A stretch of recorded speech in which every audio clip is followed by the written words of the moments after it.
It appears as though we're live now on YouTube. So welcome to the regular meeting of council for Tuesday, November the 3rd. Call the meeting to order and look for an approval on the agenda. Are there any additions? Please tell me there's no additions. No, there's none from administration, Mayor Borman. Thank you. In which case I'll move the agenda be approved as presented. Those in favor? Opposed? Motion's carried unanimously. First order of business on the agenda is public hearing for land use bylaw amendment 2020-14 Van Horne Direct Control District. Just to review the procedure for a public hearing, we'll start with an introduction and administrative briefing. The applicant then can make a presentation. There's an opportunity for questions of clarification from members of council. Then we'll have the public verbal submissions. And of course, there's an opportunity for councillors to ask questions of clarification for any of the speakers from the public. I'll ask the municipal clerk to read into the record the names of those who provided public written submissions. There is an opportunity then for any final administrative comments, and then I'll close the public hearing. So with that, I'll look to administration for the introduction and administrative briefing. And that would be... Good morning, Your Mr. Worship Fish. and members of council. Mayor Borman, thank you. So I will briefly run through the overview of the bylaw. Just bringing that up on my screen now. Sorry, I'm just trying to make sure that I have the presentation screen up. Hopefully you can now see the presentation slide. Yeah, we can see both the main slide and then the next slide and comments. And the next slide. Okay, sorry. It is sharing the incorrect screen with you.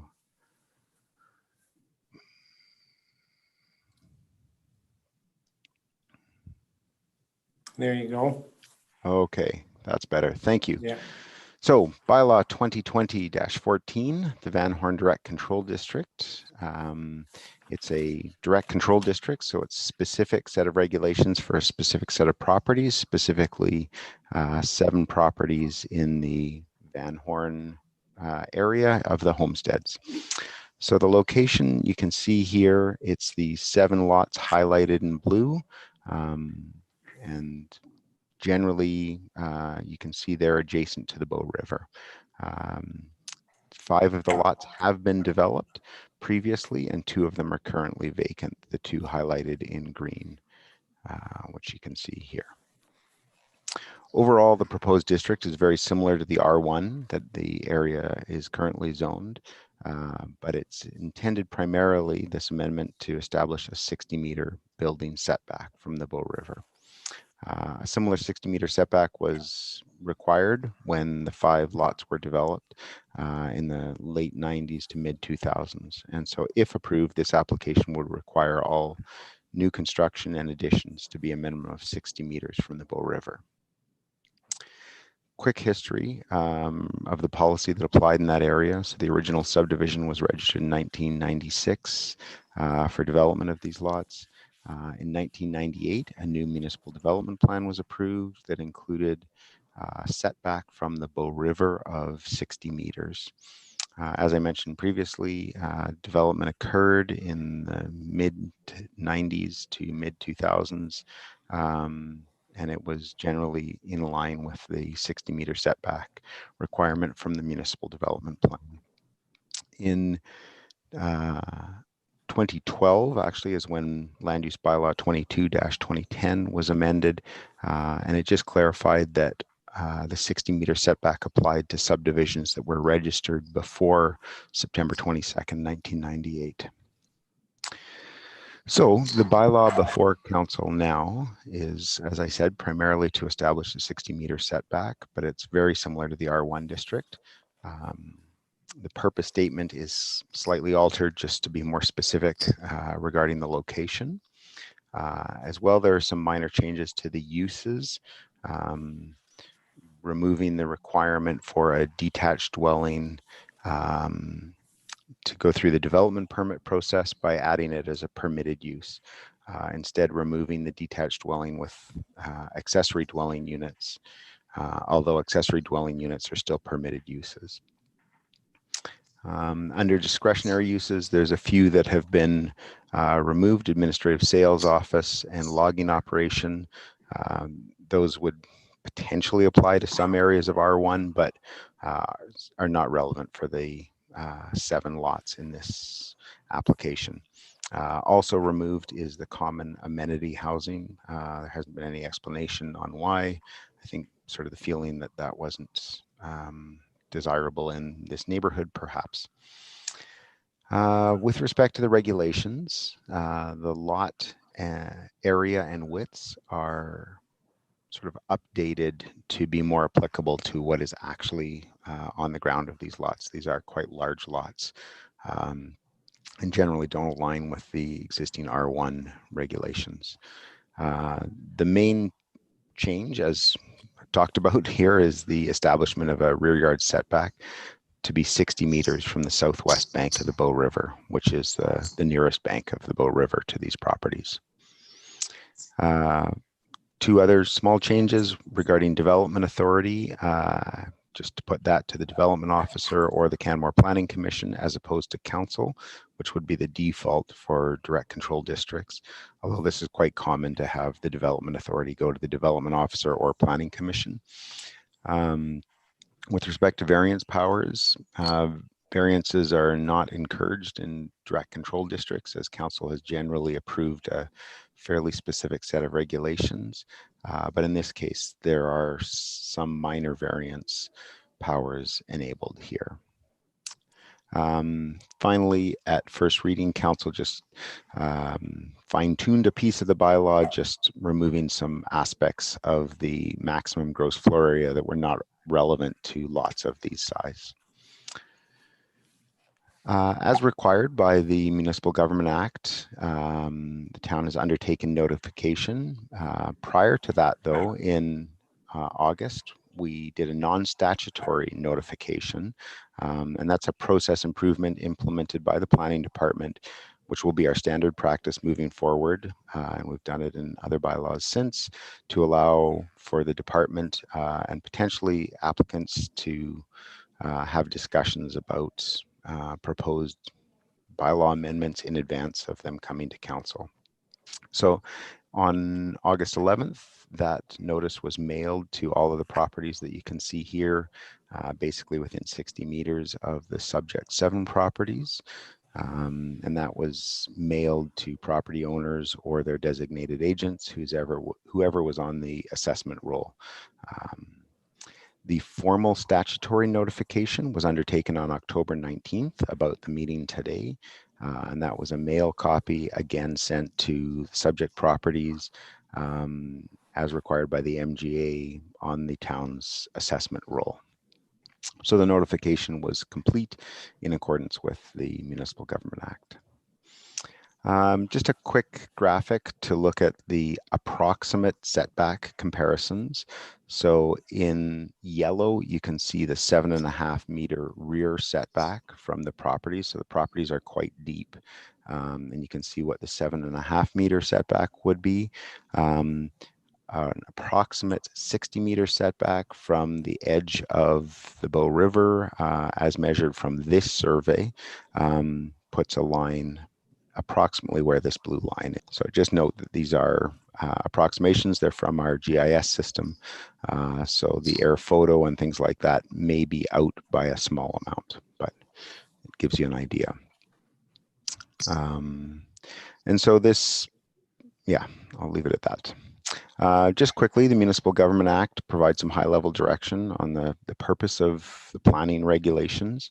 And I think the important piece here we can see highlighted in blue is the purpose of this part, and the regulations herein are to achieve the orderly, economical, and beneficial development, use of land, and patterns of human settlement. So I think that's the key piece here and the behind the amendment.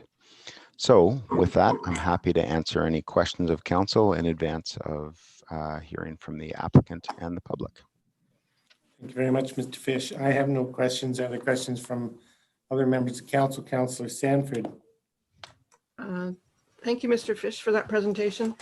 Could you just tell me when this area was subdivided originally, the year? So the lots were effectively created in 1996 was when that subdivision was registered. Okay. And some of our statutory documents in the past referred to 1998. I'm not sure what the question is exactly. So there, the original one, in neighborhoods or residential subdivisions established after September 22nd, 1998. That was referring to the 60 meters setback. So That's correct. So that 1996 arrow was never really captured. That's correct. Okay. If I understand your question. Yeah. So because some of our documents refer to a time that was actually after 1996. That's correct. But those buildings were built to the standard that was referred to in 1998. That's correct. Yeah. So there was something that occurred before we started to track this in 1998, I guess. I guess maybe I guess just very quickly to say that the clause that I think you're referring to in 1998 was in the municipal development plan at that time, and it referred to in future growth areas, a 60-meter building setback. I think for a number of years, this area was considered a future growth area. With the change in land use bylaw in 2012, the 60-meter setback was clarified to only be in place for subdivisions established after that 1998 date. Okay. So even though it was subdivided before 1998, in 1996, it wasn't actually built out till quite a long time after. Is that correct? Well, I mean, there's 2 vacant lots now. Of the 5 properties that have been developed, I believe they were completed, the last one in the mid-2000s or thereabouts. So it took a long time for that subdivision to actually build out, and it's still not at full build out. Correct. All right, thank you. Are there other questions for Mr. Fish? Seeing none, thanks again for your presentation. This time then the applicant is able to make a presentation, and that's Mr. Birch. So, Mr. Birch, you're welcome to join us. Thank you. Thank you. This will be my first public hearing by Zoom, Mr. Manager and the council, so bear with me. I have a PowerPoint and I'd like to share that if I may. Yeah, you bet.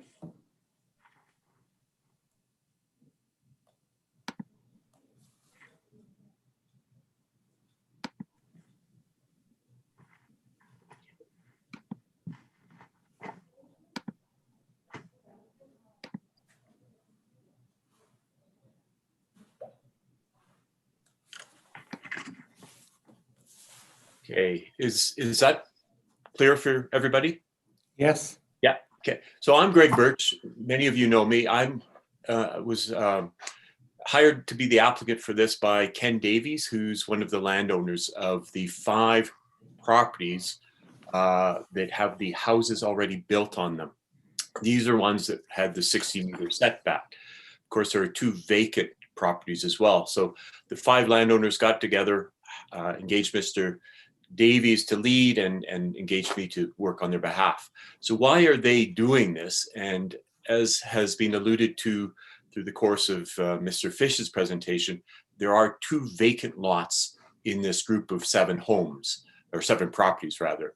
And because of the changes that the town has made over the years, they have probably a 7.5 meter rear yard setback that they deal with, the 2 vacant properties. And as you saw, everybody else was held back to 60 meters.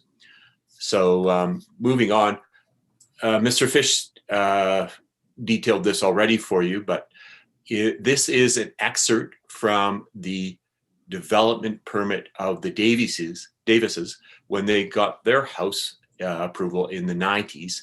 And if you note in the variances, item 2s and item 3, definitely the requirement came from the municipal development plan. So just the first part of 2 and 3 there state that that's where the development setback of 60 meters came from. So I think the past is clear. Since that time, there's been a little bit of confusion and change.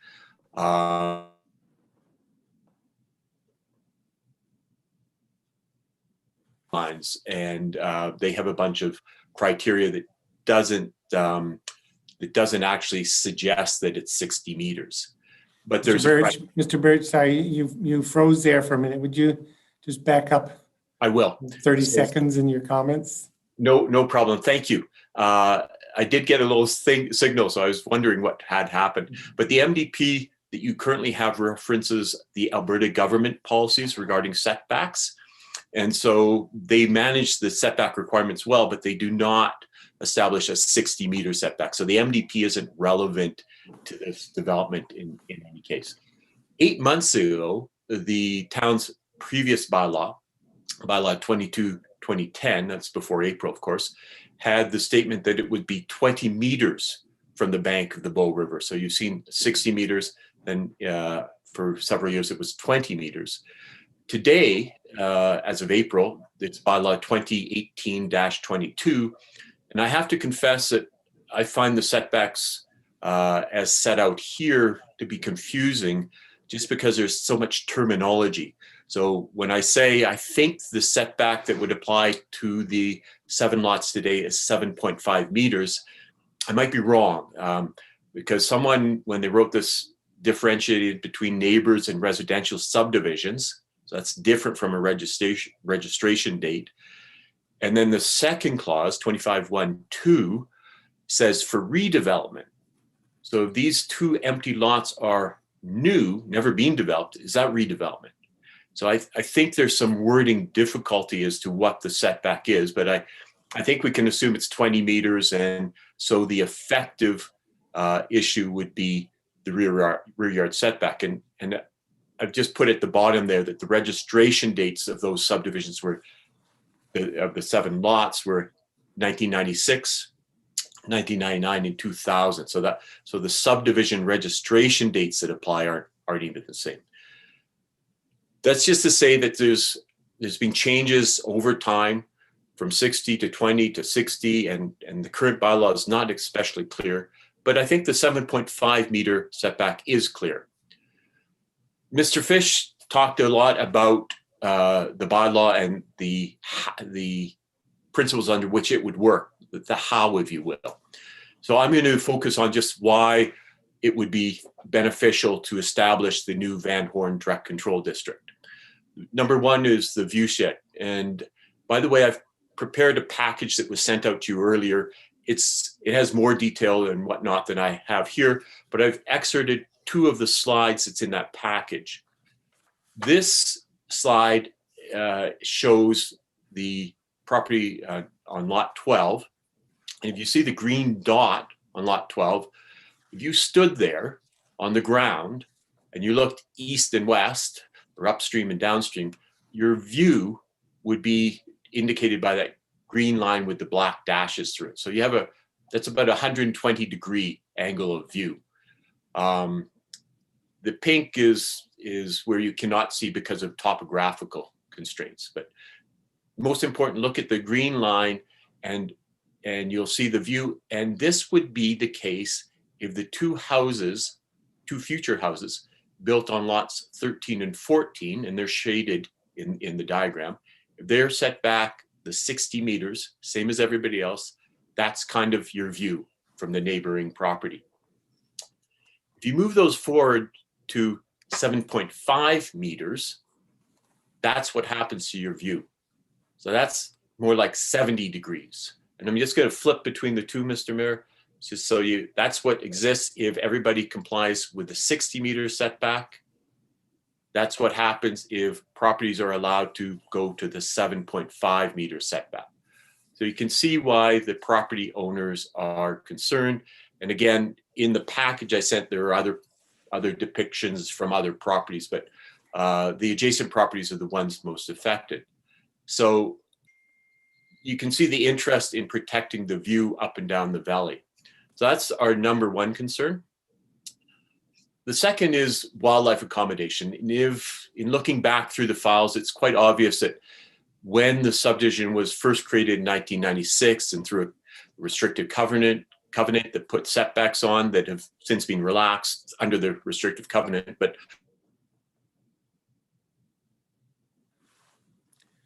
recognize this informal movement path along the Bow River of animals. You can see this. Mr. Birch, This is taken from.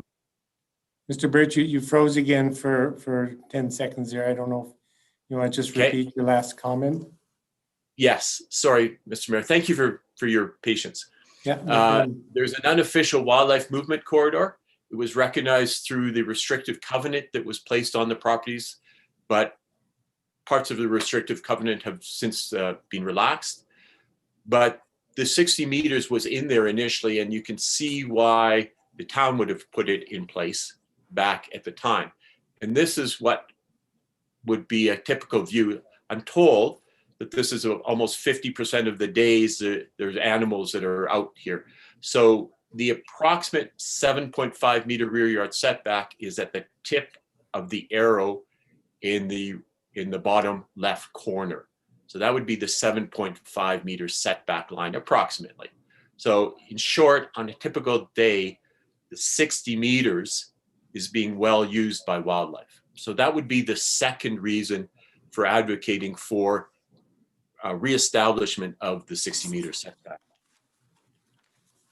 The next three, and I've detailed again these in more detail in my submission, but the first one is regulatory consistency.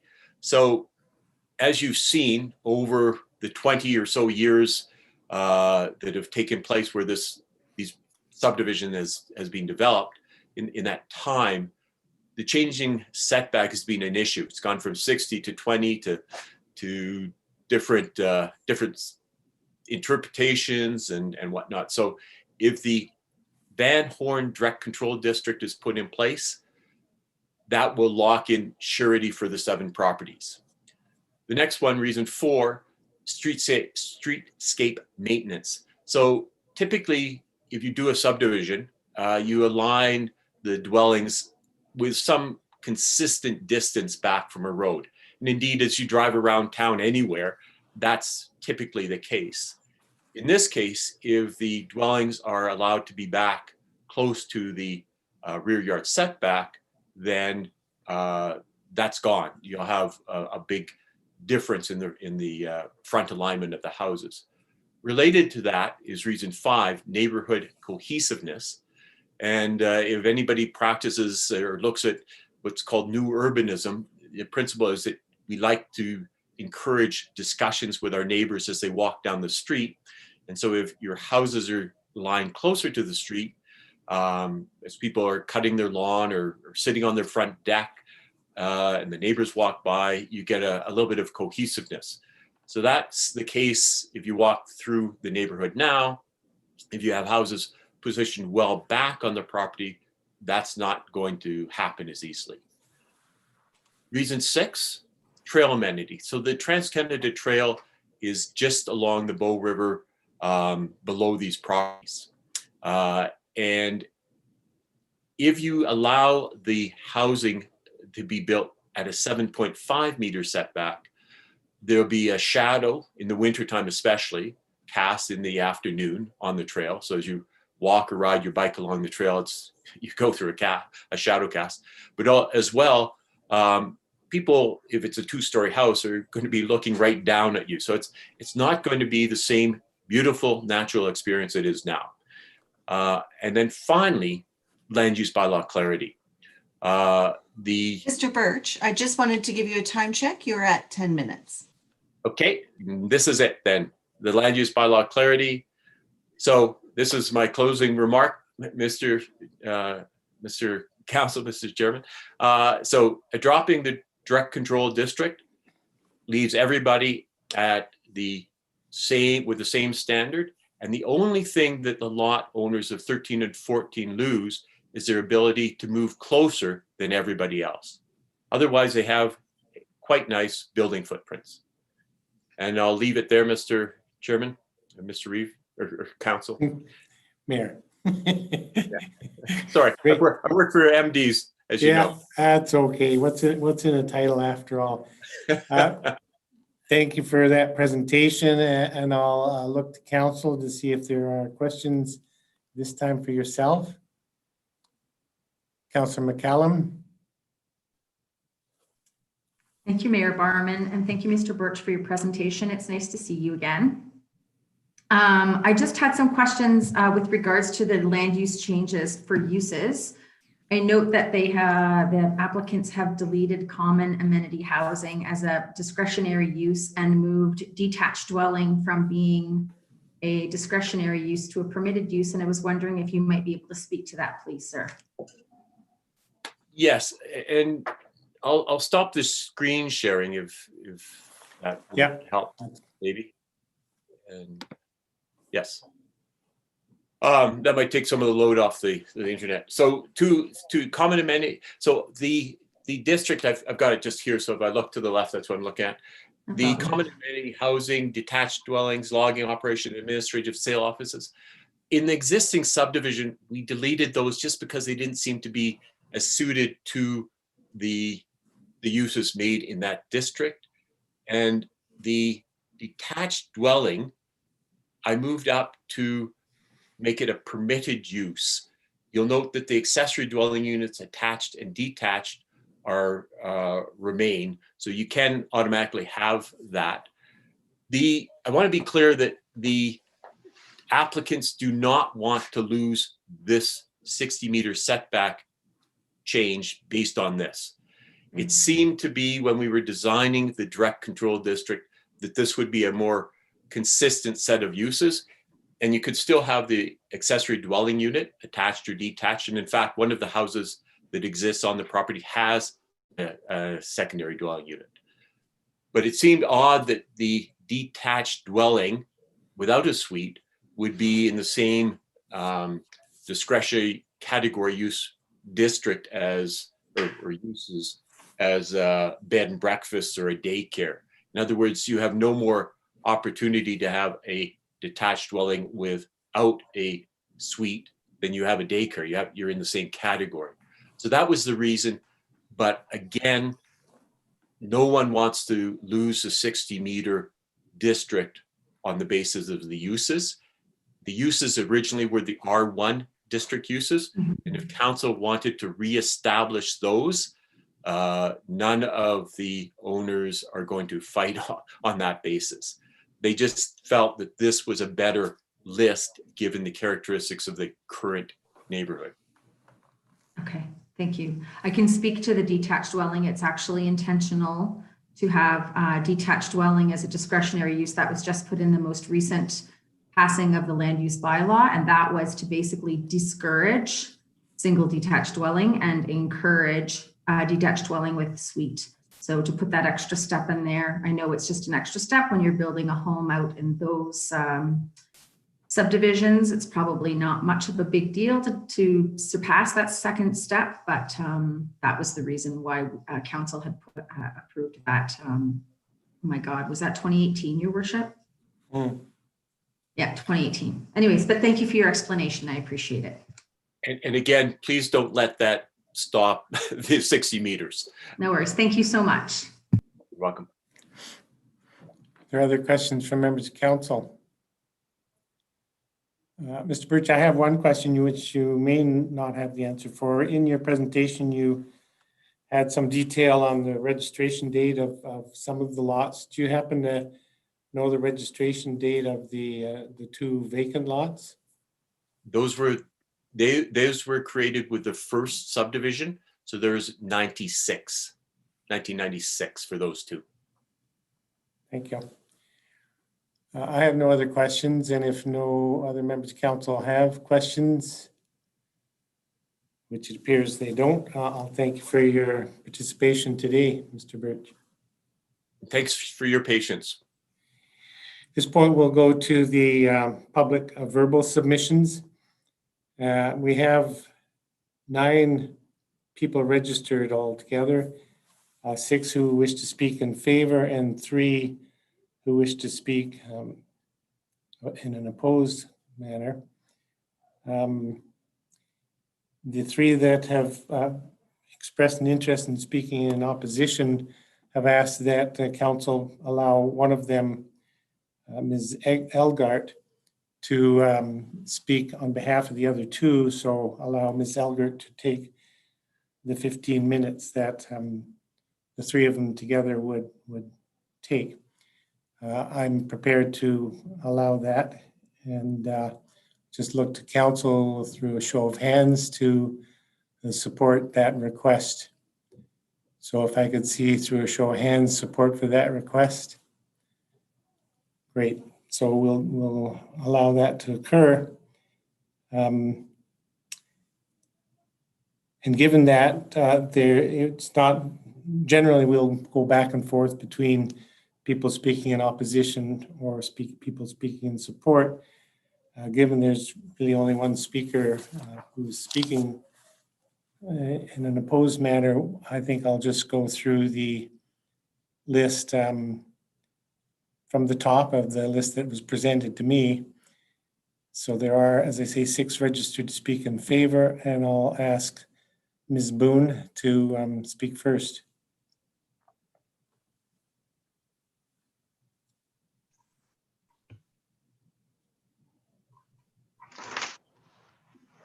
Hi, can you hear me? Yes, you bet. Hi, my name is Renee Boone, and I support this bylaw amendment to restate the 60-meter setback in the proposed direct control district on Van Horne. I'm now a resident, a homeowner on Van Horne. My property isn't directly impacted by the setback issue. My understanding is that the 60-meter setback had been a bylaw requirement at the time that 5 of the 7 lots were developed, and that the setback requirement reverted to 7.5 meters from the back property line at some point. Critically, it seems like this change occurred without affected residents being made aware of the change or any consultation with any residents on the specific change. The primary reason that I support the proposed bylaw is that the beauty of the river is enhanced by the lack of residential development close to the trail. I often walk or bike along the river trail that runs between the Bow River and Van Horne, and note that it is frequently used by many visitors and residents to Canmore, who all benefit from the passing of this bylaw. This area is also connecting the wildlife corridor to an environmental district closer to town. Having just built a new house, I can understand how people who built their homes with the 60-meter setback, as per the bylaw requirements at the time, would be very upset with the town for eliminating this setback without having brought this issue to the attention of affected property owners. We all have an expectation that bylaws protect our interests, and if those bylaws were to be subject to change, that we would be given sufficient notice prior to council decision. It doesn't appear that any notice had been given, and affected residents are now in a position to correct this error. I urge you all to vote in favor of this bylaw amendment. Thank you. Thank you very much.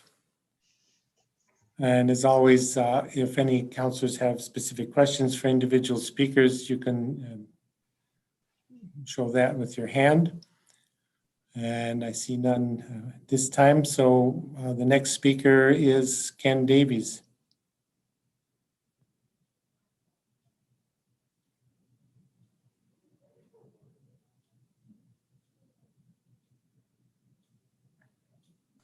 And it looks like Ken is no longer on the call. He might have dropped off, so perhaps we'll move to the next and then let him speak when he comes back.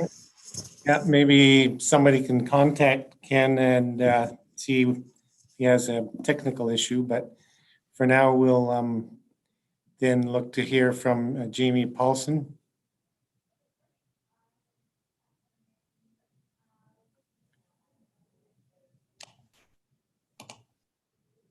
There, I think I've done it. Can anybody hear me? You bet. Good morning, Your Worship and councillors. Thanks for the opportunity to speak to this Land Use Bylaw Amendment 2020-14. I'll be brief. I'm speaking on behalf of my wife, Claire, and myself, Jamie Paulson. We are the owners of 16 Van Horne and have been since the original subdivision, and actually built our house in 1996, which would make us the first structure on this in this subdivision. The 60-meter setback was applied at that time, of course, as you've heard. I would like to make a contrary statement to what is conventional wisdom, and that is that the setback, in my experience over 25 years, has served a very positive role in improving the use of the public pathways, enabling the wildlife movement, but mostly improving the life quality for residents and other homeowners on Van Horne and in Canmore. And I would also note that council is probably in an unusual position today in that there have residents arguing for a greater setback, which I'm not sure you hear very often. But I would make the point that the setback has enhanced our lots. And certainly my wife and I and our family have benefited from it. We agree with the submission made by Greg Birch on behalf of Ken Davies in behalf of the bylaw. In summary, the consistency of the development in a high-profile development, the view shed protection.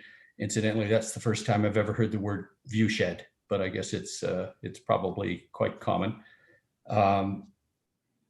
The trail users are a key factor here. For those of you who may not be familiar with the area, there is the Trans-Canada Trail, which is a bike path right above the river. But above that, on the Municipal Reserve, is a very heavily used path that is used by hikers, cyclists, and notwithstanding the wildlife use of it. And it is a busy and lovely area that is greatly enhanced by the setback behind it and to the south, and is very precious to Canmore. I think you only need to look at Prospect Heights a little bit further to the west to see the absence of the setback does not provide the same ambiance to the use of the trail.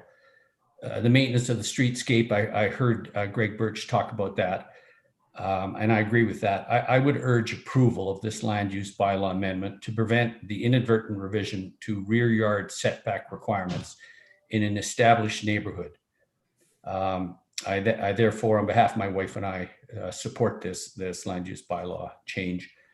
And I would like to thank Mayor Borrowman and the council for the opportunity to speak in favor of this bylaw amendment 2020-14. Thank you very much, Mr. Paulson. If there are no questions from members of council, I will then ask Aurelia Padron to speak.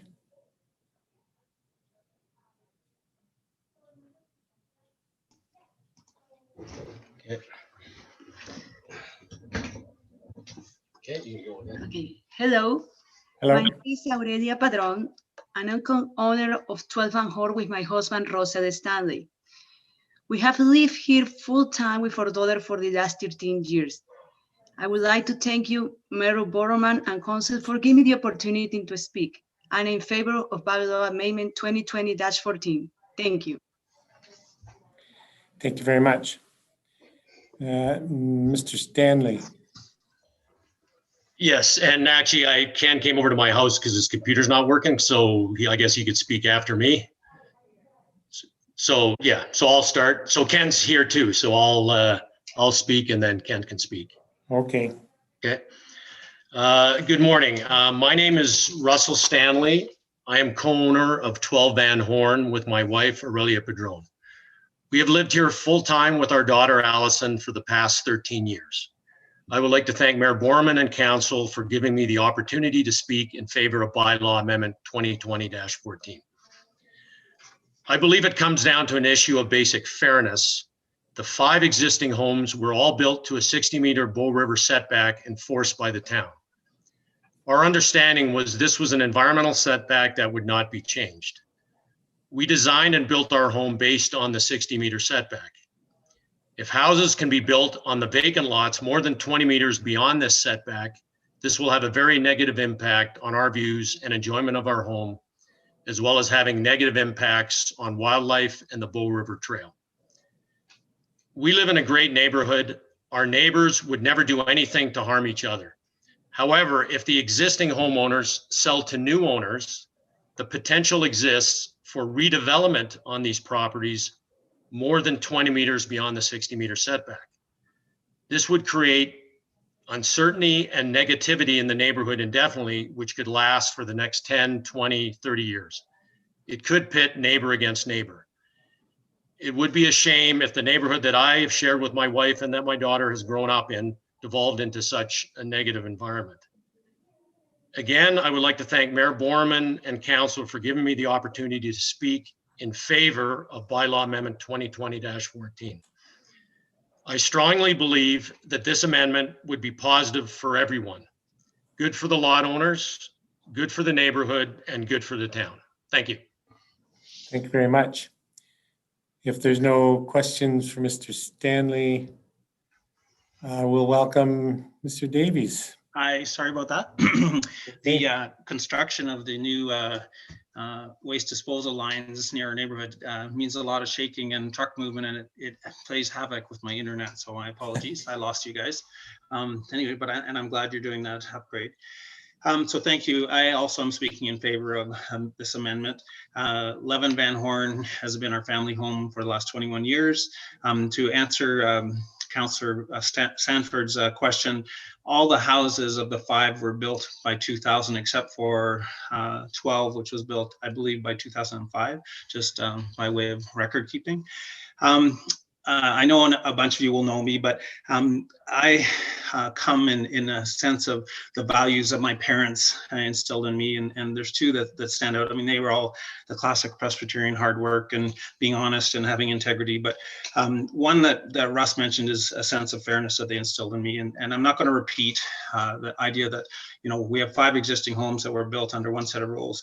But the idea was, in going forward with fairness, we found out about this by seeing the architect who was hired by the numbered company to look at how they would design and build on lots 13 and 14 was out on the lot, and one of our neighbors approached him, this would be last December, and said, what's going on? And they were honest. They said, we're looking to design homes. And so it was clear that from what they were looking at building parcels that would go well into what we thought was our 60-meter setback. So that led one of our neighbors to go to the town and just say, well, what's going on? Because as far as we knew, we were living under that 60-meter setback still. So as we found out, we hired Mr. Birch to do the investigation, that this was no longer the case as far as we could see, and now that we were on a 7.5 meter setback, which is about roughly 40 meters, about 20 meters, 22 meters different from the 60 meters we had built on. So in that sense of fairness, we approached the agent for the numbered company that owns these 2 lots, this Mr. Hildebrand, and we had Mr. Birch approach him and said, look, we want to instill the 60 meters. We're happy to talk to you about how this can go forward and work cooperatively with you. So last February 2nd, we got an email from him which said that basically compensation would be expected if he was to support a setback. He did a rough calculation in that email of over 2.5 million to say, if you come, basically that was what the estimate of what it was, the lost value would be worth to the numbered company. And in somewhat didn't think was very much a fair approach was we were told specifically to govern ourselves accordingly if we were going to pursue this. So we sort of said, well, that doesn't sound right and doesn't sound fair. So we went with Mr. Birch to say, let's move forward with this amendment proposal, and that's where it got started. The second value that I just want to talk about is one of community. So again, many of you will be sick of hearing from me coming to you and asking for money to help run events like the World Cup or fight for trails and all the volunteer work of all the volunteers who build and support and maintain trails in Canmore. So, but that's something that's instilled in me, is that if you live in a community, you give back to the community. I noticed that Mr. Fish presented a map showing sort of an orange line of people who are informed of this. So you've heard from 16 letters that I saw as of last Friday, and I think another 5 today who all are in that. So you're over 20 people who live here who are all all asking you to support this amendment on the same simple basis of this is a community we live in. We all want to live by a common set of rules and understand that. I mean, these community members are people who volunteer at Arts Place, they volunteer at the hospital, they volunteer to coach basketball. My favorite one is a couple up the street who wrote, and then they volunteer to teach square dancing through the town. I mean, that's how you build a community. I'm not against people developing, and none of us are. We're here for let's instill a common set of rules and let the neighborhood be built on those common set of rules. And then that consistency, as also Mr. Stanley pointed out, you creating a world where not everyone is equal. And right now we have that world, and I'm not saying things can't change, and we're very supportive of development on these lots, just we'd like them to adhere to a 60-meter setback and the other R1 home rules that apply. So we want to avoid pitting a neighbor against a neighbor. We want to deal with this from a sense of fairness. So by note of the fairness, I did see that the agent for the lumber company, Mr. Hildebrand, his development company has just put up a sign on the lots last week, which proposes to subdivide lot 14 into 2 and build 2 R1 homes that are 5,700 square feet and fit. And interestingly, they seem to adhere to the 60-meter setback, and they're both priced at $4.8 million. So, I mean, we're sitting there saying, well, clearly there's a way forward with the setback. So we'd just like to continue that. Mr. Davies, sorry, I just wanted to do a time check. You're at 5 minutes. I'm done. Thank you. Thank you very much, Mr. Davies. Are there any questions for clarification from members of council?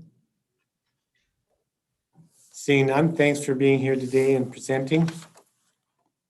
And there's one other person wishing to speak in favor. That's Mr. Scott.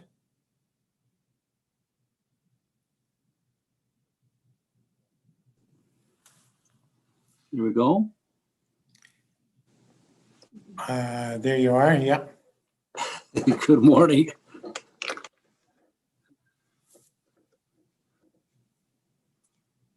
Go ahead, sir. Thank you. I will be quick. I will give back some of Ken's time because I will be much faster than that. Most of what I had to say has been said, so I'll paraphrase this a little better than I would otherwise. My name is Guy Scott. My wife Shelley and I own 18 Van Horne, and I'm here to support the Bylaw Amendment 2020-14. We've lived part-time in Canmore for over 18 years and at our Van Horne home for 2.5 years. And I guess firstly, I'd like to thank you for your efforts in putting this together today, unusual times that we're going through. Our growing family is in Canmore more times than not. Our attraction to our Van Horne home has much to do with the serenity of the homes, the wildlife frequently wandering through the corridor, our home site, and the ability to have some quiet time while viewing the beauty of all its Canmore. Our home has had with it requirements to maintain a 60-meter setback that we understood all our neighbors had as well. To our surprise, earlier in this very unusual year, lots of unusual things happened this year, we learned there was perhaps an uncertainty of tenure possible as a result of confusion over the setback being somewhere between 20 and what we read in our documents as being 60 meters. So we're here to ask that council retain the 60-meter setback that all current Van Horne homes have. I believe every home in Van Horne today has the 60-meter setback and lives with that. Retaining the 60-meter setback will retain the wildlife corridor and the views that currently exist, and they will retain what I believe the civic fathers envisioned and had, I believe, intended, and I would suggest that they would like to see it resurrected. So on behalf of my wife and I'd like to ask for your support for the bylaw amendment 2020-14. And again, thank you for your time and all that you do for our town. Thank you. Thank you very much, sir. Are there questions for Mr. Scott from members of council? Seeing none, thank you very much for being here today to share your perspective. With that, we'll now hear from voices in opposition. And as I indicated, Ms. Elgart will be speaking on behalf of herself, as well as Mr. Dobler, who's, I understand, is the owner of the lots, and Mr. Hildebrand, who is the agent for the lots. Ms. Elgart. Good morning, Mr. Mayor. Can you hear me? You bet. Okay. So I'd like to try to share my screen.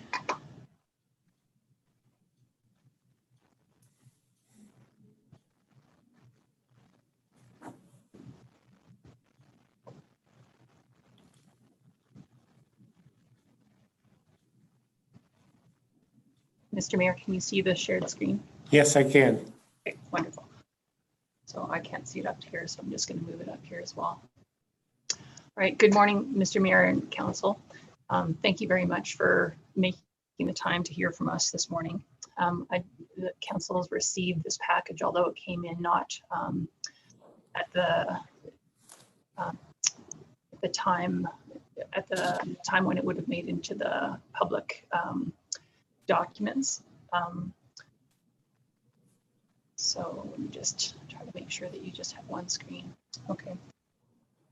So I'm going to deal with a number of points here. The first being information acquisition, then the validity of the targeted bylaw, direct control implications, the information vacuum that council has regarding the 1998 and 2010 bylaw and policy decisions. What I consider a red herring pursuit of a Bow River setback, the wider protection of views context, what it means to design for a 55% building envelope reduction, and the financial implications and market confidence implications. And finally, I'm going to ask council to abandon the application. So we've now just heard from Mr. Davies how the folks came into possession of the information about this application now. So I'm going to deal with this briefly. But our primary question was, how did this begin? So I'm just going to flip through this. Now, the primary issue here is that this is a targeted private application. And we know that that's been, all of the evidence supports that. At first reading, Councillor McCallum said this is about lots 13 and 15 basically, and Mr. Fish said correct. As a rule, private land use applications apply to only the applicant's property, but these applicants ask council to restrict land they do not own for their benefit. So overall, what they're seeking to do is reduce the building envelope by 55%, to restrict subdivision, and to change the permitted and discretionary uses.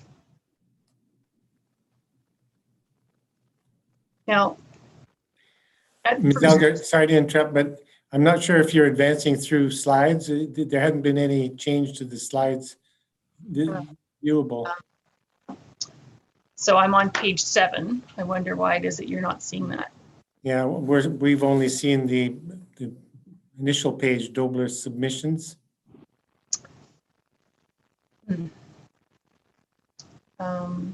Oh, it says screen sharing is paused. Why would that be? Resume share. Can you see the validity of the rights of the targeted owner? Yeah, there you go. Okay, so I'll just flip back one. Sure. So again, we're talking about a targeted private application. This is not an application that the town has brought. It's individuals who have brought this for their own purposes. And the primary objective is to restrict the development on lots 13 and 15. Now, Mayor Borman, you asked Mr. Fish at the first reading, can you give me a definitive position on what the current legal rights are. And Mr. Fish replied, I don't believe there's any right that they have to prevent any change in the neighborhood. And I'd just like to point out to council here that council statutory jurisdiction on regarding land use bylaw changes is set out by MGA 617. Of course, council is well familiar with this. What I'd like you, council, to take a look at is the difference here. So Mr. Fish put up a version of this, which includes this last piece that I have in red and blue at the end of B. In fact, the section is drafted such that this is a qualifier to both sections. So he's focused on section 16A, 617A, sorry. And I mean, both of us have presented something that is typed in. So I'm just going to, if council can see, this is the section. Yeah, no, I'm afraid we can't really see that. In any event, that piece, this is the Queen's printer version. That piece qualifies both sections of that. It doesn't qualify only B. So council's job is to adopt regulations, bylaws, plans for those purposes, A and B, both of which need to be done without infringing the rights of individuals for any public interest, except to the extent necessary for the overall public greater public interest. So again, this slide repeats the same thing. Mr. Fish referred to recent land use bylaw amendments that were applied to the entire municipality or districts in the municipality. The difference here is that this bylaw is intended to create effectively a legislated restrictive covenant over lots 13 and 14 Van Horne. Now we've heard from previous folks that there were restrictive covenants that were applied. I'll say the contents of those are not registered on title. I have checked title. But the purpose here is to benefit the owners effectively of 11 and 12 Van Horne. So the other properties that are subject to this are either well treed or sitting well away. And number 10 is of course around a corner and down toward the river. So really the direction, the concern here is to protect the interests of the owners of 11 and 12 Van Horne. That is the purpose. All of the evidence directs that. So there is no public interest or overall greater public interest involved, and council simply doesn't have jurisdiction to adopt this bylaw for that reason. So I want to take note that a direct control bylaw has been provided. There are significant implications of this, and we can see from the land use bylaw, actually section 1.7 states that direct control bylaws shall only be used for the purpose of land or development with unique characteristics or unusual site constraints. This is not one of those. There are no unusual characteristics here. It is wholly improper to be using a direct control district in this situation under council's own rules. Now, in addition to that, direct control bylaws can't be amended. So as things evolve over time, they have to be completely readopted. In addition, there's an administrative burden tracking land use bylaw terms as they evolve through time. And, you know, I mean, my practice is in planning law, and it is no fun at all to try to go and figure out how direct control bylaws fit in and what the terms meant. I'm dealing with things from the 1930s, from the 1960s, from the 1970s. Actually tracking down that information is very, very difficult. This adds a major administrative burden on the town, which then has to maintain all of those documents and make them accessible. In addition, there are highly restricted appeal rights. And in addition to that, there are shifting court of appeal interpretations. So for a long time in many municipalities treated these things, and the subdivision development appeal boards treated these direct control bylaws as hybrid. So there would be a specific area that talks just about, there'll just be a few terms. and then the rest of the land use bylaw will apply. The Court of Appeal just recently said it does not matter whether or not you do it that way or a different way. They are just direct control bylaws. And so if you create it hybrid, you still don't have the appeal rights that all these SDABs have been applying over time. Now, one other thing that I wanted to make mention of, just in terms of how this whole thing came about, was that the MDP has a section on civic engagement, section 17.1.3, and it talks about the importance of ensuring active engagement. Now, the town had contact from the surveyor at the outset about to confirm what the land use bylaw, what setback involved. So it had direct contact. And when this started cooking, this application started cooking, it wasn't that the town reached out to the targeted owners. The town instead just notified the owners via a notice to their legal their address in land titles.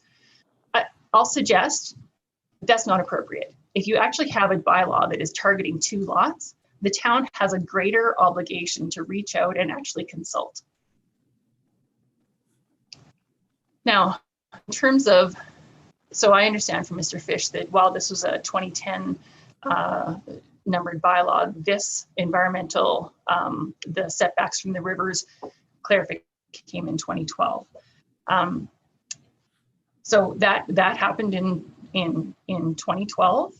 And what we know from what Mr.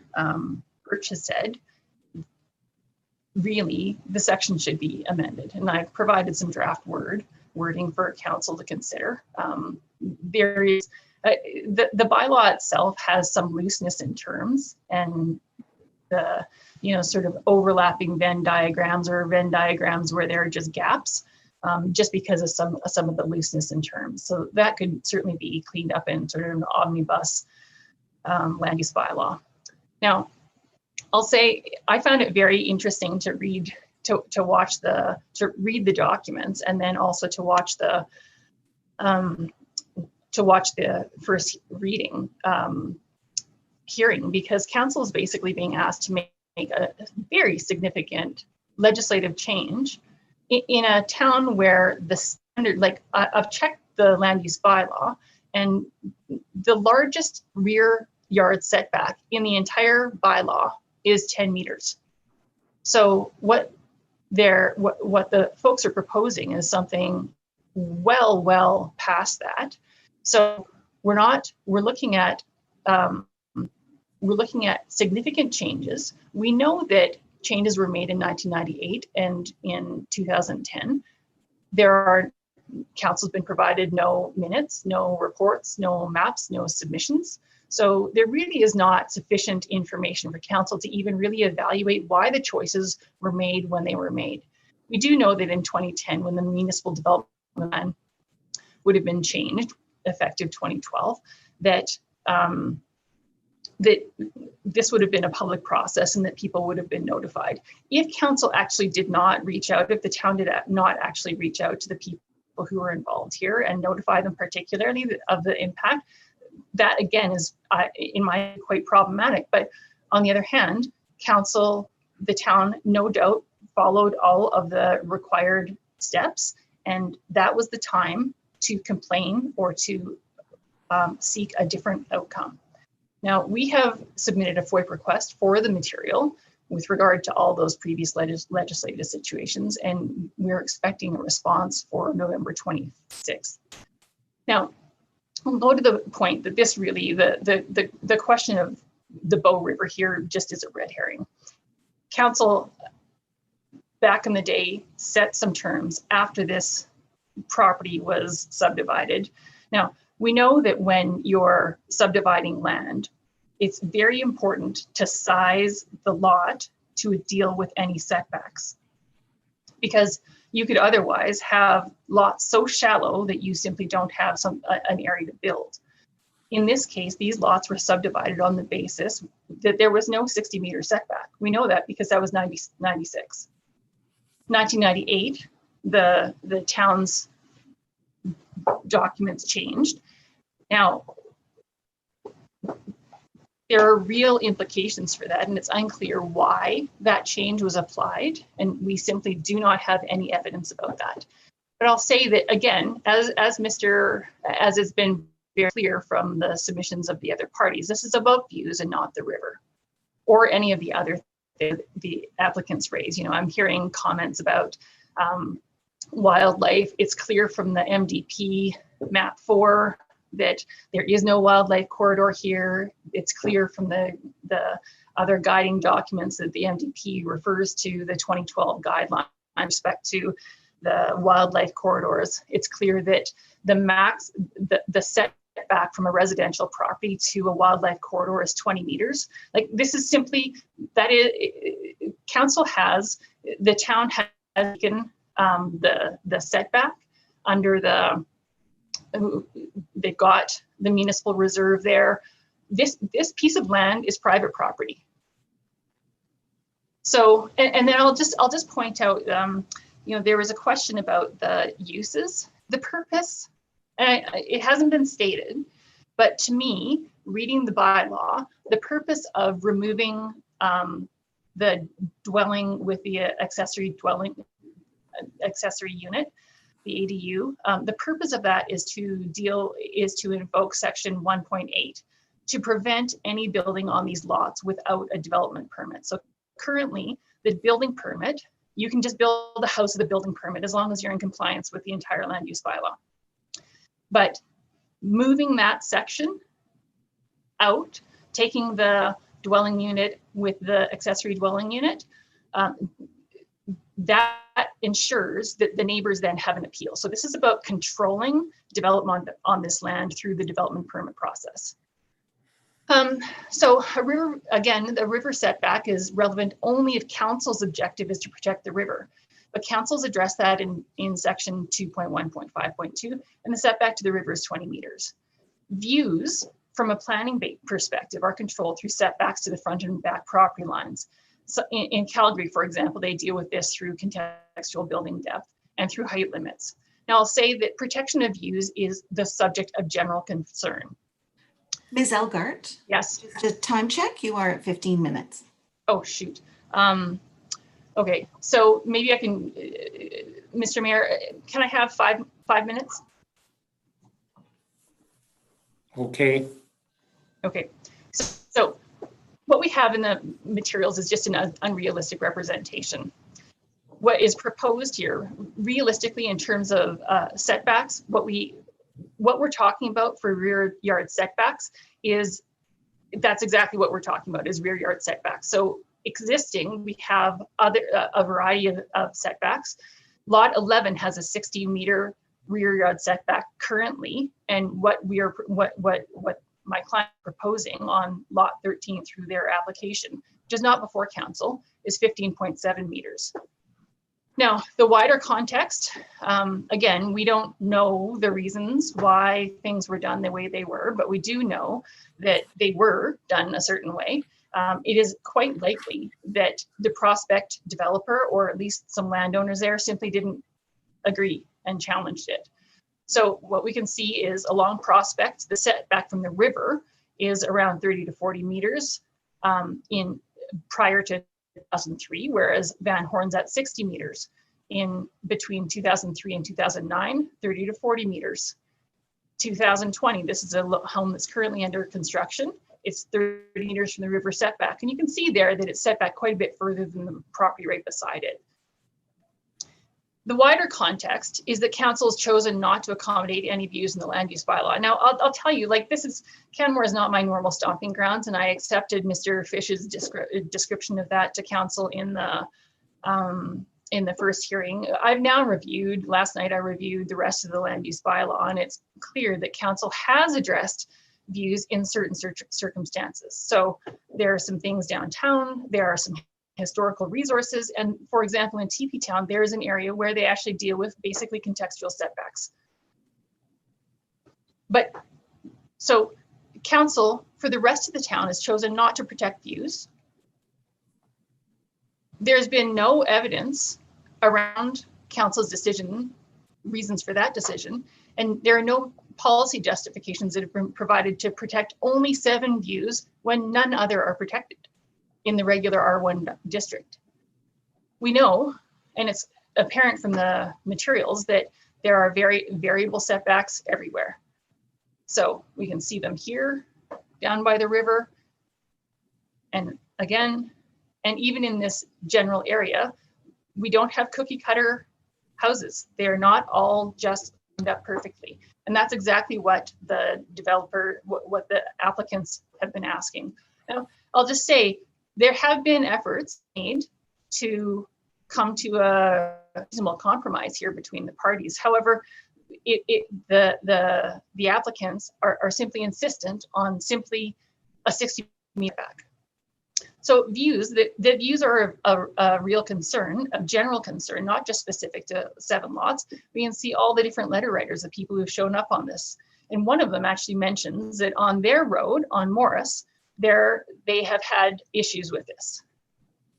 Now, in terms of the financial implications, that property that we looked at before, 23 Prospect, is a roughly equivalent market value.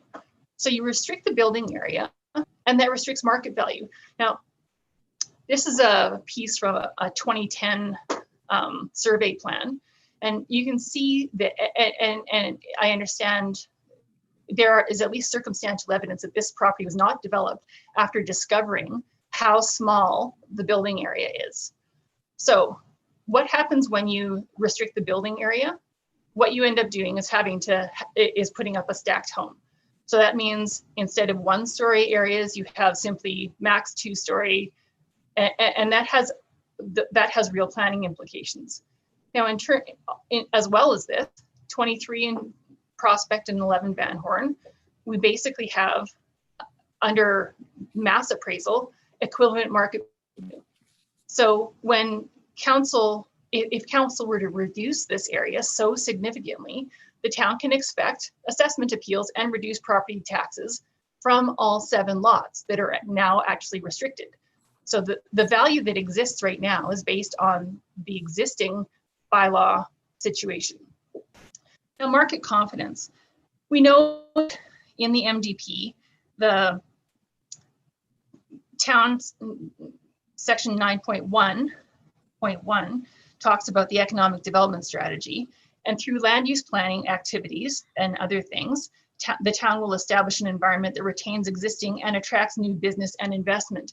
And Mr. Dobler and his company have purchased these properties for the purpose of developing land that has sat vacant for over 2 decades. And what's happened here, with a $6 million purchase price in reliance on the existing regulations, and further to that, invested a significant amount of money in plans and building permit fees. Right now, the conditional sale of lot 7, what's going to be hopefully lot 15, is in jeopardy. And you know, Elgart, yes. Apologies, your additional 5 minutes. Okay. Back is in. So I'll just close by saying that this is a targeted bylaw. It is outside of council's jurisdiction. And if the council wishes to consider it further, it needs more information. And there are 2 things that the applicants do raise, which is that the land use bylaw should be clarified, and council can engage with the question of whether or not it should be dealing with setbacks differently in Canmore. So our final page there is just the request, and we're asking that council abandon the proposed bylaw 2020. Thank you very much for listening to me, and thank you as well for the additional time. I appreciate it. Thank you for being here to speak to the matter. Are there any questions from members of council for Ms. Elgart this time? Councillor McCallum. Thank you, Mayor Barman, and thank you, Ms. Elgart, for presenting to council. I just had a question with regards to the intent of your clients. When they scoped out these properties or purchased these properties, did they purchase them specifically due to the fact that they thought they could or they would be able to park their houses so close to the river itself? Is that their intent? So their intent is to have a setback, something close to lot 11. They basically, the current design that they've got in at the town is effectively exactly the same as, like, within 30 centimeters of the lot 11 setback from the rear property line. I'm not talking about the Bow River here because the Bow River is not relevant. But, so the objective is not to be at 7.5 meters. And it actually, that is the bugbear that is being put forward. Very few properties, people are trying to sit it well back right against the, but I mean, you know, I hear that's been said, but that is not the intention. Okay, I was just curious. Yeah. I can guess his intent, or I could just ask you, so that's what I did. Okay, thank you so much. Thank you again, Ms. Elgart. Councillor Sanford. Thank you, Mayor Barman. Thank you, Ms. Elgart, for your presentation. I have a question for you. Is there an intent to subdivide one of these lots as was suggested earlier? Yeah, there is an application, a subdivision application in for lot 15. Okay. To divide it into 2 lots. I see. And I believe that in the amended or in the suggested district, direct control district, there is an amendment suggesting to increase the maximum square footage of a residential building. Mm-hmm. And you suggested that the lots would be restricted by 55%, but with the maximum footprint, there's only a certain size of building that you can build on a lot. So I'm not sure that there is a restriction of 55% of the lot, because there's only a maximum size of building that you can actually put on that lot. Oh, certainly. You're quite right. If it's subdivided, then this increase wouldn't even be relevant anymore, because that lot wouldn't be the size that was being considered for this direct control district. So my understanding is that in terms of the gross floor area that they're proposing, they're just basically mirroring what exists in the land use bylaw. So it's not changing anything on that front. Well, so it's currently 0.35 FAR. Right. So that's, but the issue is, where do you put it and how do you organize it? So from a planning perspective, if you have a large area in which you can build things like 1-story garage, 1-story pieces of the building. If you snug everything up, you end up having rooms over top of garages fit into, like, your ability to make a low massing building is highly restricted. And if you subdivide a lot, then you're going to have to mass and do multiple levels, because the subdivided lot is now going to be smaller and your GFA is going to have to be contained in that subdivided lot. Quite right. This is straying, I think, outside of the intent of the public hearing. Okay. So, Councillor Sanford, maybe I can just to wrap this up. The lot that is being proposed to be subdivided is effectively a double lot. Like, okay. It's quite, lot 15 is twice as wide as lot 13. Right, yeah, and that's evident in the map that's in the staff report. So again, thank you, Ms. Elgart, for being here to speak to the matter. Thank you, sir. I see no further questions from members of council. I'll then ask the municipal clerk to read into the record the names of the public written submissions that were received. Thank you. Can you hear me all right, Mayor Borman? You're a little fuzzy, but yeah. Okay, yes, I was having some trouble with my microphone earlier. So this is a list of the written submissions that we received before the deadline of 9 a.m. last Friday, October 30th, and as well as any additional submissions received from people attending the hearing today.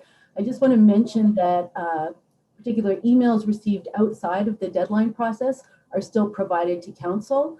we just don't include them in the record of the written submission. So I just want to assure people council sees them or are provided with them, but this is the list of the people that submitted within the deadlines. So in favor, we have Jordan Banner,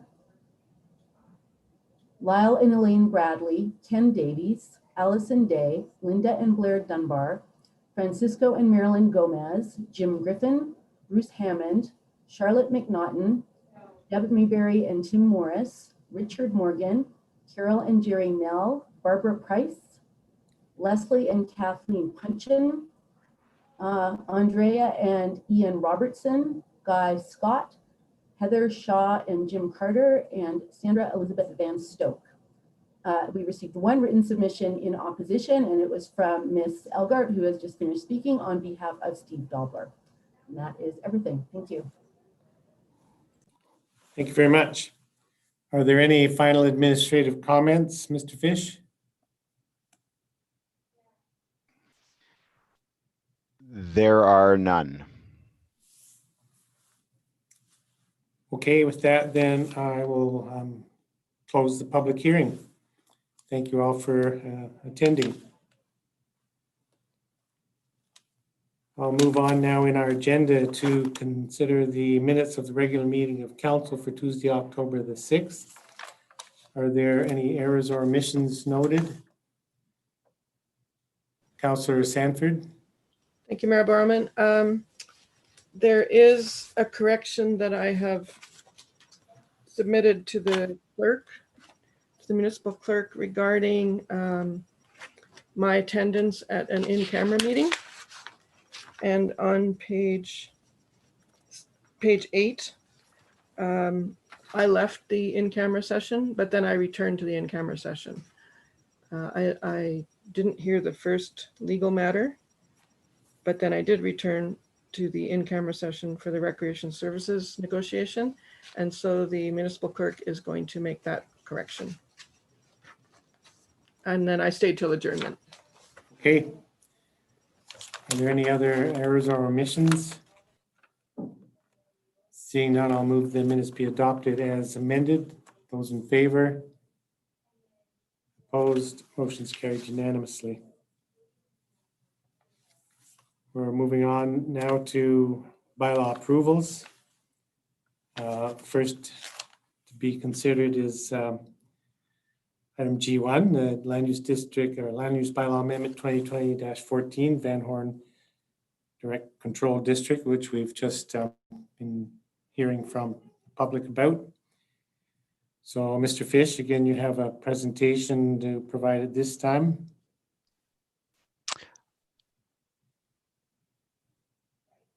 I have an extremely brief presentation. I think council has just heard the essence of the discussion. I think I'm having some difficulties this morning sharing my screen. I'm sorry.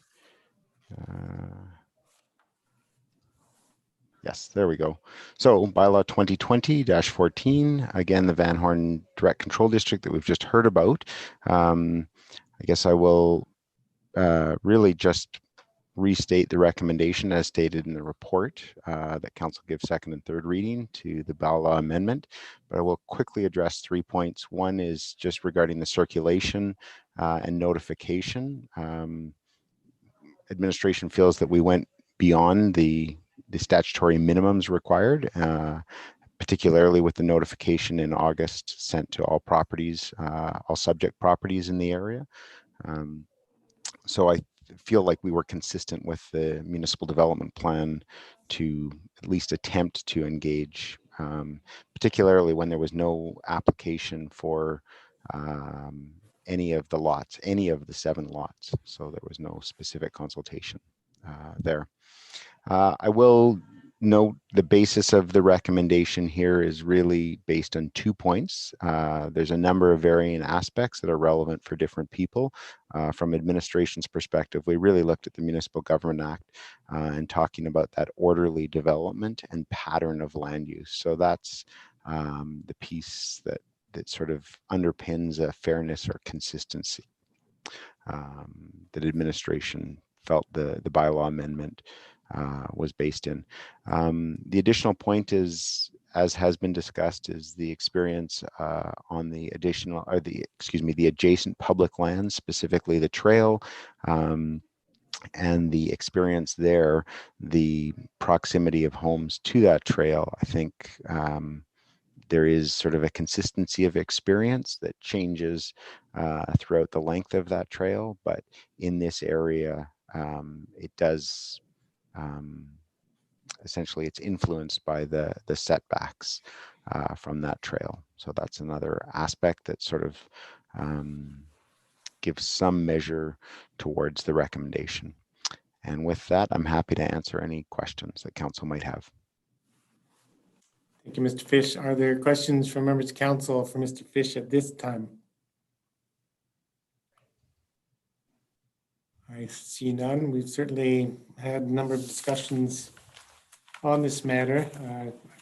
It seems the council is confident with the substance of your report, or understands the substance of your report, Mr. Fish, so thank you for providing that.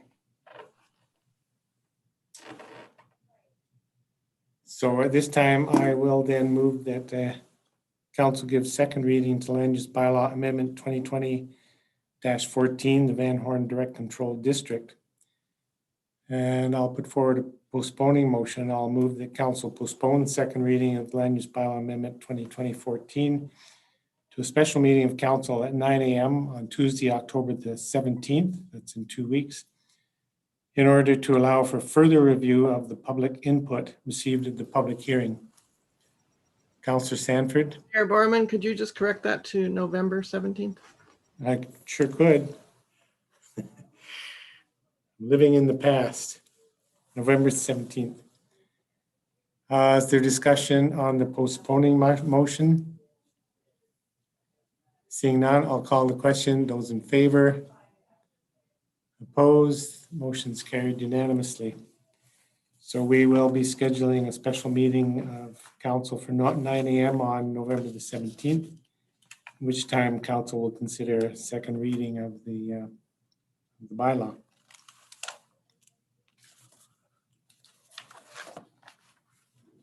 Moving on then to item G2.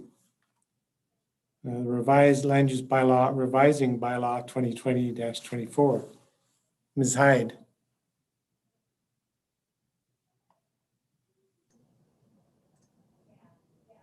Thank you, Chairman. I did not prepare any slides today for this bylaw 20-24 because I was confusing myself preparing the slides. So I hope I can explain this and that my staff report was somewhat clear. So let me just run through what we're trying to affect here.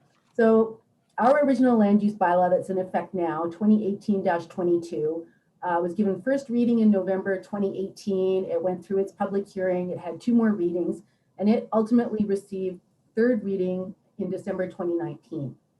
Then in March 2020, so a little while later, we asked council to pass a bylaw revising bylaw 2018-22. So revising bylaws they're like amending bylaws, but they're for things that are non-substantive. They're for typographical errors, errors in numbering, things like that. So we asked council to pass this new bylaw that revised the existing bylaw. But our error was we gave the revising bylaw the same number as the original bylaw. That was a mistake. We should have given it a unique number. So really, the whole point of our request today is to make that second bylaw, 2018-22, a unique bylaw. So in effect, we're just asking it to be given a unique number, although it seems kind of convoluted. The most confusing part of which is we can only make this change by passing another bylaw. So the bylaw on the floor today for you that we're asking you to give first reading to, or all 3 readings to, sorry, is number 2020-24. So if bylaw 2020-24 passes, bylaw 2018-22 will get renumbered to bylaw 2020-30. So once it all comes out in the wash, our index will look easy to follow. We won't be confusing the 2 2018-22s anymore, and we shouldn't honestly, we shouldn't have to think about this again, I hope, but I really do apologize for that administrative error that was made in the first place. And I'm happy to answer any questions. Great, thank you. Yes, and it certainly is confusing. Even more confusing with the next item on the agenda, also being a land use bylaw update. Just before Councillor Sanford asks the question, so I just want to confirm my understanding. So the land use bylaw is still called 2018-22 land use bylaw. Correct. Right. So that name hasn't changed, won't change. It's the land use bylaw. No, that's the one that was given third reading in December 2019, remains as is. It's the one that we gave 3 readings to in March that I want to change the number up. Right. Thank you. Councillor Sanford. Excuse me, Mayor Borman, can I interject there? And Yes. it's Ms. DeSoto. Ms. Hyde, could you just speak to, because my understanding is that the land use bylaw is now in perpetuity known as the revised land use bylaw. So even though it is the land use bylaw 2018-22, the effect of that revising bylaw is to change the title of that bylaw. So it is, while it's still the land use bylaw, it will be referred to as the revised land use bylaw. Correct. Right, with the number 2018-22. Correct. Right, So thank you. Little bit of a nuance there. Yeah, thank you. Councillor Sanford, you had a question? So if we carry on and continue to revise this bylaw,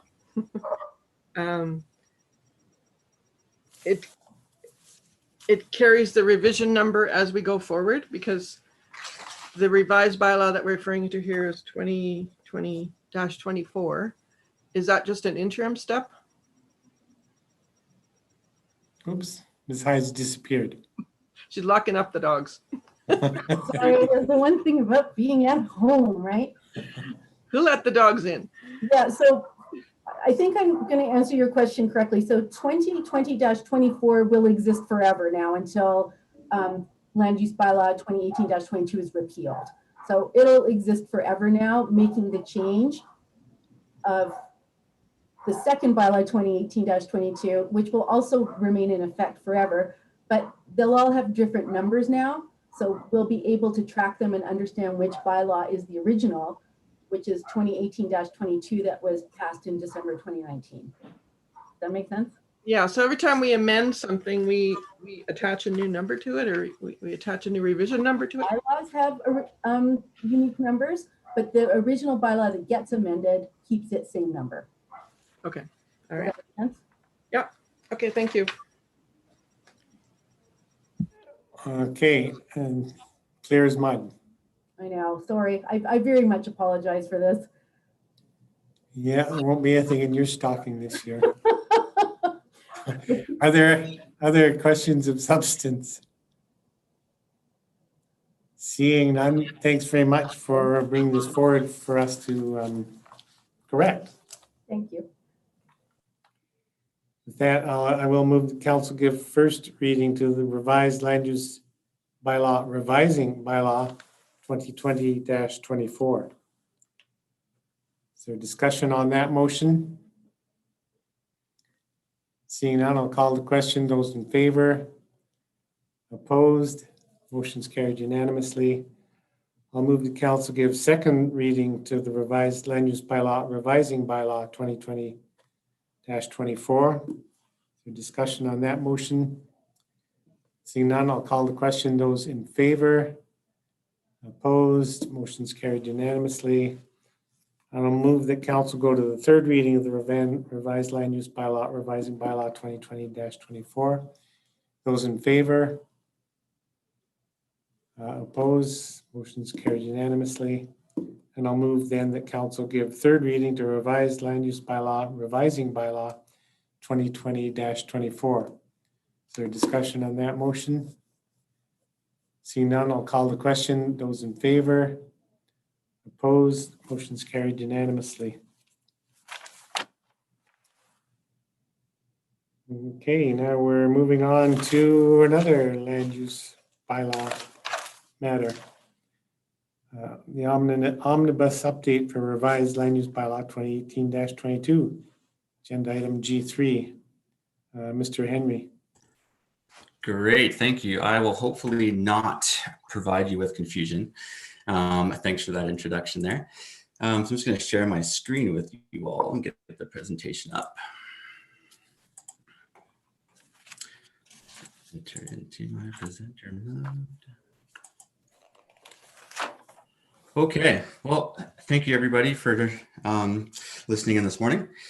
I'm before you this morning to present on the Omnibus amendments for Land Use Bylaw 2018-22.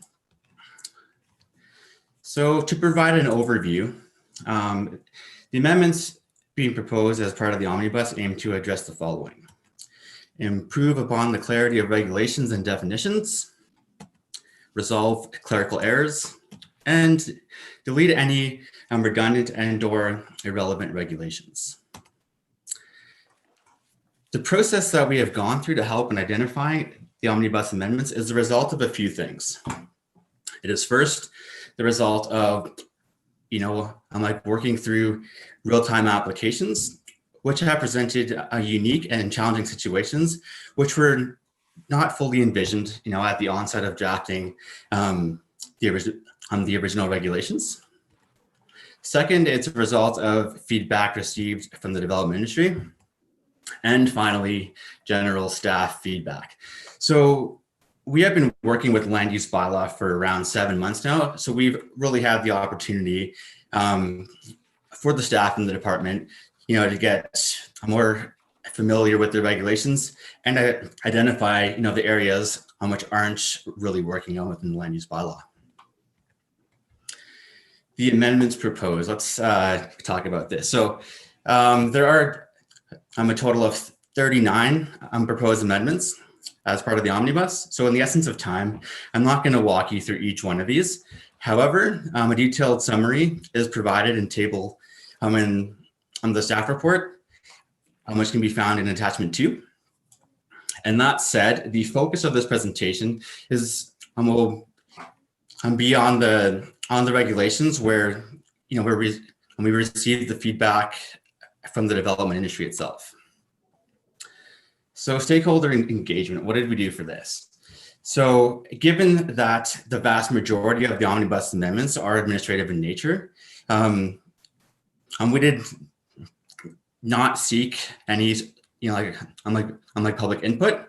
And that's mainly as this process, did not see much in terms of new regulations, but focused more on providing clarity to existing regulations. That said, however, the administration did engage with BOTA on section 2.3 as it relates to vehicle access and driveways, which they had flagged as being problematic in its application. So with that in mind, the focus of this presentation will aim to speak to the proposed regulations within this section specifically and outline the rationale behind the amendments as recommended by administration. So let's dive into the existing regulations in section 2.3, where we received feedback from the development industry. So the existing regulation limits the residential lots to one point of access, which is being seen as restrictive to development. So as such, administration revisited this regulation, looking at it from a few different angles. So the first was the factors limiting applicants from meeting the parking requirements for suites. The second being the constraints one access can have on site or on-site design, as provided in feedback from BOTA. 3, what the requirements were going forward in TP Town regarding access and design. And finally, how we currently treat similar built forms. So what does the proposed regulation aim to do? So the proposed regulation still looks to restrict residential lots for a townhouse and townhouse stack development to only one access, but it may allow for a second access to be accommodated when one of the following scenarios arise. So the first scenario would be where it's to accommodate the parking for a suite. And the second would be for a townhouse or a townhouse stack development, which proposes a front access, which is designed to enhance like standard. And this is similar to what was recently approved in TP Town. And it's important to understand the impacts of these amendments. So I want to walk you through an example of each scenario so that you can see the impacts and what that can do to a neighborhood. So let's look at scenario 1, where we're looking at the parking for a suite when a lane is present.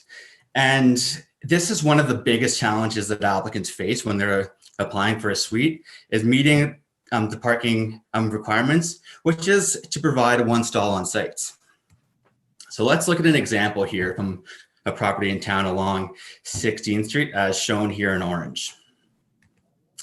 Now, as you can see on this property, there is an existing front driveway access, but this property also has, it's called access to a rear lane, as you can see here.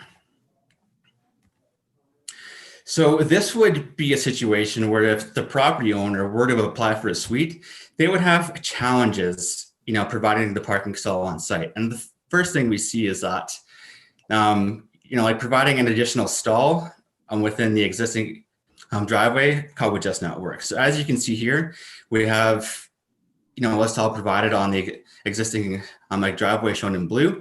And the other stall, which you would count, is, the vehicle parking stall within the attached garage. And additionally, what we would see is that if a new vehicle stall were to be provided on site, it would trigger a few things. The first is going to be the removal of any landscaping within the front yard. So where you can see this vehicle stall provided here, you're going to have to eliminate all the landscaping within that area. And typically, when we see that happen, it triggers a variance to the front yard landscaping requirements. And then secondly, what's going to happen is if this configuration is proposed, is that you're going to see an expansion in the driveway width, which would exceed the requirements of the land use bylaw. Or if they did a configuration something like this, where you can see the parking off to the side, that would actually trigger a separate front access, which is not permitted within the land use bylaw. So this is where allowing that second access from off the lane virtually eliminates all of these issues and the need to grant a variance. However, it should be noted that this will not eliminate the parking issues for suites and other scenarios, but this will provide an option when the lane is present. Okay, let's look at scenario 2. This would be when a townhouse or a townhouse stack development proposes a front access design to an enhanced standard. So again, as I had previously noted, this is very similar to the regulations that were recently approved for in TP Town. So what do we mean when we speak about an enhanced driveway standard? So here's an example of what administration would be looking for in terms of like a front access driveway. So here you can see like a decorative trim, the use of quality materials and contrasting colors. What we don't want to see going forward are examples like this, where you have your standard typical asphalt driveway. So to reiterate, we want to see more of this and less of this. And what's important to understand with this requirement in particular is that this now means that the units on the same side of a building must share the driveway access. And this is a critical component to this requirement that I really want council to understand, as it can have a significant impact on the streetscape and residential neighborhoods. So let's now take a look at a typical fourplex development located in South Canmore. So here we see an example, the property shown here in yellow. And as you can see, I'm going to click this again. This property shows 4 separate points of access. So you've got 2 points of access which lead onto 4th Street, and you have an additional 2 in the rear which lead into the lane. Now I'm going to bring you down to a street level where you can get a different perspective on on how this impacts the streetscape. So this is a view from the property frontage along 4th Street showing 2 points of access, which essentially provide access to the garage for each one of these units. Now, with an understanding of this site-specific design, it's even more important to understand the impacts this has cumulatively on the streetscape as a whole. So now let's look at not only the property we just looked at, as shown here in yellow, but let's also look at the 2 adjacent fourplex developments and see how like a similar design approach has impacted the overall streetscape. So the first thing we notice here is that there is 6 points of access along the frontage between 3 properties, resulting in significant, disruption to the pedestrian realm along the sidewalk. And as a result of these driveways, we see disrupted and fragmented areas of landscaping. And of these areas of landscaping here shown in green, you can see 2 of them shown in yellow. And the reason why I've shown those here in yellow is because those 2 areas actually show where you can have on-street parking provided in front. And as you can see, you're essentially limited to only 2 stalls along the street. So knowing now that, this is what currently exists, let's look at what is proposed. So we're going to go to the street view again. So when a front driveway is proposed, not only must the driveway be designed to an enhanced standard, the new access requirement must replicate what currently exists on per duplex developments, and the units now must share a centralized access, which would look something like this. So this is where, we had to look at the built form. And in the reality of things, when you're at the street level and you look at, say, a duplex or a fourplex, they're virtually identical. And, by implementing a shared access, it also redistributes the landscaping on the site. So right now you can see it kind of centralized in the middle, but when you provide in this shared access, it actually moves landscaping out to the sides and makes for, larger and continuous areas. And in turn, that also results in the availability of on-street parking, as you can see here in red. And with all that said, now I really want to focus on showing you what this could mean for a streetscape as a whole. So let's go to the aerial view again and look at the street in terms of the 3 fourplex developments now side by side and the impacts that can have on a similar, a redevelopment scenario. So first we see with the redesign is that there is now a shared centralized access, which allows for larger and longer continuous landscaping along the streetscape, as you can see here in green. And in doing that, it actually reduces the driveway crossings, which was previously 6, pretty much cuts it in half to now 3, which, results in a much less disruption on the pedestrian realm right in front of the properties, and actually, provides a much safer experience for pedestrians as they're walking along the sidewalk. And the most significant change of all this is that you increase the on-street availability per parking almost 3-fold. So you can see here, we've gone from 2 on-street stalls to 6 on-street stalls. Or in this case, along 4th Street, where everyone kind of likes to do this front angle parking, you can actually see it increase even more from 2 to approximately 10. So it's a fairly large jump, and the impact here is significant. And as we all know, the on-street parking is a hot topic within the community of Canmore in various neighborhoods. So this is moving us in the direction, towards addressing this issue. So to summarize, administration believes the revisions of section 2.3 delivers on the following: simplified parking options for suites when a lane is present. 2, it responds to the design limitations that were, flagged to us from the industry, aligns with the requirements recently approved in TB Town, and it applies a consistent approach to similar built forms such as duplexes. All that said, administration is recommending that council give first reading to revised land use bylaw of 2020-16 and schedule a public hearing for December 1st. And that concludes my presentation, but I open the floor to any questions that council may have. Thank you very much. I have just a couple of small questions. On your Schedule A, item 6, which is subsection 1.14.2.1 and .2, it's changing the wording on the setbacks from a bank of a water body.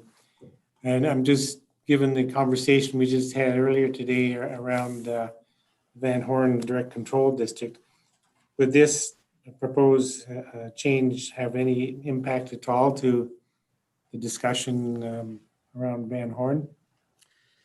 So the way that we've framed this revision is that we're not actually changing the wording from what exists within land use like bylaw. Currently, we're actually just flipping the order of them so that when you read it, it makes chronological sense. So if you were to revise that, we would have to look at, I'm just going to read this here. Sorry, not seeing the above described provisions. It could have an impact, but the way we've worded it here, it is not proposing that. So if there is an amendment made to adopt the DC as you have, then we would have to go back and look at this and make sure it's in alignment for second reading. Okay, thank you.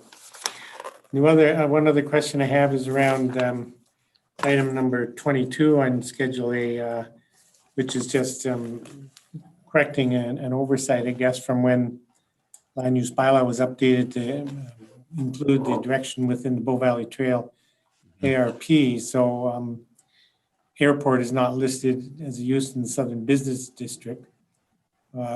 Clearly that was an oversight because the heliport existed long before the Bow Valley Trail ARP was written.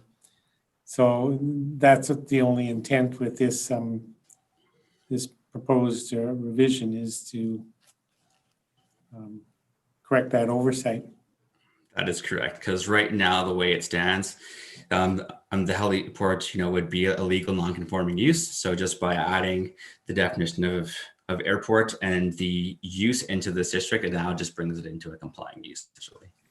Thank you. Are there questions from other members of council at this time? Councillor Sanford. Okay, sorry, I just have to find my page now because I flipped away from it. Thank you for your presentation, Mr. Henry. I just had a question about under the section that says amendments affecting various sections. There's a statement that says removing regulations which reference the Alberta Building Code. Can you just expand on why that was chosen as a direction in this update? For sure. So if you look at the Alberta Building Code requirements, that falls completely outside of the jurisdiction of the planning department, which is why we have, I'm a third party actually review all of our building permits because we are not trained in that. So to have a regulation within the land use bylaw, which could essentially grant a variance to any of the requirements of the Alberta Building Code, just doesn't make sense. It's not something that we as a planner can grant a variance to. Any of the variances that would come through the review of a building permit for something that is code related would need to come from the safety code officer themselves, and they do not operate off of the land use bylaw. So the Alberta Building Code is enforced in a different way. Is that correct? That is correct. So it doesn't belong in the land use bylaw, but there is oversight at a different level. Exactly. Okay, great. Thank you. Are there other questions of members of council at this time? I see none. I should note that the workshop that administration provided for councils to go through these recommended changes recently was very helpful for council, you know, to get to this point where we have reasonably good familiarity with the recommended revisions. So that workshop was very helpful. If there are no other questions then for Mr. Henry, and I see none, I'll move on and move the council give first reading to the revised Land Use Bylaw Amendment 2020-16 Omnibus and schedule a public hearing for December the 1st, 2020. Is there a discussion on that motion? I'll certainly support the motion. I think bringing this to public hearing will be important step in approving the bylaw. And yeah, happy to support the motion. Any other discussion on the motion? Seeing Councillor McCallum. Sure, thank you, Your Worship. I just wanted to say I would too will support first reading, and I'm pleased that this has come back so soon after having passed the most recent version of the land use bylaw, so that we can get these items cleared up to provide less hassle to the planning department and members of the public when dealing with the land use bylaw. So I'll be happy to support first reading and head to public hearing. No further discussion on the motion. I'll call the question. Those in favor? Opposed? Motion's carried unanimously. Moving on then, item G4, the road closure bylaw 2020-05 for 12th and 3rd Railway Court. Ms. Wojtenko.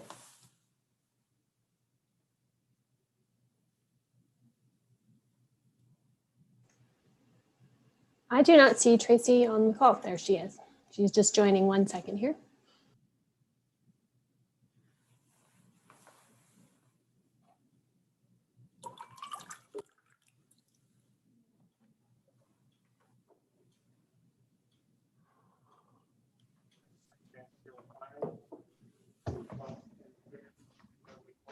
Here we are. Okay, I'm on.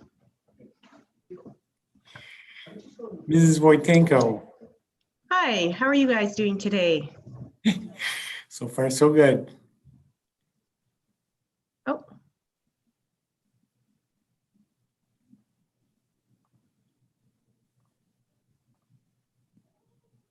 Can you guys see me yet?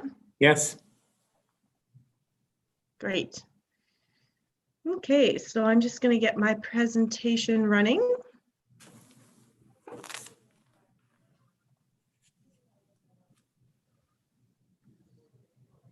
Morning.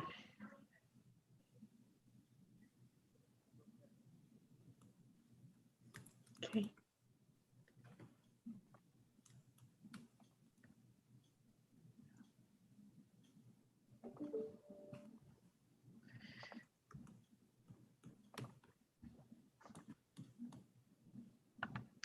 So I've just started sharing my screen. Let me know when you see it. Yeah, we can see the whole screen if you want to hone in on the slide itself.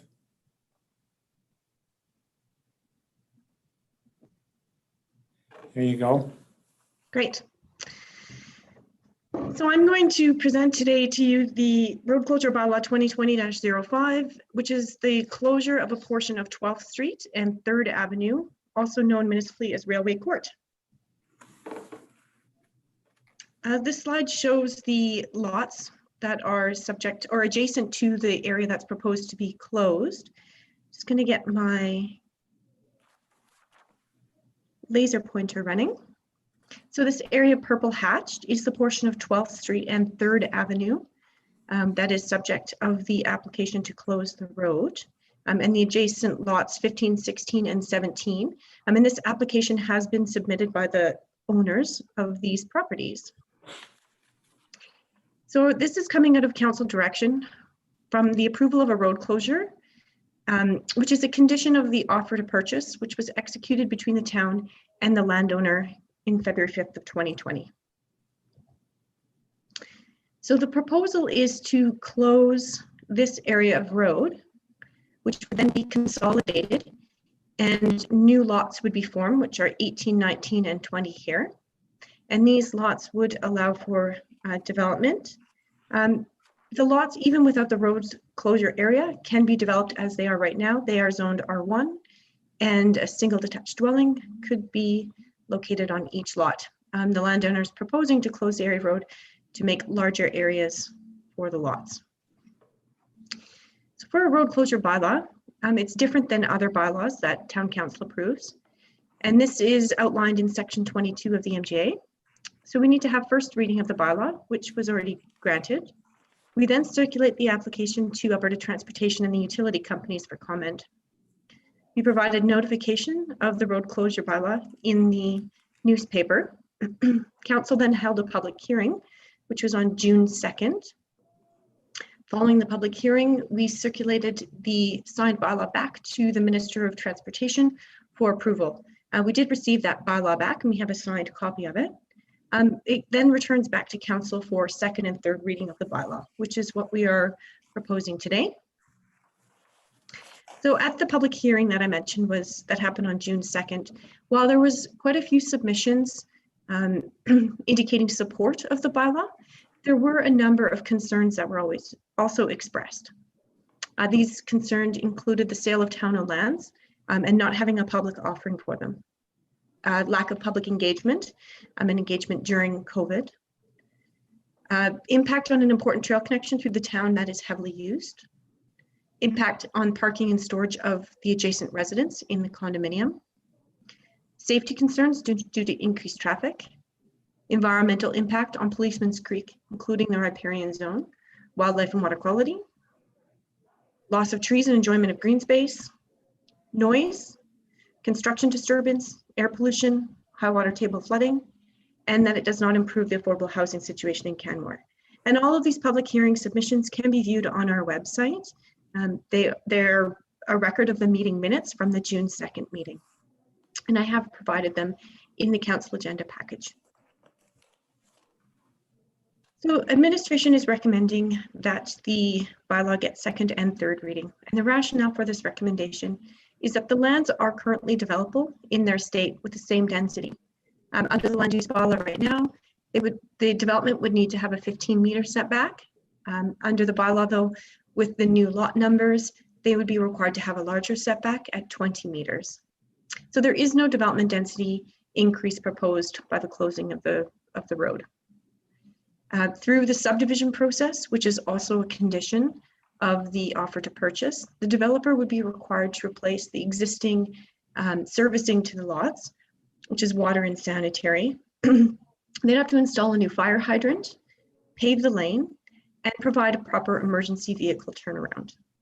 And these would all be conditions of a subdivision, should that be approved. And the subdivision is a separate process, which goes to the subdivision approving authority, and that would go to the subdivision approving authority tomorrow for decision. The other rationale is that this will facilitate bringing structures that are existing on the lots into compliance. Some of these structures do encroach into the right-of-way. So our recommendation is that council give second and third reading to bylaw 2020-05. Some of the alternatives that we've put forward to council is that you can refuse second or third reading of the bylaw. This would make the offer to purchase have no further force in effect, and we would return the 5% deposit for the lands back to the landowner. And I'm available for any questions of council if there are any. Thank you very much. So just to clarify, as the land sits right now, 3 new buildings could be developed on those 3 lots. That is correct. Right. And in regards to the work the developer would be required to do at subdivision, that work, it's noted that the work is something that would then be done for the town without town expense incurred? That is correct. Right.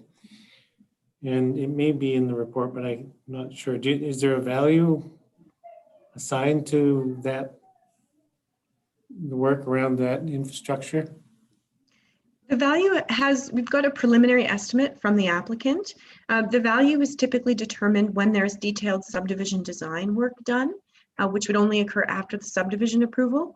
We estimate the work though would probably be in the range of $350,000 to $400,000 of work. And that, of course, would be over and above the value of the purchase price of the road closure lands to the town? That's correct.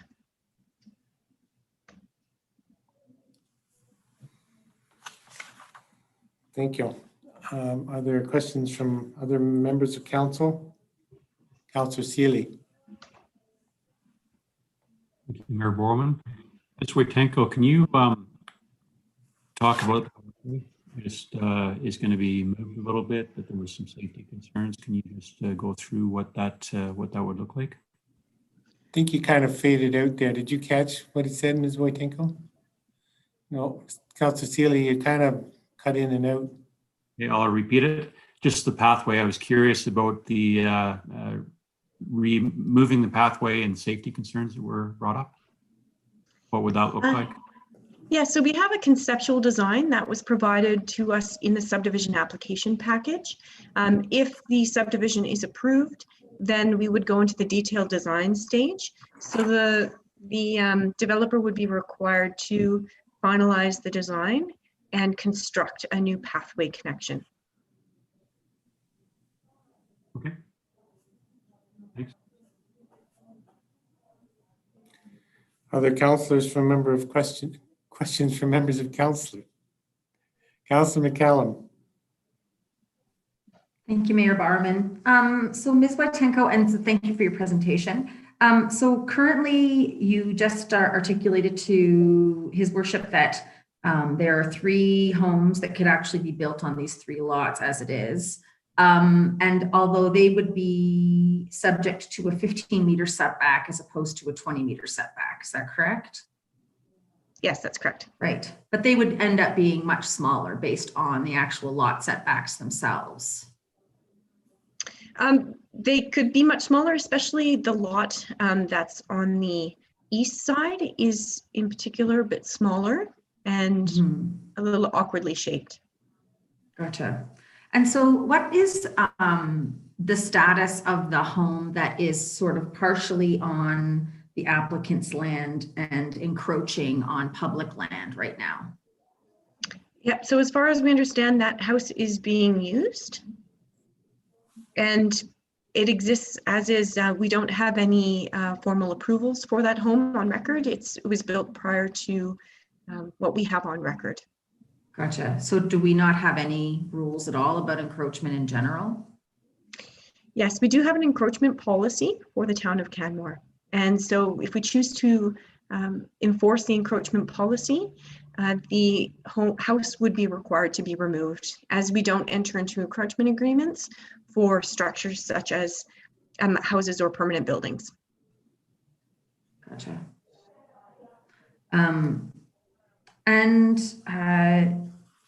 There were a lot of concerns that came up through the public hearing. One of them was actually the pathway. How much space will then be allowable between the back of the condominium property line and the property line of the new lots, I guess, if they were to be approved? So we have a conceptual drawing provided at subdivision. I know it's but we don't have the unfortunate detailed that, design yet.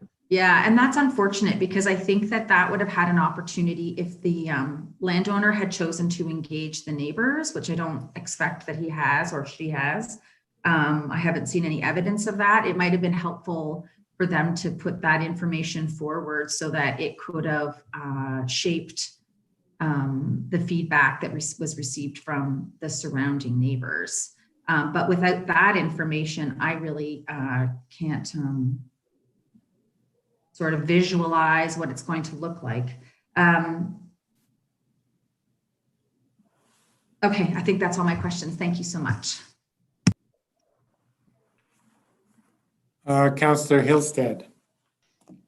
Thank you for your presentation. So do we know how much just actual space, not thinking about the path, but just the actual space between the condominium property line and the new proposed road closure? Like what's the actual distance there, just to get a idea of space?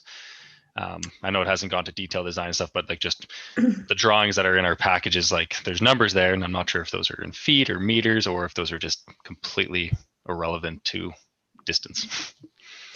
If council would like to see, I do have the conceptual drawings on my computer that it would take me a minute or so, but I could bring up the conceptual drawings from the subdivision application for you to understand what this looks like conceptually. Of course, because it would be a condition of subdivision, if it wasn't to the town standards, then we do not need to endorse the subdivision if we can't find a good design. But if that would help council in making their decision, I could pull up that drawing. Sure, that'd be great. Why don't you do that? Thank you. Sure, just give me a minute here. Mm-hmm.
Okay, so I'm going to share my screen and show you the image. Can council see this? Yes. Great. And can you see my mouse circling around here? The cursor, yes. Yes, great. Yeah, it's not my mouse, my cursor, thank you. So this is the existing pathway down here. And so it's hard to see, but underneath, so it does generally pop out just onto the road here. So this is conceptual, it has not been approved, and it has not gone to detailed design, but you can see it ties into the width of the existing path. The number here is 1.92, I don't think you can see that very well, but it looks like it would be just less than 1.92, so it would probably be about 1.5 meters from the back of lot, as shown conceptually at the moment. Oh yeah, there is a number up here. Sorry, might be able to see.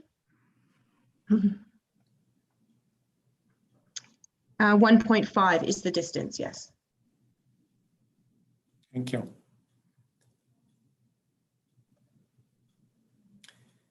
That help with your question, Councillor Hillstead?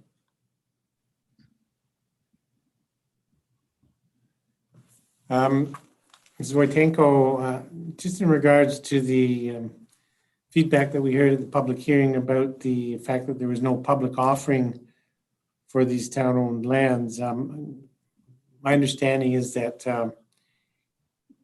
nobody else could do anything with those lands. If they were put out for public offering, there would be no use possible. Is that correct?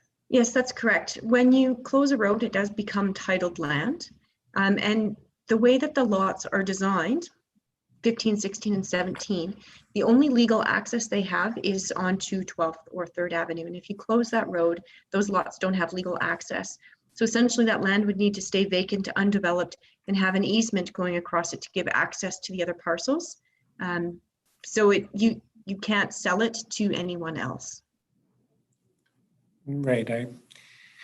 recall that from the earlier discussions. One other question I have is, I can't find it in this report. I know you've presented it in previous discussions, but what's the agreed selling price at this point? I believe off the top of my head, it's $537,000. But I'd have to double check the numbers. So I'm just thinking in terms of the total financial impact or benefit to the town of that purchase price plus the $350,000 in value to the town with the new infrastructure and work the landowners would be required to do. So it's 800 and close to $900,000 in value for this land transaction. Yes, that's correct. And the number of improvements at subdivision is still yet to be determined, but it would be about that. Okay. Are there other questions, Councillor Sanford? Thank you, Mayor Barman. Thank you, Ms. Wojtenko, for reviewing that information with us. One of the concerns that was raised during the public hearing was that, I'm just taking this verbatim out of one of the letters, temporary vehicle loading and unloading access to the back units of Fairholme Mountain Estates still needs to be maintained. Is there actually a road back there, or is that a pathway? I thought there was just a pathway. So there is the road that goes in partway, and there's an emergency access bollard there. It is a road, so it is open to public use, but it is not a developed roadway along the whole back of the property. What is kind of developed as lane would remain and actually become paved. But correct, because of the trail being moved, there would be no access there. I don't believe that there is a formal legal access to that property from there in any case, but the emergency vehicle access would be maintained. And I thought you mentioned that the developer would be doing an emergency turnaround in that area? That's correct. When a fire truck pulls in now, they would have to back out. So we're looking at seeing if we can work on a design where a fire truck would be able to turn around at the end of the cul-de-sac rather than backing all the way out. So currently, if people have access to the back, there's no real road back there. That's correct. Okay, but there is a pathway through that area, and that pathway will need to be moved. That's correct. Okay, all right. Thank you. Are there other questions from members of council at this time?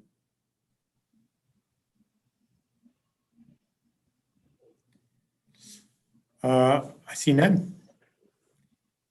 Thank you for your presentation, Ms. Wojtenko.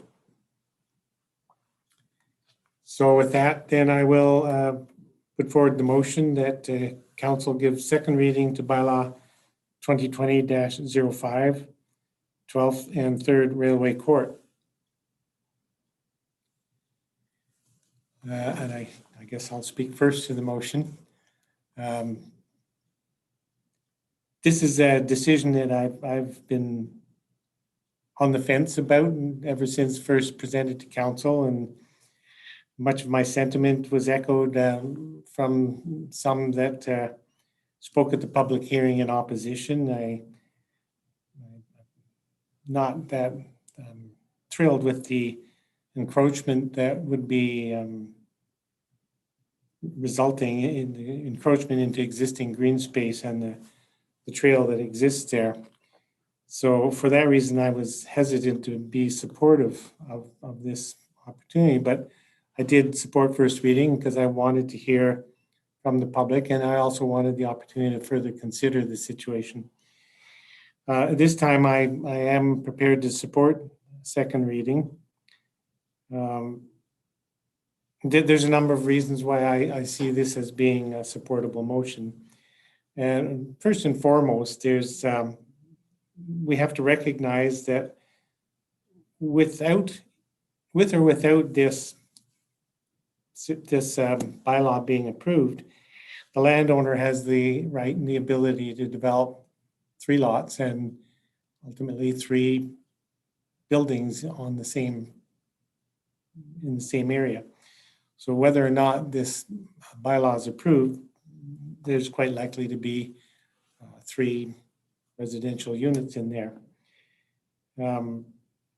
So by approving the road closure, we're improving the impact to the environment by ensuring that any new buildings would have to be for a further 5-meter distance from Policeman's Creek, which is, I would say, a fairly significant improvement.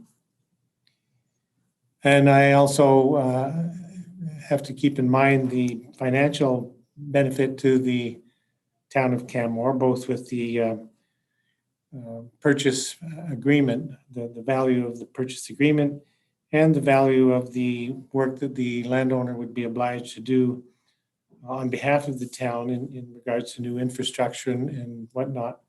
So it's pushing a $900,000 benefit to the town of Canmore, and in the long run, it won't result in any real change to what potentially could be developed there, except for the fact that whatever new development would be taking place would be further from Policeman's Creek, which, as I suggested, is a benefit.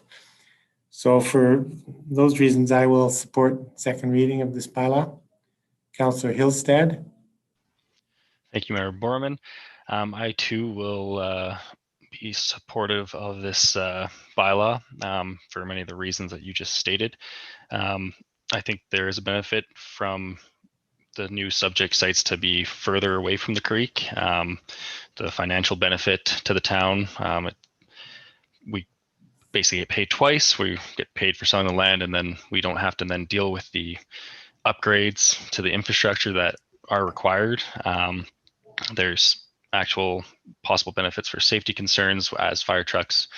Hopefully we'll be able to do a full turnaround, making it easier for them to get in and out of the sites, which also would help the condo, because if they have to access the back of the condo, again, they would go through the back and they'd possibly have just an easier time accessing it.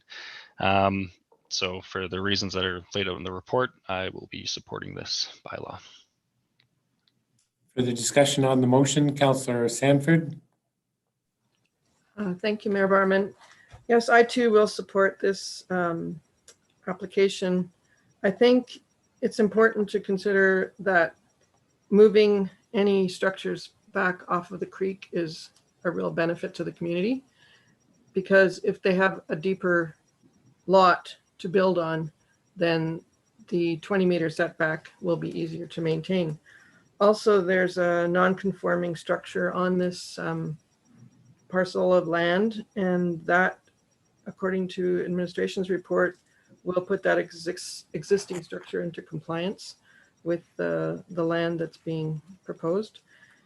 Some concern was raised about selling road allowances, and I think that's a fairly common occurrence, because when lands are developed or lands are planned, they usually put in some areas where a road might occur. And the fact that the road has never occurred in this space indicates that that road allowance was not actually needed. So the sale of the road allowance is actually something that benefits that whole area. And of course it benefits the town of Canmore because there's a financial gain on that. And that the fact that the developer is willing to service and bring those lots up to a higher standard is also beneficial to the community. So I will support this, and thank you very much. Councillor McCallum. Thank you, Mayor Barman, and thank you to my colleagues. I will not be able to support this bylaw as presented today. I recognize that there are 3 developable lots that the landowner has the ability to develop.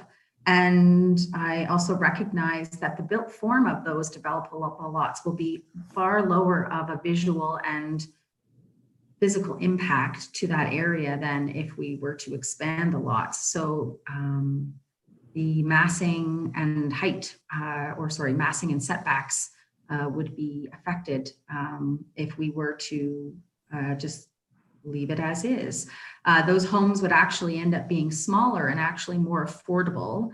That being said, we also know that continuing to build single detached dwellings in our community is never going to bring us any closer to our goals of affordability.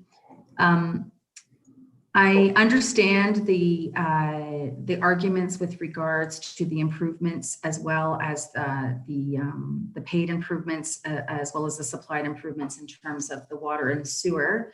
But I do want to remind everyone that, you know, this area and these little pathways through the center of our community are really special for people. They are almost sometimes like you can take the straight road to wherever you're going, but you have the ability to walk through these little magical areas through Canmore that still exist. And it was clear through the letters that we received that people really value those little areas, and they find them special. And I know my children still tend to peek through town, through these little pathways, etc. And although the pathway would still, a new pathway would be built, I find that generally when that happens, the new developments tend to impose on those little public spaces. They just don't feel like they did. I don't feel that this development is necessary for our community. We don't require any more single detached dwellings in our community.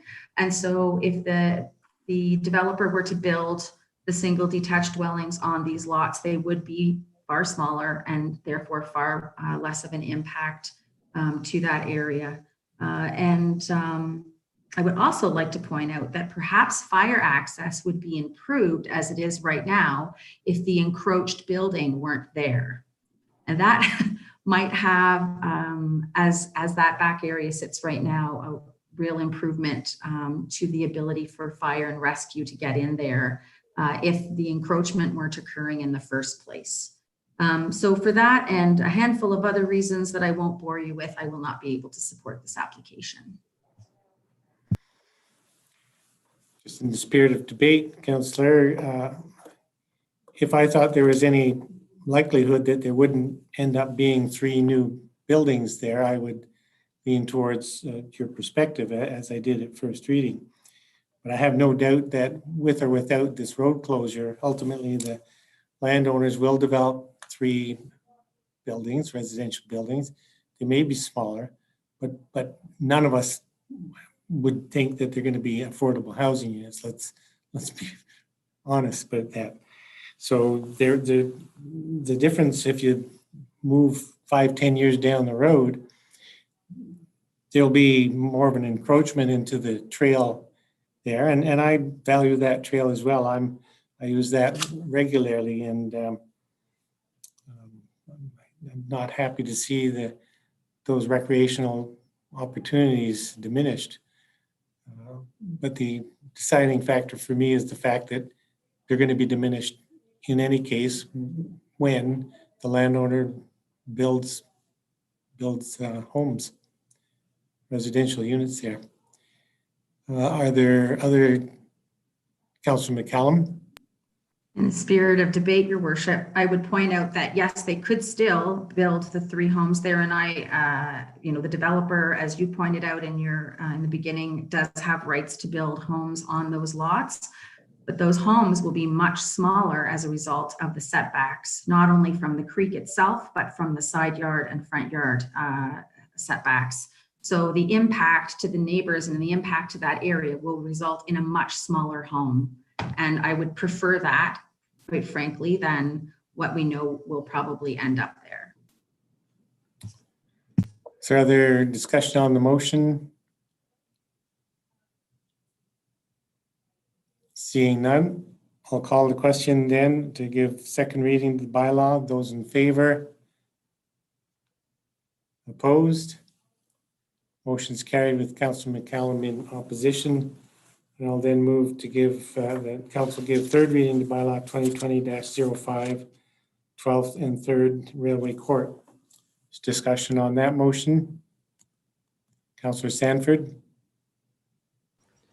I will support third reading on this, and in response to the concerns raised by Councillor McCallum, if these lots remain as is, the owners could apply for a relaxation of the setback. So essentially, they could still build a fairly sizable building on those R1 lots, but everything would be moved closer to the creek. And to me, I see that trade-off.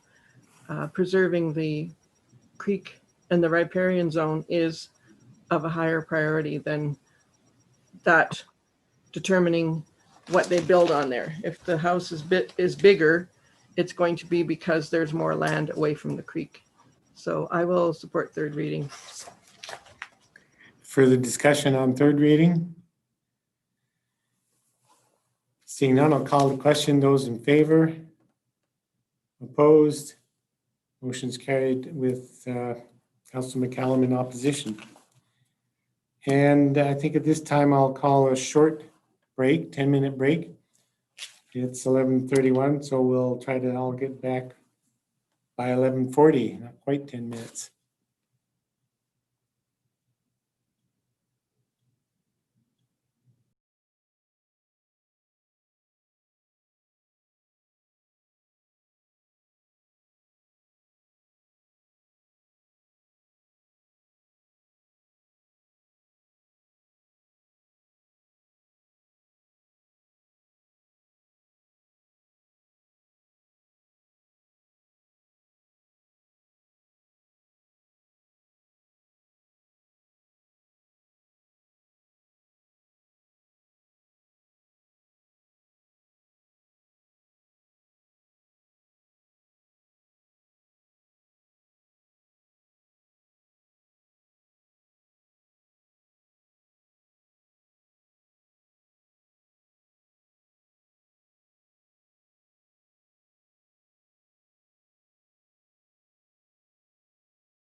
Okay, are we all back?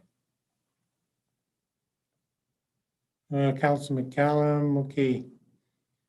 And we are live, it looks like, so call the meeting back to order. We'll move on to item G5, which is the Clean Energy Improvement Market Study and Tax Bylaw 2020-26.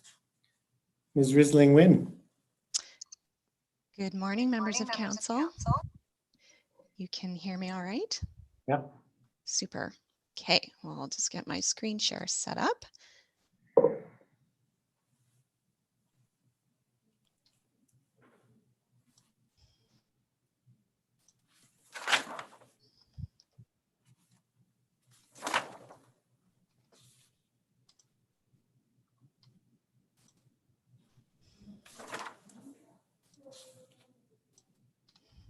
How is that looking? We can see everything, including next slides. Okay.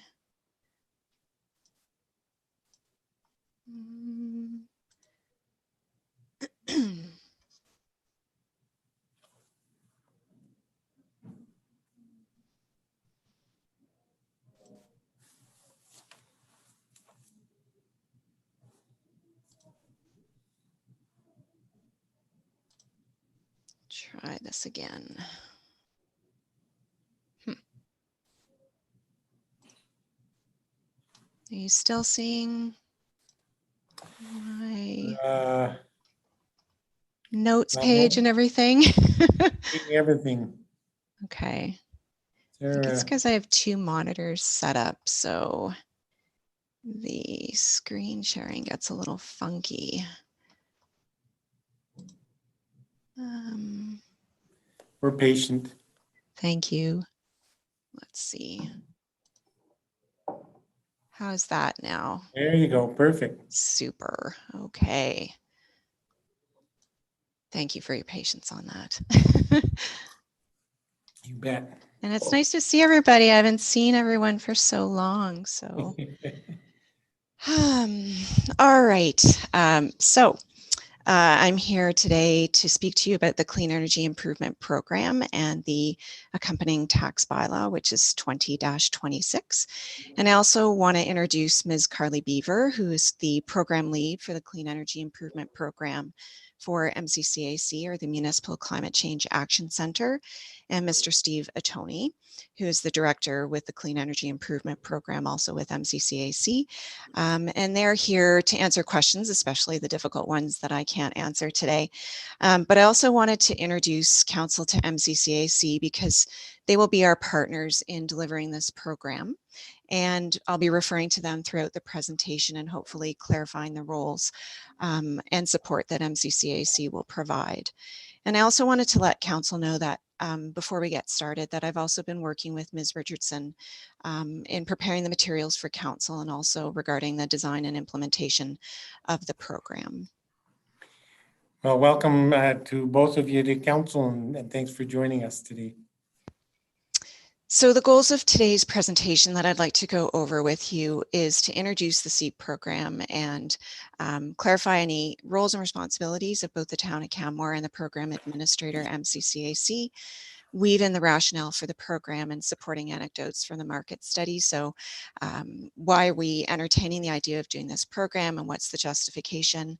We'll finish with the highlights from the SEEP bylaw. So I don't intend to go through every provision, but just sort of bring your attention to a few of the important ones, and then ask that you give it first reading and schedule the bylaw public hearing for December 1st. And of course, the opportunity to answer any questions that you might have. So what is a Clean Energy Improvement Program? So the Clean Energy Improvement Program, or SEEP, as it's referred to here in Alberta, is Alberta's PACE program. So you may have heard of PACE programs. In Alberta, we're choosing to call it SEEP. So PACE or SEEP are property assessed clean energy programs for financing solutions for energy efficiency and renewable energy installations. And PACE programs allow owners flexible access to flexible long-term financing through their municipality. And that repayment is facilitated through an added charge to the participant's regular property tax bill, so similar to a local improvement charge. And when I say clean energy improvements, what we're referring to are energy conservation retrofits and or the installation of on-site renewable energy. So the program administrator, MCCAC, will maintain a list of eligible projects on their website, and these can be bundled. I'll give you an example of how that could look later on in my presentation, but that's the scope of the things that people could access through this program. So I also wanted to let you know that there are a number of municipalities within Alberta that are already pursuing SEEP programs. Both Devon and Rocky Mountain House passed their bylaws around this time last year in 2019. Rocky Mountain House, Devon, and Edmonton are all in the detailed design phase of their programs and targeting launch in early 2021. Ourselves, Leduc, and Okotoks have initiated program design with bylaw development right now and moving into early 2021 with the hopes of having programs launched later in 2021. So Alberta is one of the only provinces in the country that actually has enabling legislation to allow these programs to move forward. So that was with Bill 10, an act to enable clean energy improvements, which was passed in 2018, and it made some small amendments to the MGA as well. And that was followed with a regulation that went along with the legislation, which defined the program and added the additional design requirements. So the real nitty-gritty of the program is embedded in the regulation. And at that time, Energy Efficiency in Alberta was defined as the program administrator, but that has since changed to the Municipal Climate Change Action Center, which many of you may already be familiar with MCCAC. So this is a partnership between the AUMA, the RMA, and the province. And the MCCAC has been providing funding and advisory services for the past 10 years to municipalities across Alberta. And just to let you know that the SEEP team at MCCAC is a team of 5. So there's quite a lot of horsepower there for us to draw on that will be helping us to deliver this program. So how will the town of Canmore benefit through a SEEP program? Well, our primary goal of implementing SEEP is to help reduce the community's GHG emissions related to energy consumption of our building stock and move us towards achieving our GHG reduction targets. So that will help us achieve our sustainability goals. That will result in deeper energy savings.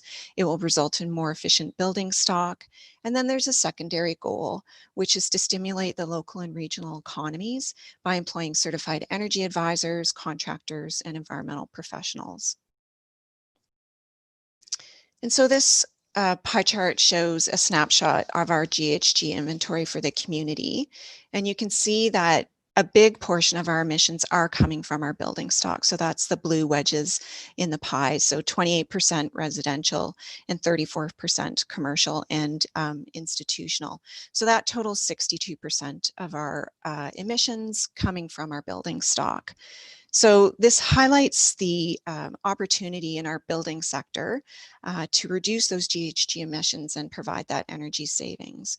So energy efficiency programs such as SEEP can be used as tools for municipality to reduce the energy consumption of community building stock, as well as increase resiliency of our buildings. And it provides a wide range of upgrades to reduce energy use, both in terms of the electricity and the natural gas consumption in our buildings. So SEEP programs can help us reduce those emissions specifically related to our building stock and our buildings' energy consumption. And this program is the most important mechanism for us to get broad uptake on energy efficiency in existing buildings, which is a really challenging area for us to work on. So the market study also dove into the age of our buildings in our residential building sector and analyzed that housing stock. And you can see that 74% of our homes are dominated by older single detached dwellings, which are occupied by the primary owner and built prior to 2000. So these types of homes are strong candidates for SEEP. They're likely older homes and they're requiring a suite of upgrades. Homeowners are looking to complete deep energy retrofits and can benefit from the low interest and the long repayment term of the program. And how will property owners benefit? Well, they'll benefit through flexible, affordable financing. SEEP will offer competitive interest rates and long, flexible repayment periods of up to 25 years. It'll result in energy cost savings for the homeowner. So energy efficiency upgrades will create energy savings and lower the participants' utility bills.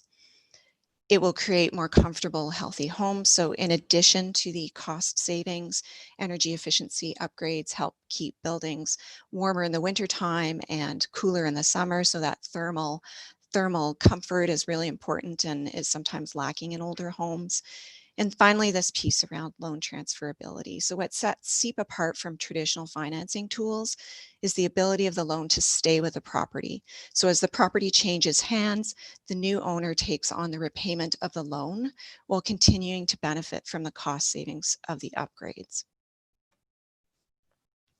So municipalities must pass a bylaw to establish a SEEP program. So that's why we need to put the enabling legislation in place. But you're probably also wondering why we're interested in pursuing this at this time. So FCM is launching some community energy efficiency financing programs. We're expecting that in February of 2021. And the prerequisites of applying for that funding are having this local enabling bylaw in place and completion of the market study and the program design. So if we want to be in a position to apply for those FCM funds, we need to have our bylaw in place to do that. And I also see this as a no-risk decision. Bylaw adoption enables us to pursue a SEEP program, but it doesn't commit us to it if we determine that we don't want to proceed, but I'm hoping that we will.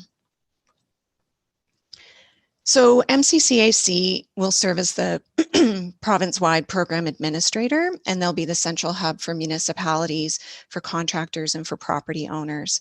And they've also been supporting us up to this point. So evaluating the opportunities in the community. So they did a lot of the heavy lifting with the market study, supporting with the bylaw development. So the team at MCCAC provided bylaw templates for us to get started with our bylaw.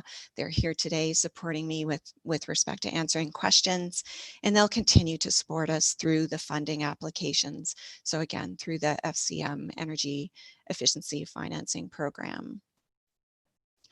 And MCCAC will be responsible for processing the application and the technical reviews, for facilitating the agreement executions, for recruiting and training contractors, for customer service, for reporting, for doing the lead marketing and program website design. And then the town of Canmore will be responsible for securing funds for financing, establishing that the applicant is in good standing, collaborating on those marketing plans, executing the financing agreements with the property owners, and then levying and collecting the clean energy improvement charge. And all of this will be formalized through an agreement, a master program agreement with MCCAC for delivery of the program. So just quickly to run you through how the program will work. So it starts with a pre-qualification process. So the participant will submit their pre-qualification application to MCCAC, and MCCAC in the town of Canmore must approve the application. So after that piece, once pre-qualified, the participants would have a home energy evaluation done by a NRCan energy advisor, so certified energy advisor in their home. And then a contractor quote would be undertaken based on the recommendation from the energy advisor and the list of the eligible upgrades for the property. So the participant would have the contractor provide them with a quote for their project. Then it moves into the project application. So the participant will submit the project application and the supporting documentation. MCCAC will approve the application and notify the town of Canmore the amount requested. And then Canmore will approve the amount and provide the clean energy improvement agreement. And then the project would get approved. The participant, the contractor, and MCAC must enter into a project agreement, and Canmore and the participant would enter into the Clean Energy Improvement Agreement, which is essentially the financing agreement for the project. And then the project can commence. And then the upgrade is done. So the homeowner works with a contractor to have that suite of things done on their property, and the contractor completes the work on the project, and the participant ensures that the upgrade completion form is filled out. And then a post upgrade home energy evaluation would be done. So this would be completed by the participant, and the participant would receive a new EnerGuide label and determine the energy savings. And then the payment piece, so MCCAC would receive and approve the upgrade completion form, notify Canmore for the payment. Canmore would then provide the funding to MCAC, who then pays the contractor and the service provider. And then the final piece is that the town of Canmore would levy the final project cost on the property owner's property tax bill. So a little bit about municipal financing. So how would the town of Canmore finance these projects? So municipalities can pursue several options to finance the program. We could do that through internal funds. We could do that from borrowing from a third-party lender like ATB or BMO, which is the bank that we currently do some of our borrowing with. Or the third option is through an external funder like FCM. And it's important to note that borrowing for financing clean energy improvements will not count against our debt limit or our debt service limit for the municipality. And any securing of borrowing that we would be doing would be done in 2021. Working with Ms. Richardson, of course, we would have to come back to council if traditional borrowing was pursued. So just to speak a little bit about the funding that would be available through FCM. So again, the two prerequisites that are required is the adoption of the bylaw and also the completion of the market study and the program design. And then they're proposing two funding streams. So the first would be a low interest loan to capitalize the program. And the second option is a partial loan guarantee. So if we were to move forward with third-party financing through our own financial institution, FCM would provide a partial loan guarantee for that. Both funding streams are 4-year commitments, so FCM really wants to get municipalities started on the path for their SEEP or PACE programs and really get them established. So they're providing funding for 4 years. And both funding streams include a grant that could cover the administration costs for the first 4 years, as well as equipment rebates and rebates for home energy evaluations. And as mentioned, the stream is expected to open in February of 2021. So in order for a participant in a property to be eligible, the participant must be the legal owner of the property, they must be current on their property tax payments, and they must receive consent from their mortgage lender if that's applicable, so if they have a traditional mortgage. The residential, commercial, private properties eligible would include single-family homes and multifamily residential buildings, commercial businesses, and retail businesses. And our initial offering of SEEP would be targeted to residential properties. However, the bylaw will enable non-residential properties to be added in the later years. So we want to start with the residential properties and get a lot of key learning done through that first year or first couple of years, and then bring on the commercial properties after that. In order to be eligible, the energy efficiency or use of renewable energy must increase as a result of the project. All the measures must be permanently fixed to the property, and they must be completed by a contractor who's trained with the SEEP program. And some examples of some of the eligible upgrades would include heating, ventilation, and air conditioning, indoor and outdoor lighting controls, water heating, improvements to the building envelope, so insulation and windows, solar PV and thermal energy, and combined heat and power systems. The bylaw also identifies, and the legislation, the SEEP legislation, identifies the financing maximums per project. So the legislated financing maximums are $50,000 for a residential project and $1 million for non-residential, and municipalities can lower these amounts. So our proposed maximums in our bylaw are $50,000 for residential and then non-residential at $500,000. And the reason that we decided to go with $500,000 for the non-residential is because our borrowing limit for for commercial or non-residential is set at $1 million. So this would allow us to finance up to 2 projects at $500,000 each. So the bylaw and the legislation also defines how much the property owner could enter into with respect to their project and the clean energy improvement tax. And so the clean energy improvement annual tax payment must be equal to or less than the tax amount imposed on the property. So say we had a property owner, say his name was John, and he paid $2,000 a year in taxes. The annual repayment towards the SEEP tax cannot exceed $2,000. So how does that number get calculated?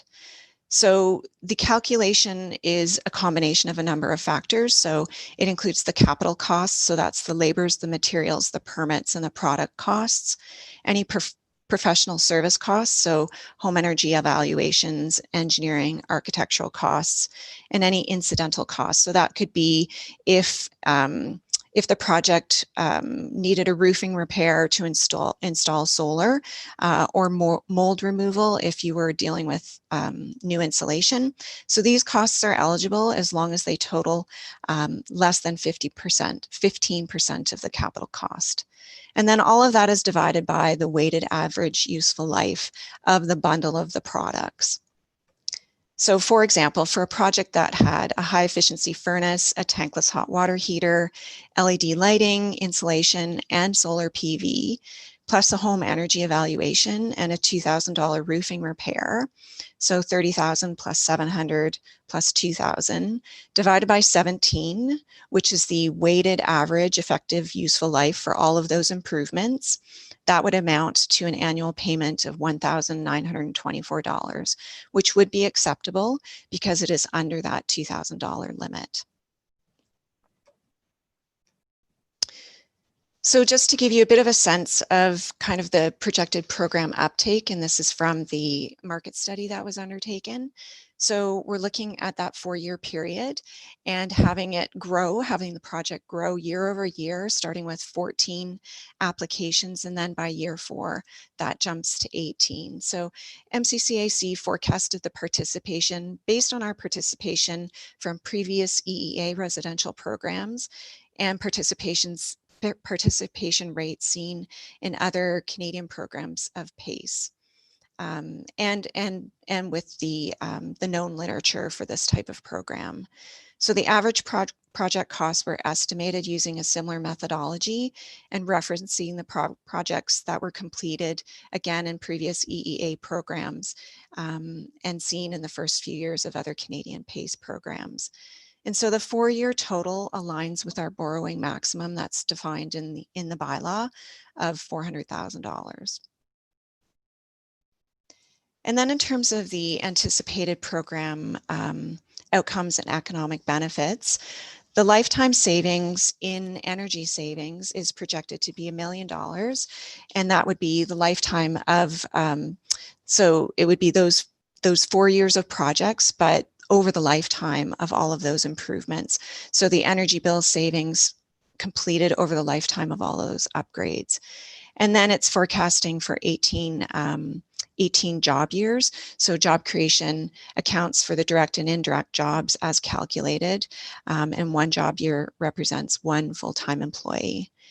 And then for the lifetime GHG emissions, we're looking at just over 7,000 tons. And again, so that's over the lifetime of that upgrade, what we would expect to see in GHG reduction. And then in terms of added GDP to the economy of $8.4 million. So that's indirect and direct spending using again, those projects over those 4 years. And that would be, the expectation that people would be, hiring people directly and buying products and services, but also how is the money that is being saved used as well. So just to go over the highlights from the bylaw, and just a reminder also that the bylaw is meant to be an enabling bylaw, and it's meant to be generic enough for us to be able to provide flexibility within the implementation, but also cover the legislated requirements of what the bylaw needs to include. So as mentioned, it has to result in improved energy efficiency or the production of renewable energy. It must be listed as an eligible upgrade on the program administrator's website, and it be agreed to in writing. It cannot be less than $3,000, so the minimum is $3,000. And then it sets the maximum, so that $50,000 for residential, $500,000 for commercial, $50,000 for nonprofit, and $100,000 for multi-unit residential. The bylaw also speaks to our maximum borrowing, so the annual amount to be allocated by the municipality to the SEEP program is $400,000 for residential and $1 million for non-residential. And the annual borrowed amount will have a maximum interest rate of 5% and a maximum term of 25 years. So it can be less than that, but it can't be more. And so just to give you an idea of how we intend to roll out the program. So starting in Q3 of 2020. So we worked on the market study and we worked on getting the bylaw in place and bringing it to you for adoption. So moving into January, we'll be continuing that process if it's not complete in December, and also be working on detailed program design. We'll be submitting that application to FCM and then waiting to see whether or not we're successful. Then we'll move into later in the year, moving into some program engagement activities, and also looking at additional detailed program design and working with staff in the finance department in terms of how the program will be implemented, and then forecasting a program launch later in 2021 around towards the end of the year in the Q4. So with that, I just want to reiterate the recommendation is that Council does give first reading to Bylaw 20-26, a bylaw to establish a clean energy improvement program in Canmore and schedule a public hearing for December 1st. And I'm happy to answer any questions that you might have. Great. How long do you have here? As long as you need. This is really, really complex. I have a lot of questions. I don't think I'll have a chance to get to them all. And I think as the program rolls along, we'll understand better. But I will ask some of my questions. I see Councillor Hillstead's busting a gut there to ask a question. So go ahead. If I don't ask it, you'll probably ask it first. So I was just curious, on average, how long does it take from the application process to completion? Just because there's a lot of steps involved there. So just kind of a average timeline. Yeah, and maybe I'll let Mr. Tony jump in and speak to that since, and an opportunity to introduce himself. Hi, everyone. Thanks for giving us the opportunity to be here today and to support Lori and also the SEEP bylaw. I'm Steve O'Toney. I'm the program director for SEEP, and I've been working on the program ever since the legislation has been enabled. So I've been working to help actually build the program and make it a real thing, and working with municipalities across Alberta. And I'm here today with Carly Beaver. She probably knows the nuts and bolts of the program even better than I do, and she's the program lead. In terms of the cycle to get a project done, it really depends on the project itself. Sometimes larger scale projects like solar PV could take a bit longer, and sometimes more straightforward energy efficiency projects like a furnace upgrade could take much shorter periods of time. All those steps you saw, even though they're all sequential, happen rather quickly. So even something like pre-qualification, we anticipate a 2 to 5 day turnaround. And then we're going to have home energy evaluators vetted and posted on our website. So finding a home energy evaluator should happen quite quickly. And the same thing with contractors. We're legislated to post contractors on our website, and we do some basic screening to ensure they have all the proper insurance and licenses to do the work. So connecting a homeowner to a contractor should be a quick process. All that said, we anticipate the whole process to be somewhere between 1 to 3 months, depending on the project. But it's definitely not as long as it seems. There's just a lot of steps in there, but it will be a streamlined process. Certain parts will be automated, and it also depends on our work with the municipality, ensuring we establish a very efficient process from the outset. Thank you for that. If I can ask another question, it Go kind of ahead. ties into that as well. So say a person's furnace breaks and they hadn't started these steps. Is there either a way to fast track it or to kind of let them do the upgrade and then kind of work in reverse, or is it breaks, they upgrade, and they're out of luck? Yeah, that's a really good question. And that really depends on the municipality. Some view this program as a way to provide financing and also as a way to ensure that projects are additional to what would have happened in the market. So some municipalities feel comfortable with allowing projects to move forward even though all the paperwork isn't done. As long as when they do apply for the financing, it does hit all the eligibility requirements. So in other words, it was done at the contractor who has all the proper licensing. The furnace or the product that they installed does meet all the eligibility standards, whether it's Energy Star or what have you.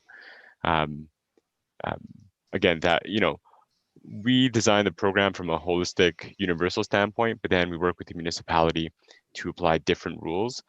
So this would be one of those rules where we, work with Lori in our detailed design stage to see if we'd allow for what we call retroactive projects to be included. And we've ran programs before, not financing programs, but rebate programs where we've looked at similar issues and we've allowed for retroactive projects, especially for what we call emergency replacement.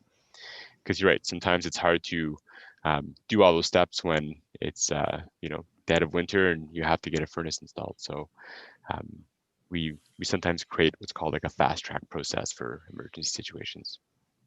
Thank you. I have a question that for either Ms. Beaver or Mr. Tony. There was a reference in the presentation to the fact that you, MCCIC, would be recruiting and training contractors. Just curious what's involved in that work. I can jump in, Steve. So I'm Carly. I'm the program lead for the Clean Energy Improvement Program. So we actually inherited part of the contractor network that we had built through Energy Efficiency Alberta. So we'll be taking that network that we have already built out and then completing training specific to the program for contractors. So they'll learn what's eligible in the program, how do they help the participants proceed through the program and do that sort of training. And then we'll also be doing engagement sessions with contractors located directly in Canmore and in the Bow Valley to make sure that there's kind of a group of local contractors available for participants in Canmore to do that programming. So that'll be, depending on COVID situations, either an online webinar or an open house type situation that we would do kind of prior to program launch to get them kind of engaged and onboarded into the program. Great. So would there be a bias or a preference, I should say, towards local contractors in this program? So we would, I guess, focus our recruitment efforts on local contractors, but it'll be open to any contractors in Alberta to come into the program. So participants won't be, I guess, they won't have to use a local contractor, but our recruitment efforts for your program will be focused in kind of the Bow Valley region. Okay, great. Thank you. Councillor Seeley, you had a question. Just curious about the cost benefit analysis, the annual cost of the program offset by the energy efficiencies.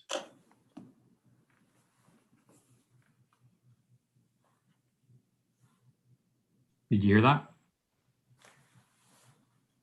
I did. Yeah. Do you mean in regards to like the participant or to like the program as a whole? The participant.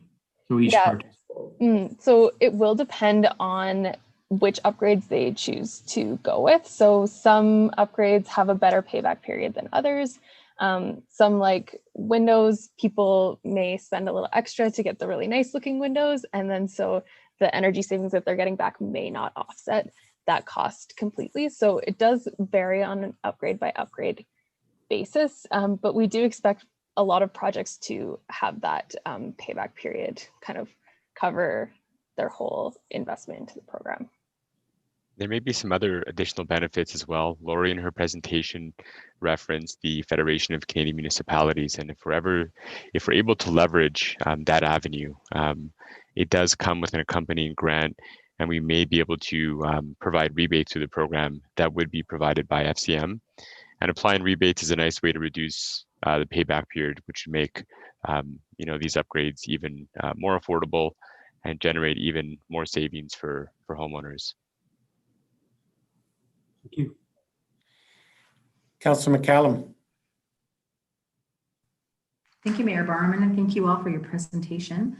I just wanted to ask some questions. So you talk about improvements that perhaps the market wouldn't have brought to a project. So if somebody was building a new project, say an apartment building or perhaps a new condominium build, would they be able to apply to the project for funding that they could actually add, say, solar panels to the ceiling or to the roof, rather, et cetera, for their new build? Or is it just for existing housing stock? It is the program. Go ahead, Laura. Go ahead. I was just going to say that it is for existing buildings. So this program is written for existing buildings, not new construction. Okay, so potentially a building could be a year old though, and they could apply, the owners could apply to be part of the program and add the solar panels or whatnot that they might not have been able to afford, or that the developer might not have been able to, or would not want it to put in at the time of development. Yeah, I believe so. Sort of nuanced there, like a new house, it's a year old, but yeah.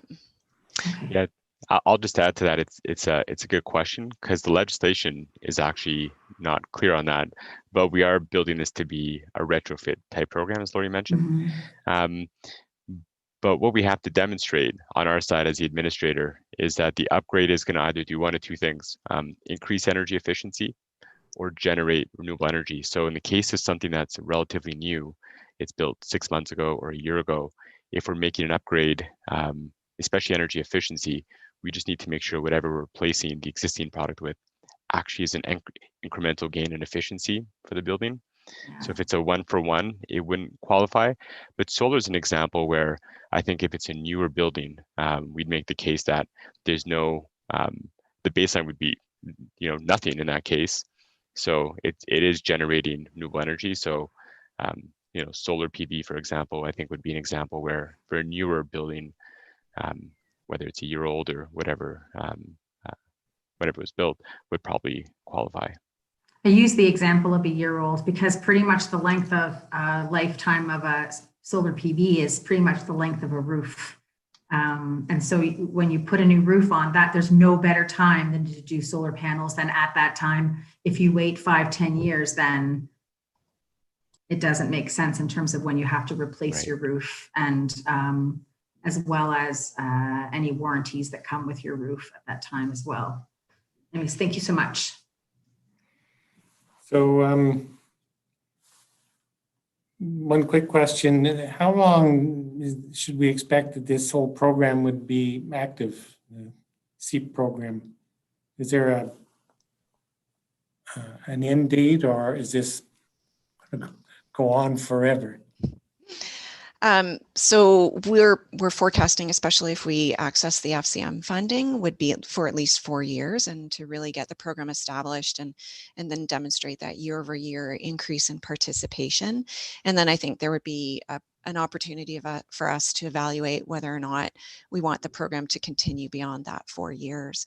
And really, it's going to take some time for the community to get conditioned to this opportunity, for us to learn how to implement it. And so really committing to that initial 4 years, I think is not unreasonable, and will help us really understand how the program is going to work. And then beyond that, trying to understand what the future of the program might be. And so I don't know if Mr. Tony or Ms. Beaver want to speak to that, and what the province is contemplating with respect to the longevity of these types of programs. But I think they would be in place and for the short term and perceivably medium term. Yeah, maybe I'll just add to that. I think philosophically, the shift towards financing programs is meant to have something in market that's always available for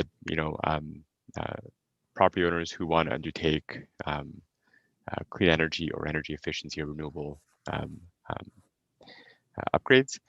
And the reason being is a lot of times when rebate programs come in the market, they're there for a short period of time, they distort the market, they impact it. There's a spike, and then funding dries up, and then activity in that sector decreases sharply. So to avoid that, not just Alberta, but a lot of municipalities or provinces across Canada are looking at, what is a way to avoid that issue? And one way is to have something that's more sustainable, like financing, ultra low cost financing that's always available, making these kind of upgrades more accessible is sort of how things are shifting. And this has happened in the US for quite some time. So PACE financing has been available for over a decade in the US, and it's starting to make its way in Canada. But the main intent is to have a product that's sustained in the market for property owners. Thank you for that. And so for the purposes of this present discussion consideration, the FCM financing program is fairly critical to the success of what we're considering. The FCM program would certainly be a great one to be able to access, but we don't necessarily need the FCM funding in order to proceed. So we would have to look for other third-party lending if the FCM funding opportunity didn't pan out for us. But the really amazing thing about FCM's funding offer is the grant portion. So we will be able to apply for a loan, but also with the accompanying grant that again would allow us to pay some program administration costs, as well as potentially support some rebates for either some of the upgrades themselves or the home energy evaluation. So while the FCM funding would be a fantastic opportunity to get us rolling with the program, it's not absolutely essential. We can look for more traditional opportunities for borrowing if necessary. Super. I appreciate though that it makes quite a big difference, at least to getting this up and rolling in our community. So Councillor Sanford, you go ahead. Thank you, Mayor Barman. Thank you for your presentations and all the information you've provided us. The question that I have is regarding the Certified Energy Advisor. When would that start? Would we have to wait till the program is in place before we start looking for a Certified Energy Advisor? Is there a list of them? How do we access that option? Yeah, so there's a bunch of service organizations which are the organizations that these energy advisors work for, certified through NRCan, and they're available and working in the province right now. We had them do a lot of work through our home energy plan program at EEA. So there's definitely like a lot of energy advisors available right now to do work. They're familiar with these type of programs because we have done similar things through Energy Efficiency Alberta. So they're already available. What we would do is just do that kind of recruitment and training and making sure that they understand that this program is going to be launching and that there'll be people looking for home energy evaluations in Canmore, more like a lot more than usual, I guess. Okay, great, thank you. I would also add that as part of our green building regulations and our land use bylaw, new construction is required to have an EnerGuide evaluation done where the blower door test is done and then the home is given an EnerGuide label. So we do have a number of certified energy advisors that are already familiar with doing that work in Canmore and have been working on projects in the Bow Valley for a number of years. So I think, those folks would be interested in participating in this program and may already be signed up to the ePro network, but there might be opportunity for additional professionals to jump on that list and start doing that work as well. Thanks. I have two, what I hope will be fairly quick questions. So my understanding then is that if one applicant, a homeowner, was interested in doing several projects that would be combined into one application with several components, right? Yeah. And then I'm trying to understand how this would play out for in a condo property. So, for instance, in my example, my wife and I own a condo. Now we can't do anything to the roof without the condo board approving it. So I would assume that a solar panel project on the roof of the condo property would be would fall under the condo association. But within the condo, if there was some work that we were interested in doing that was within the condo, then we would apply for that directly. Is that more or less how the process would work? Yeah, that's yeah, essentially what would happen. So if it's an area that you own that is not managed by the condo association, then you could apply for that Great. under yours. And in that situation, the individual unit owner, ourselves, would be eligible for a maximum of $50,000 in project funding. Yeah, correct. And the condo association would be eligible for $100,000 in funding. Yeah, so if the condo association was going through the program for shared space upgrades, then we would likely funnel them through our commercial side. Okay. So just because it's not an individual residential unit, which is the way it was designed like that was to fit within the parameters of that FCM funding to make sure that our residential side is eligible. So arguably the condo board, if they were interested in this, would look at putting whatever, a number of solar panels spread across all of the various roofs. It's a small condo property. But that would be their work, and they would end up applying through commercial application. And is that something you've had experience with in other municipalities, something like that? So SEEP is brand new and is only going to launch in early 2021 in the town of Devon, town of Rocky Mountain House, and city of Edmonton. So that'll be our first experience with the program. And then hopefully we'll have a second wave of municipalities coming in mid to late 2021.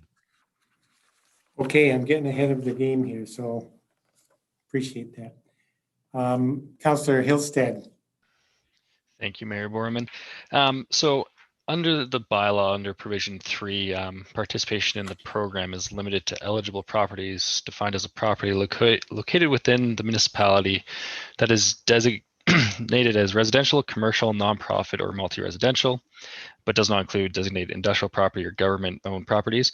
So within that, are there still properties that might be within the municipality that are residential, but like I'm thinking about Spring Creek, as they have pad rentals for the trailers there, like I would assume would not be eligible because they don't have property tax, so it doesn't jive with the program. But are there any other buildings, residential units within Canmore that might not be eligible? Just because the way that's listed, it just says, it doesn't define it clearly. I know it talks about it later about property tax and whatnot, but just for clarification.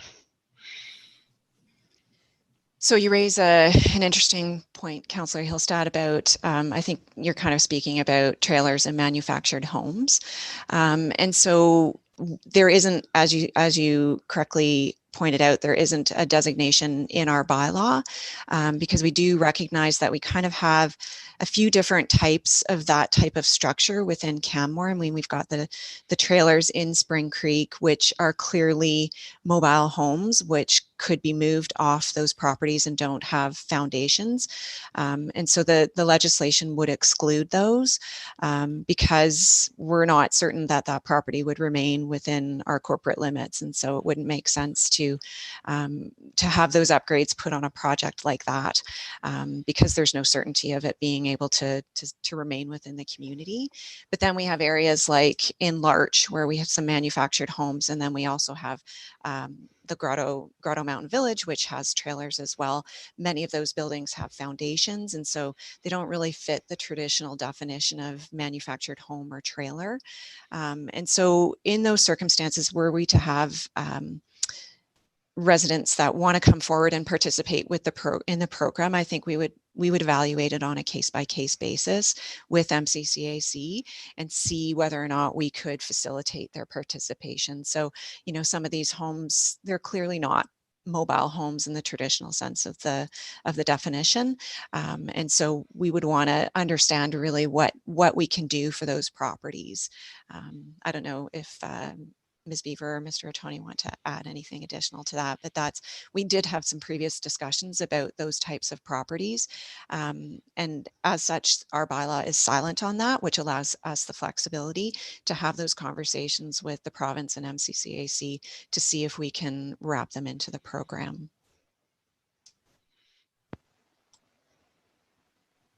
Is that good, Councillor Hillstead? Yep. I saw somebody else with their hand up. Councillor McCallum, do you have a question? No, I was just going to point out that if you own your manufactured home in Spring Creek, you still pay property tax. Even though you lease the pad, you still pay tax on the improvement.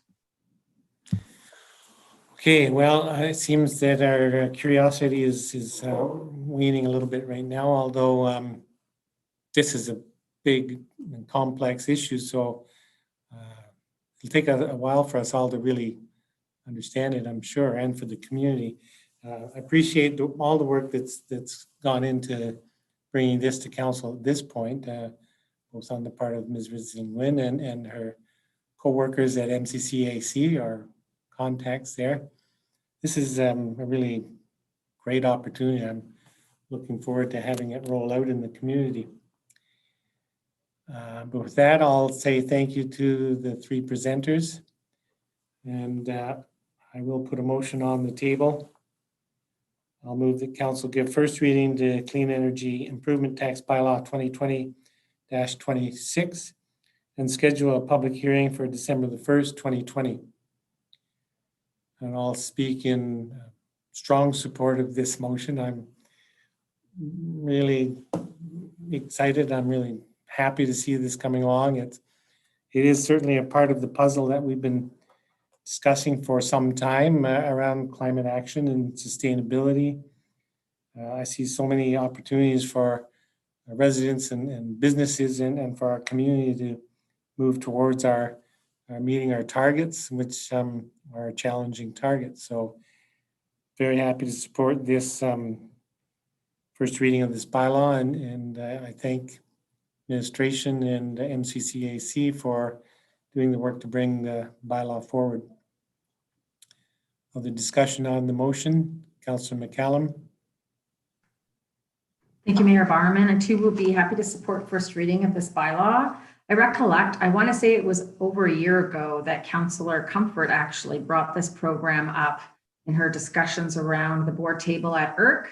And she was quite excited about seeing it potentially rolled out in Canmore. So I thank her for continuing to be the bugbear that has brought this forward alongside administration. But I really think that this program has the ability for everyday Canmorites to see themselves and their everyday actions, how they can affect climate change. And it's more than just, taking the bus or driving less or whatnot. It's actually in how they build and how they live in their homes and how they can actually insert their values into the homes that they live in and make it more attainable and achievable through spreading the cost out over many years. So I'll be happy to support first reading. I look forward to seeing any feedback that comes forward at the public hearing. And that's all I got to say. Further discussion, Councillor Seeley. I'll enthusiastically support this. I really like the work, and I'm looking forward to what the community has to say about it. And I think it'll, if we move to the next stage, I think it'll be highly coveted and well adopted. So I'm happy to support this. Councillor Mary, you had your hand up. I did. Thank you. I'd like to thank you for the report, and I'd be happy to support first reading of this. I think it's nice to have a different focus and a broader range of focus on how we can affect climate action. And it was nice to have a new approach. So I'm happy to support this. Thank you. Councillor Sanford. Thank you, Mayor Barman. Well, I'm very excited about this program. I'd be very happy to support first reading. I know that we heard about the PACE program a while ago, and now that we have a new template for the SEEP program, I think it's going to be very valuable for us to explore how we can incorporate this into our municipality as well. And I know there's been a lot of uptake in our community on the awareness of the solar programs that we've offered in the past, and people have thought about these climate change responses for a long time now. So I think if we have a robust program like this, we're going to have lots of uptake and lots of interest, and it'll be really exciting to see our community benefit from this. Thank you. Councillor Hillstead. I will also be happy to support this. I'm just going to leave it at that because everyone's already said everything that needs to be said. So, yeah. Okay, thanks very much. With that, I will call the question on the motion then. Those in favor? Opposed? Motion's carried unanimously.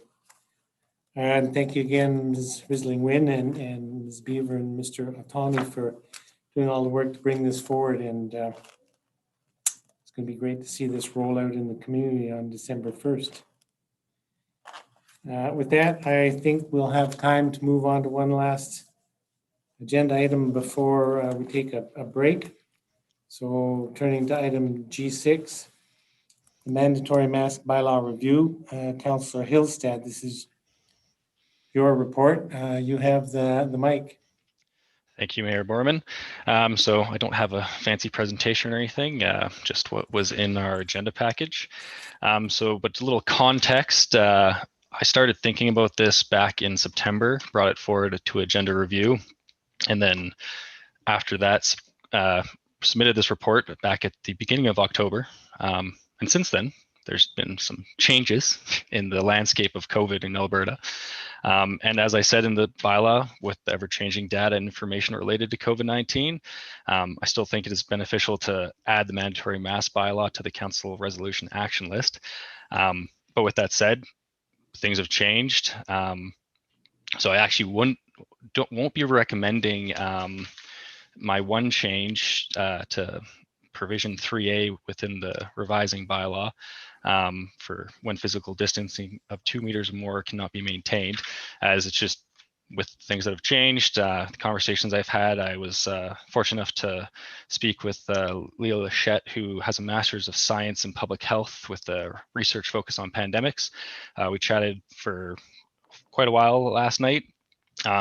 Just went over some things, and it just really cemented that, back when I was first thinking about this, Alberta was doing pretty good, but things have changed. So I won't actually be putting that one forward, but I still will be putting forward the exceptions for children, as that there's been more research and information on that, and it's still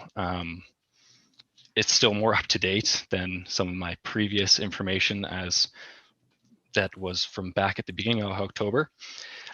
So I'm also just like to say that I am open to changing the age from 8 to line more with the World Health Organization. The only reason I chose 8 was just that's my daughter goes to school right now. She isn't required to wear a mask on the bus or in class because she's only in grade 1. And from K to 3, that's part of the health order for schools. Kids aren't required from essentially age of 8 and under. So that's where I chose 8, but I would be happy to go with a lower number. So when I put forward the motion, it will be it would be moved to be put forward, but with the removal of provision 3A. So if there's any questions before we get into that. Do we have a revised version of attachment 1, the bylaw itself, reflecting what is actually being moved? Ms. DeSoto? I can speak to that. No, there is no revised bylaw. I think Councillor Hillstead bylaw as originally proposed is in the agenda package, and that's all that was provided. What I had been discussing with Councillor Hillstead is when he moves first reading, once you get to the making of motions, that he can move first reading of the bylaw with the removal of 3A. 3A, yes. Great. Okay, and then is that clear to all other members of council? Oh, sorry. It's clear to Yeah. administration. Yeah. And I'm just making sure that council understands that the motion coming forward is doesn't include the part 3A that's in the attachment 1 that was part of our agenda package. So just Councillor Sanford. Just in terms of process, wouldn't it be just beneficial for Councillor Hillstead to propose the amendment to this bylaw just by adding 6A and changing the age in 6A rather than, because there isn't actually anything to remove because that hasn't been passed yet. But he wants to amend a bylaw and just add or change 6A. Would that be a reasonable reference? Would you like me to speak to that, Mayor Borman? Or yes, please. So Councillor Sanford, that is an alternative way of doing it. Councillor Hillstead could put the full bylaw on the floor as in your agenda package and move to make an amendment to remove item 3A. It was 3A, not 6A. So that's for the revising bylaw. that's for the revising bylaw, the amending bylaw. Yes, bylaw 2020-25 is what will be moved for first reading. Oh, I see. Okay. Sorry, I'm looking at the red line version, which has different numbering, I guess. Yeah. Okay. So the red line just shows the effect if both those motions were carried. The red line of 2020-20 would show the effect. Right. But the motion is different from what had been suggested when the agenda was first approved and put forward. Okay. I'm looking at the red line changes to the original bylaw, so that makes sense. Thank you.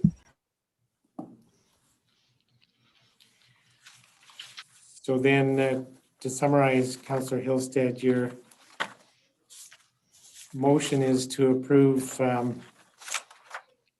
bylaw 2020-25 as presented with the omission of, so 3.A is removed. Yeah. So the bylaw would only recommend that council amend section 6A of the mass bylaw by deleting under 2 years of age and inserting 8 years of age or younger in its place. So just to be clear, that's all we're considering. We're not considering any changes to the masking bylaw that in regards to physical distancing of 2 meters and the requirement to wear masks in public places.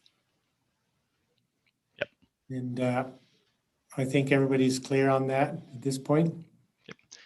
Just one other thing I would like to just mention is we did receive a lot of emails over the past few days. And I did receive a few from people that either have medical conditions or they fall under other exemptions within our bylaw, and just basically just want to remind people that there are people out there that for medical reasons or whatever reasons we've listed in our bylaw for exceptions, that they can't wear a mask in public. I just would like to remind people to, if you see someone not wearing a mask, you shouldn't be attacking them. I had multiple emails where it was actually quite disappointing and sad with there's even emails from people outside of Canmore saying they won't come back to Canmore because their son had a condition, couldn't wear a mask. People ridiculed him, attacked him every time he entered a store. So they're just not coming back to Canmore. So I just would like to remind people to be respectful. COVID's not easy, but we have to just respect each other. And there are people that can't physically wear a mask for medical reasons. And we just need to remember that and show a little bit of kindness. Yeah, just wanted to get that in there before we moved on. So I guess at this point, I would move first reading of the mandatory mask bylaw amendment 2020-25, but with the removal of provision 3A first reading. Did you want to speak to your motion or? I think I spoke to it before. Okay. Basically, the changes that we're seeing with case numbers increasing and just other things. That's why I'm suggesting the removal of that one. With kids, the World Health Organization recommends kids under 5 don't wear masks, just for their health and benefit and other situations. So really, to me, having 2 kids under 5, some days when they have a mask on, they're great. Other days you can't keep it on their face. They're constantly touching it. So the self-contamination and other things is present. And again, it's something that we don't, they don't go to the store super often, so they're not constantly wearing a mask. So it's just more difficult for younger children to get behind it. Some kids will for sure have no problem, but I know my wife can attest to it. Some days you just can't win with the kids. So to me, it does make it a little easier on parents if they don't have, it's one less thing to worry about when you're at the store. If your kid keeps ripping off the mask, you can just leave it off because they just don't want to wear it that day. So, but again, my 6-year-old has no problem wearing a mask, and she does it quite well. So again, I would be open to amendments for lowering the age if that is what council feels is required. Great, thank you. Councillor Seeley. I would like to make that amendment, change the age from 8 to 5. And do you want to speak to that amending motion? Well, Councillor Hilstead already did. There's a lot to support that, and it is difficult to manage kids under the age of 5. Where over the age of 5, it's a little easier to manage and less of a problem. So you've got an amending motion on the table to amend section 3B of the, well, it's actually now 3A, to read that amend section 6A of the Mass Bylaw by deleting under 2 years of age and inserting 5 years of age or younger in its place. That's your amending motion? Yeah, replacing the word or the number 8 with 5. So children 5 years of age or younger. Okay. So speaking to that amending motion, Councillor Sanford. Thank you, Mayor Barman. I won't be supporting the amendment. I think that the age of children, it's a moving target. The way it's stated right now, a 2-year-old, anything under 2 is pretty much a baby. So we're not going to expect a baby to be wearing a mask. However, we don't know how old the child is by looking at them. So a 5-year-old can look like an 8-year-old, an 8-year-old can look at it like a 12-year-old. So for the general public to have to determine how old a child is, I don't think we want to complicate the bylaw situation by making a subtle change like that, because the rumor mill also gets a hold of the fact that a bylaw has been changed, and we don't need to put that messaging out there. So I'm not really interested in changing the age of a child. And if a child is having a difficulty wearing a mask, you're going to put them in the same category as a person who has a difficulty of wearing a mask. So that's kind of up to the parents to manage that issue. And the age factor is, I don't think, a major consideration here. So I'm not in favor of changing the bylaw that way. I'll also speak against the amending motion.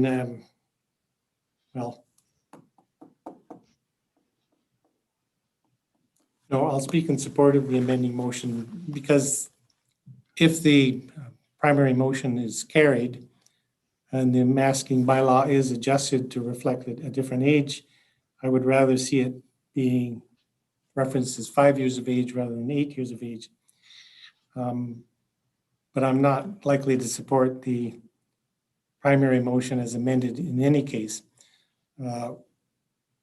And I can speak to that when we're back at the primary motion, but on the off chance that the primary motion is successful, I'll support the amending motion that changes the direction in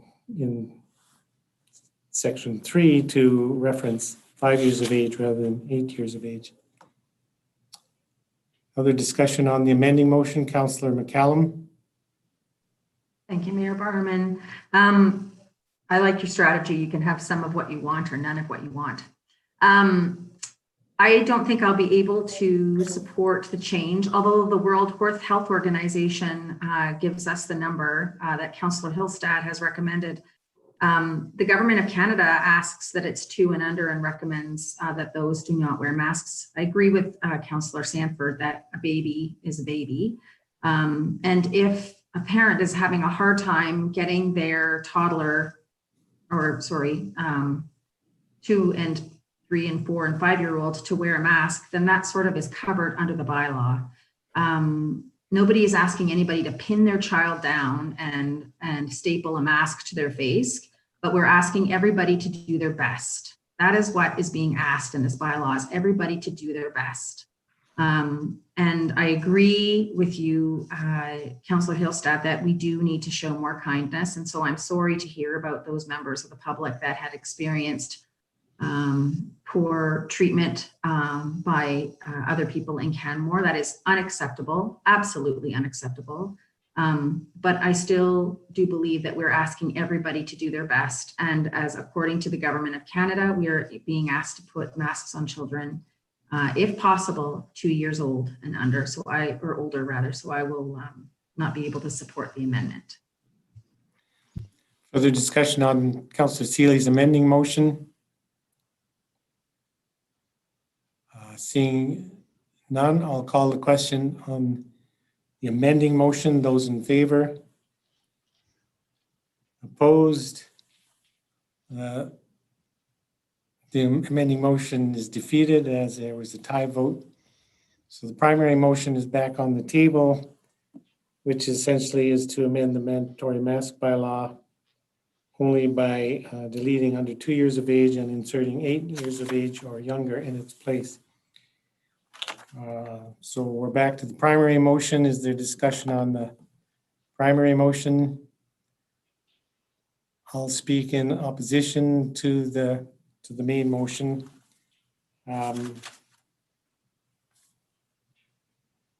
We all know that COVID is not only not going away, it's regardless of what President Trump will have us believe, we're not turning the corner.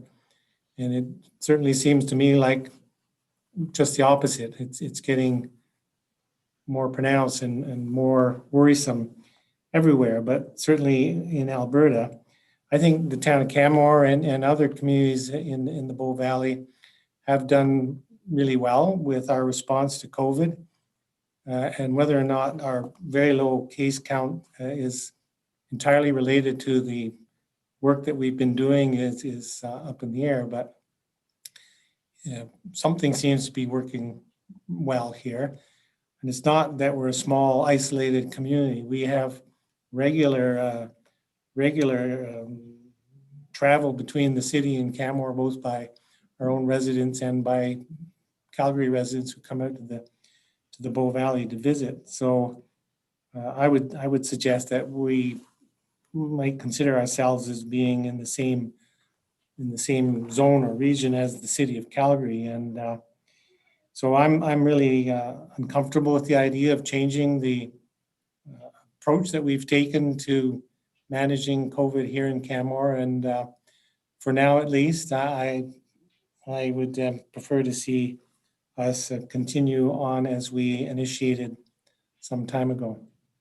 So I won't be able to support that motion, Councillor Hillstad. Councillor Mara. Thank you, Mayor Borman. I also cannot support this motion. I think it's been expressed that a lot of our residents and our people, our visitors, are very familiar with our bylaw. And I think when you start playing with it, it confuses people. And I think everyone's experience with children 8, whether they wear them or not, or are not comfortable wearing them, there's both sides of it.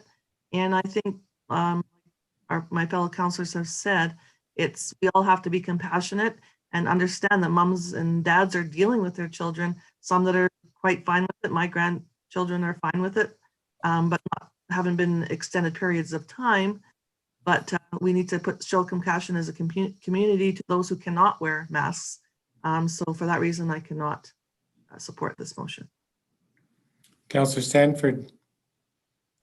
Thank you, Mayor Barman. I too will not support the motion. And one of the perspectives that is brought up is the fact that schools have a different set of rules. And what I'm seeing is that schools have lists of who's in the school and they know who the cohort is. So if there's an outbreak in any particular school environment, there's a pretty good chance that the contact tracing will work.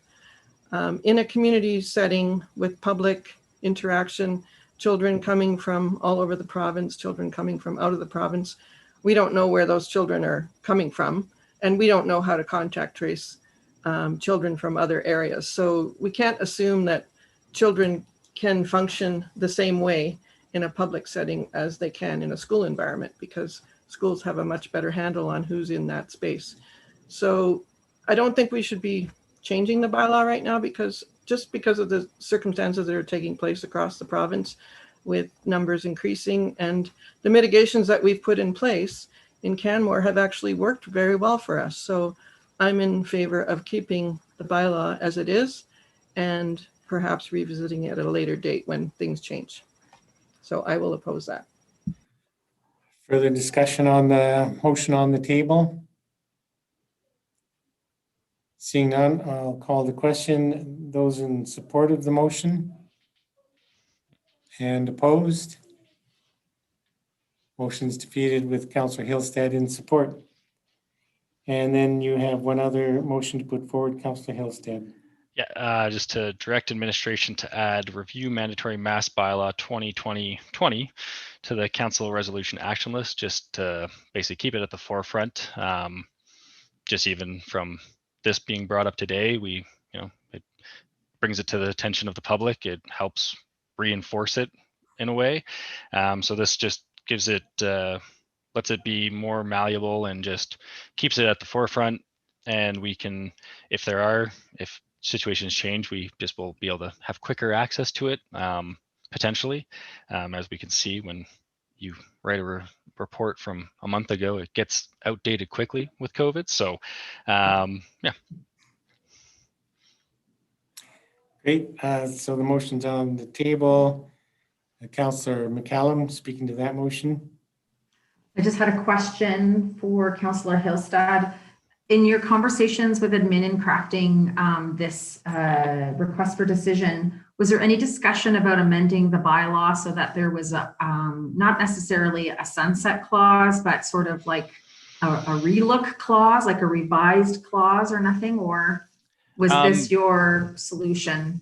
I don't disagree with you. I'll support your motion for this section, or this number B. Or 2 rather. I just wanted to know if there might be a better way. Yeah, this was that was discussed a little bit. It was just, again, with the situation and stuff, to set a sunsetting clause. Like you could choose an arbitrary date and then just have mandatory review, but this way just lets it come in. So this was kind of from my recollection, this was kind of what we landed on, the best case scenario, just because then if things completely change, we have access to it more often. So we can, instead of saying bring back every 3 months or every quarter or whatnot, it's just on that resolution action list and can be brought up when required. Okay. Well, as a result, Your Worship, I'd be happy to support Councillor Hillstead's second motion. I think it's important that it's brought to the forefront of Council's mind in that list that's seen at Committee of the Whole. If Councillor Hillstead wanted to come back with a motion down the road to provide some sort of revising review of the bylaw every 3 months or whatnot, I would be in favor of that as well. I know that the City of Calgary, I believe the City of Edmonton, I'm not sure about the City of Edmonton, the City of Calgary does have sort of a relook date. I think it's January 31st. I could be wrong. But I think that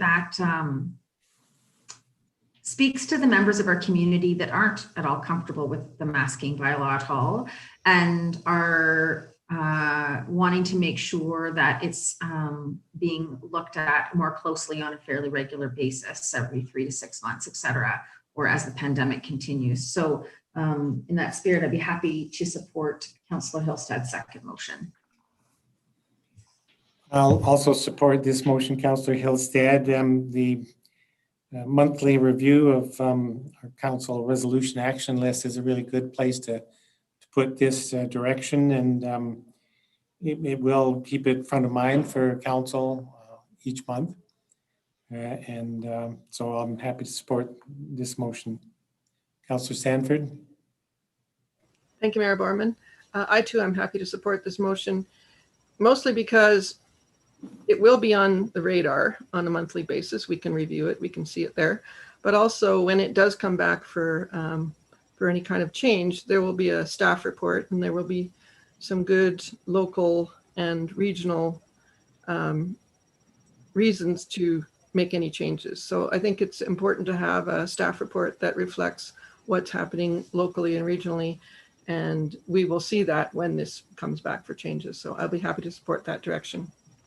Just to be clear, Councillor, having this bylaw on the resolution action list doesn't automatically kick in a staff report. It would still require a motion of council directing admin to bring a report to council at some point.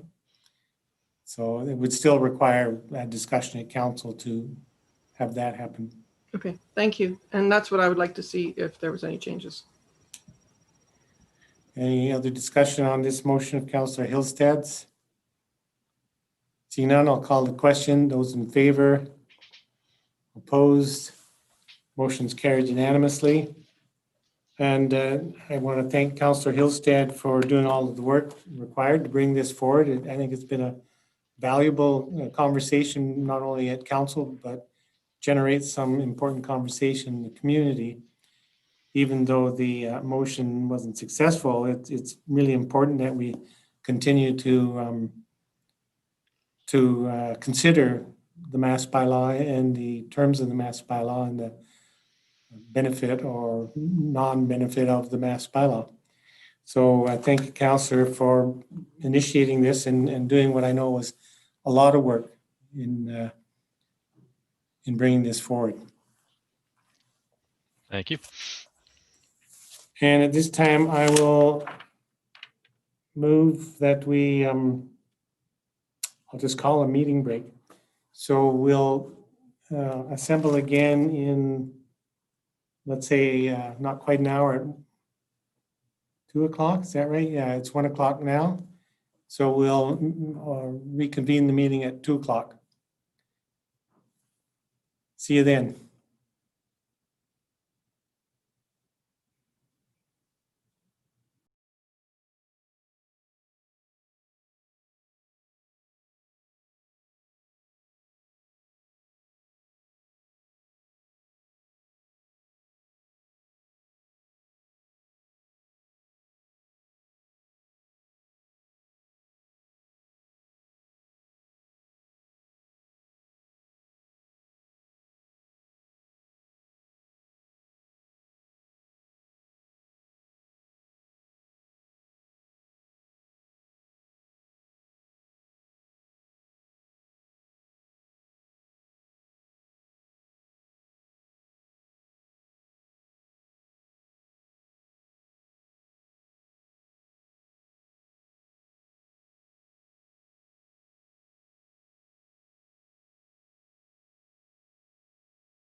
Okay, what did everybody have for lunch? Oh, we're live, aren't we? Never mind.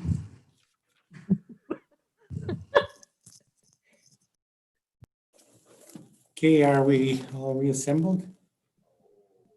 We are, and I think we're live, as has been noted. So I'll call the meeting back to order, and we'll resume by discussing item H1, the integrated parking management, paid parking and regulation. Mr. Asarte. Good afternoon, Mayor and Council.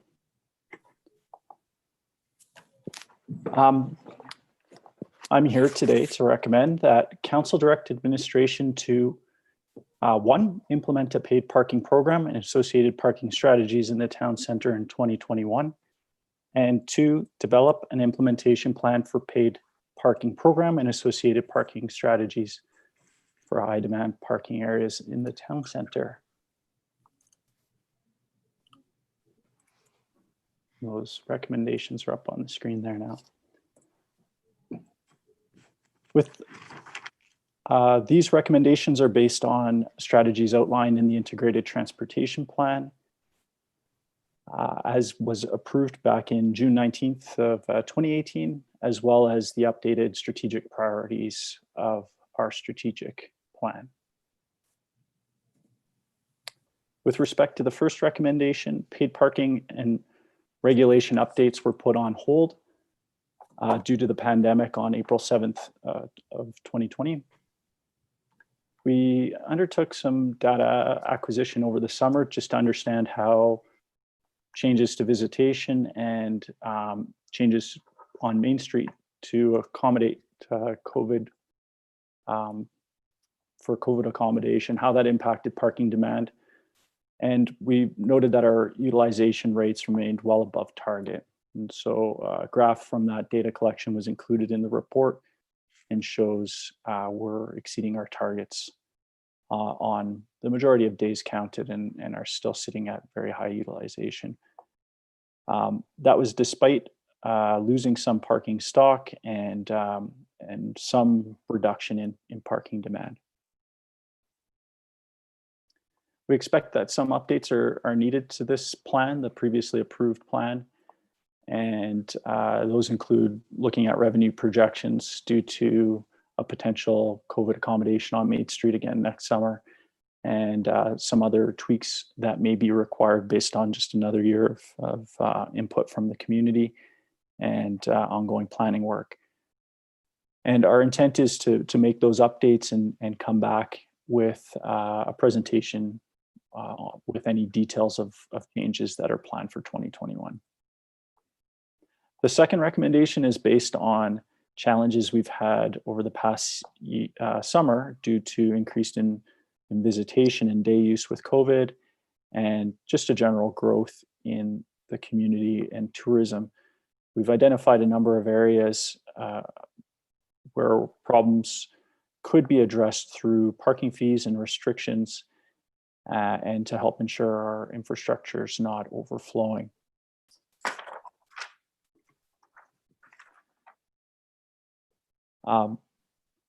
We can make use of the infrastructure we're planning and look at using things like the residential parking permit program to help address overflow in those areas. The primary location for consideration is Quarry Lake, and that was discussed previously with the grant funding for some improvements there. But that could, there are a couple other places. I'll name 2 of them that we'd like to have a look at. One is Old Canmore Road. It's an example of a street where we expect there to be an increase in parking demand with the new rentals coming online, and how that street's managed would need to improve to manage that before tenants start moving in there. So that might just be regulation. It may be a combination. Another example could be the Cougar Creek Trailhead parking lot. But the primary focus of this initial investigation is around Quarry Lake. That will require stakeholder engagement, and recommendations will come back to council in the new year.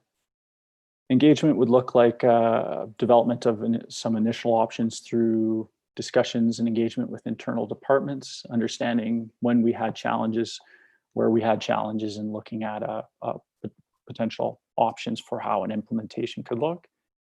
Then presenting those to the community for feedback using some of the new online engagement tools that Communications has been working to bring online. And again, return to council in this case with findings and recommendations in January, February. With that, I'll open up for discussion and any questions that you might have. Great, thanks very much for that update. One question I have is around the Quarry Lake engagement. Is your intent as part of that engagement to include the Peaks neighborhood as in specifically in the engagement? Yes, we do need to look at, there were overflow issues in Peaks. And so looking at how, I think we did some no parking signage there in response to that. So looking at what kind of regulation and potentially some areas that might require residential permit. Whatever the options end up looking like, we would take those out for engagement with the local community that's affected. Great, thank you. And similar question around Quarry Lake. Would you specifically intend to engage in some way with dog owners that use the off-leash area there? The engagement is intended to be inclusive. So I can discuss with Communications if there's some specific questions they have for dog owners, but dog owners will certainly be engaged through that broader engagement as well. Great. Thank you. Councillor O'Meara. I'm just, when you're doing your investigation, I'm just wondering also with the revenue that maybe, if it went through, revenue that was made from the quarry parking, would there be consideration into earmarking that money for upkeep of Quarry Lake and the dog park? I did neglect to mention in one of the earlier slides, we will come back with some projections on revenue and outline how that funding could support the expected increased operational costs of the new washrooms and infrastructure that's part of the stimulus grant, as well as indicating where that could help support transportation initiatives to reduce the vehicular travel up there as the parking plan recommends. So there will be projection of revenue and some recommendations along with that. Thank you. Councillor Sanford. Thank you, Mayor Barman. Thank you for your presentation, Mr. Asarte. Can you tell me what the process will be for managing the parking? Is that going to be done by bylaw, or is that going to be done by a parking authority setup that we start? It will be very similar to what we have planned for the town center, where the infrastructure is provided by our third-party vendor, and that includes devices to be able to do license plate recognition for tracking who's made payment, their infrastructure for pay stations. Our bylaw will use that, what's planned for them to have the handheld devices to do that, and we'll look at any potential costs, additional costs for bylaw as part of our option assessment. Okay, so if we're going to expand the intensity of services that bylaw provides to monitor paid parking, we're going to have to take a look at the bylaw service overall and how they're going to provide that Yes. service, correct? Correct. And when we look at Quarry Lake, I think this year the amount of effort, a lot of their effort went into Quarry Lake as it was. And so we would expect that with a more formal parking program, some of that effort can be repurposed into doing the license plate recognition and monitoring against time restrictions and that sort of thing. But I know that did take away from other areas for them, and it wasn't an intended or planned workload for them. So we have to look at what they usually do and what additional this might require, and look at that as a potential cost. Okay, thank you. And I'm sure that as we understood in the previous discussions on this, that there will be some form of resident parking permits that you would suggest for residential streets adjacent to the downtown core.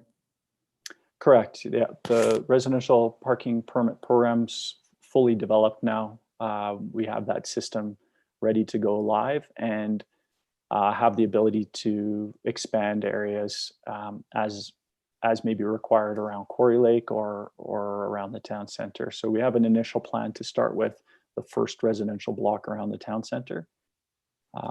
And that's certainly an important piece to help manage overflow. Great.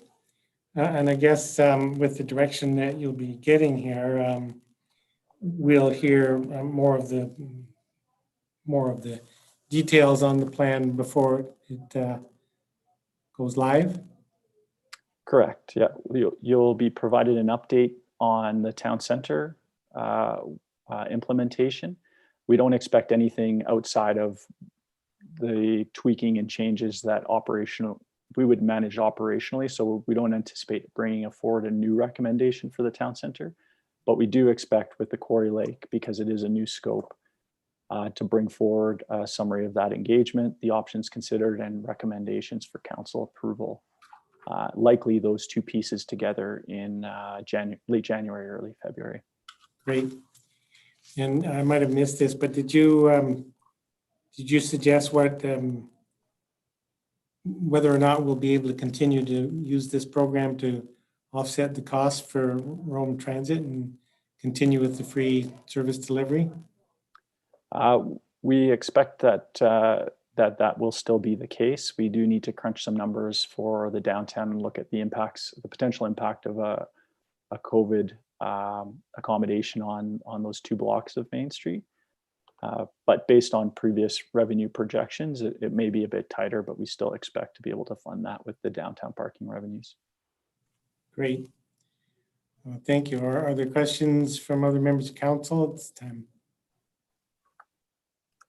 Seeing none, thanks for being here to present this report, Mr. Asarte.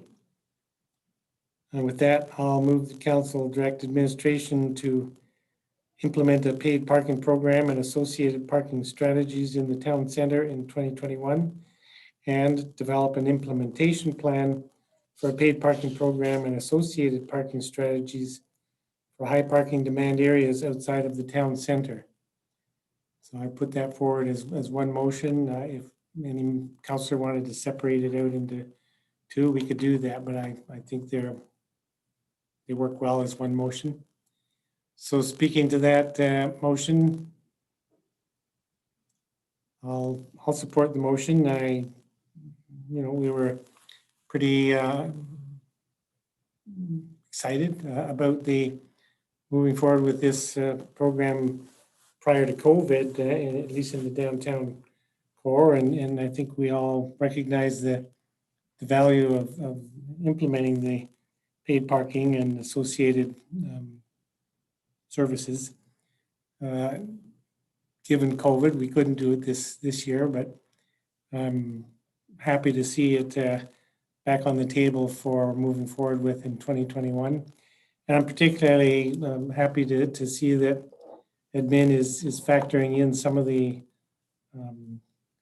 other impacts that we've experienced more recently around parking issues in specific neighborhoods and at certain locations like Quarry Lake and Cougar Creek Trailhead.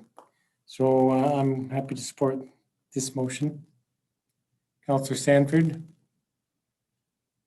Thank you, Mayor Barman.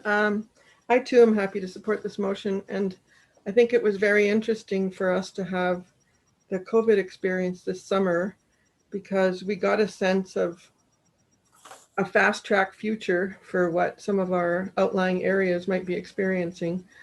We are now able to look at, what the extreme usage of those areas looks like and what we have to plan for. So I think in some ways the experience we had this summer was a good insight into our future, and it's beneficial that we put this on the schedule now so that we can deal with it more effectively, having seen what an overwhelming situation looks like. So I think expanding the program into the outlying areas is a good strategy for now. So I'm happy to support it. Any discussion on the motion? Seeing none, I'll call the question. Those in favor? Opposed? Motion's carried unanimously. We'll move on now to item H2, the public art site approval. Ms. Bartolome.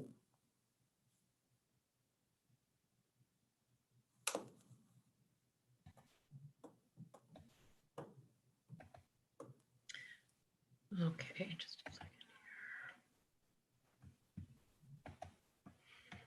here. Let's see here. Just give me 1 second and I'll be beginning. Okay. Mayor Barrowman, members of council, I am here today to seek approval for a site for temporary public art. This project is part of the Building Neighborhoods Builds Community Art program funded by the Economic Recovery Plan. This project is intended to provide work for artists, encourage social cohesion, neighborhood and community connections, and promote healing. Selected artists and communities have been paired together in art creation and in community building. Administration recommends that council approve the site adjacent to the Cougar Creek pedestrian bridge on the east side of the pathway for a temporary community art installation. You can see that Garth Jenkins is standing, not Garth Jenkins, Garth Lyons is standing in the space where we're proposing the public art go. And he's approximately the same height as the public art piece will be.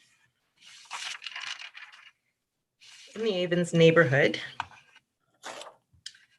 which I've got marked on this map, a core group of more than 20 residents have come together to tell their community story. The Avens Past, Present, and Future project is a community placemaking piece. The planning for the piece included Indigenous elders, current residents, and neighborhood youth. Made of Corten steel, the 3-sided laser cut artwork will stand 5.5 feet high and about 4 feet wide. The neighborhood design piece will be tucked along the berm on the proposed site. This site was chosen because it's along a popular gateway for dog walkers, hikers, climbers, and others. It considers resident view sheds. It enhances the site. It is accessible, allowing engagement, and it was specifically requested by the Avens residents.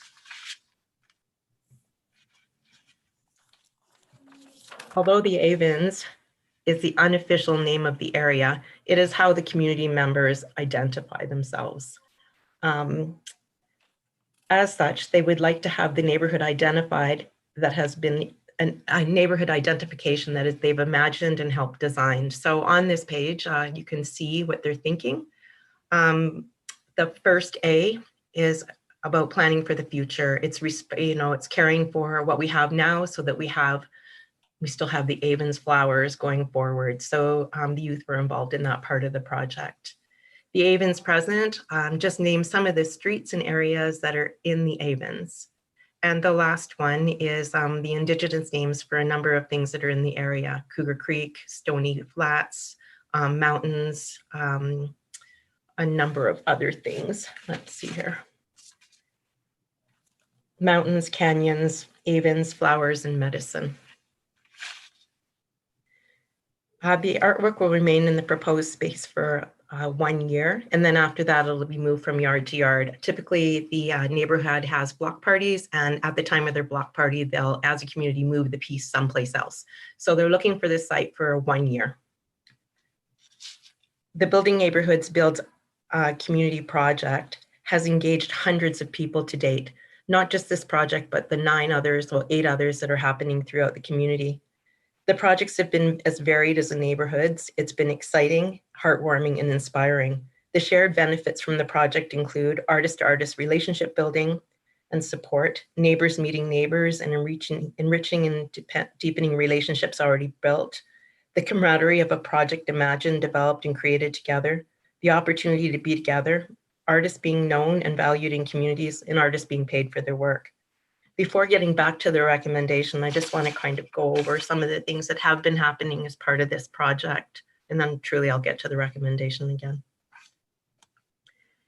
Yesterday, I had the privilege of seeing what Christy Wolf was up to. She's working with a group of seniors in Origins, and the seniors there are telling their community stories through pictures.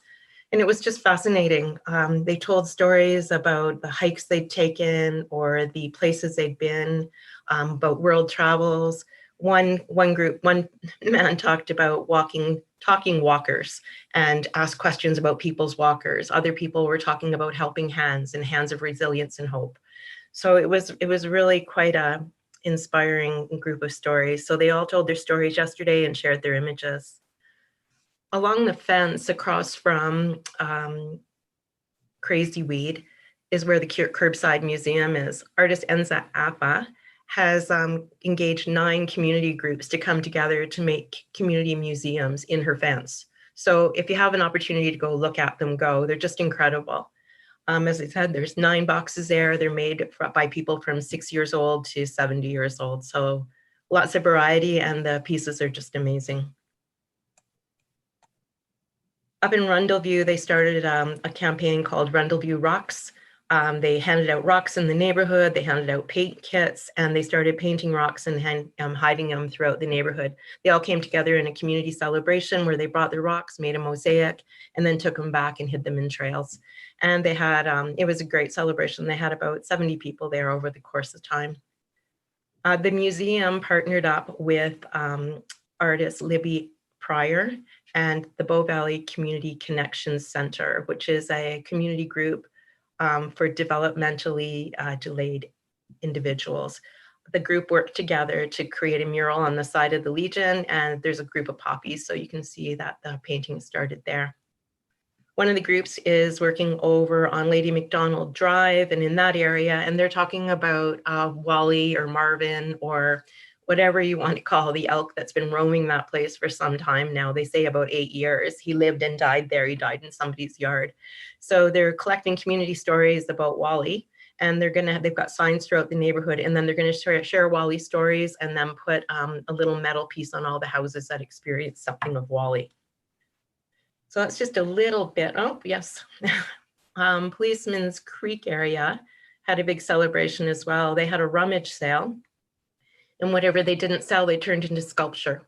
So whether it was old books or yarn or buttons or flowers or eaves troughs or old wig, whatever it was, tablecloths, they made them into these amazing sculptures, and they did, it was fantastic. The one on the right, where Frida Kahlo is putting it together there, you can see that it's all made out of pages of books, and it's just beautiful. And Monique, the person who worked with a girl named Stevie to build the piece, said they had put 118 hours into that particular piece. So, and they had a celebration where they did Indigenous drumming. So this little Harry Potter guy learned to drum, and they danced and they told stories and they sang, and it was phenomenal. So back to the recommendation. I'd like to recommend that council approve the site adjacent to Cougar Creek, midpoint at the Midpoint Bridge, for the temporary installation of public art. And that is the end of the presentation. So if anybody has any questions, I'm happy to answer them. Great, thanks very much. And I've had an opportunity to be a visitor or see a couple of the neighborhood art projects, one of which is the South Canmore neighborhood project that everybody can see on the pedestrian bridge, which is really good fun. And I was up at Rundleview Parkette for the initial ceremony, I suppose, when the painted rock art project that Ms. Bartolome just described was unveiled, if you will. So it's really a fun program that's happening. I do have a question about the one you're talking about today, the one for Cougar Creek. So I'm not certain whether there's 3 separate pieces or one piece with 3 sides that the words are on. There's one piece with 3 sides. Okay, great. And you mentioned that once it was the permanent nature of that location, or the occasional nature of that display location was completed, it would be moved from property to property. Is it intended that this piece would become a part of the permanent collection of the town of Canmore, or not? No, because it is a temporary piece and it will belong, I think, to the neighborhood. They're fundraising to pay for the piece. And so they got $250 basically for supplies. And so they've been having bottle drives and fundraising with corporations and individuals to raise enough money to do a laser cut piece. So that piece won't be part of the public art inventory of the town of Canmore. It will belong to the residents of the Avens. Great. Are there other questions from members of council for Ms. Bartolome? Councillor Sanford. Thank you, Mayor Barman. Thank you for your presentation, Ms. Bartolome. That's really exciting. When it does come time to be moved, how will it be moved? They've actually built, well, they're in the process of building a sled that they will move it onto and pull it from place to place. So they've thought of everything. Yeah. Okay. And there's some suggestion that this is part of the Economic Recovery Fund?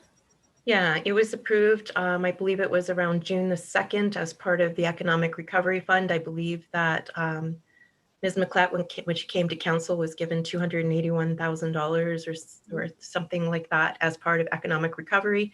And this was part of the sector support for the cultural sector.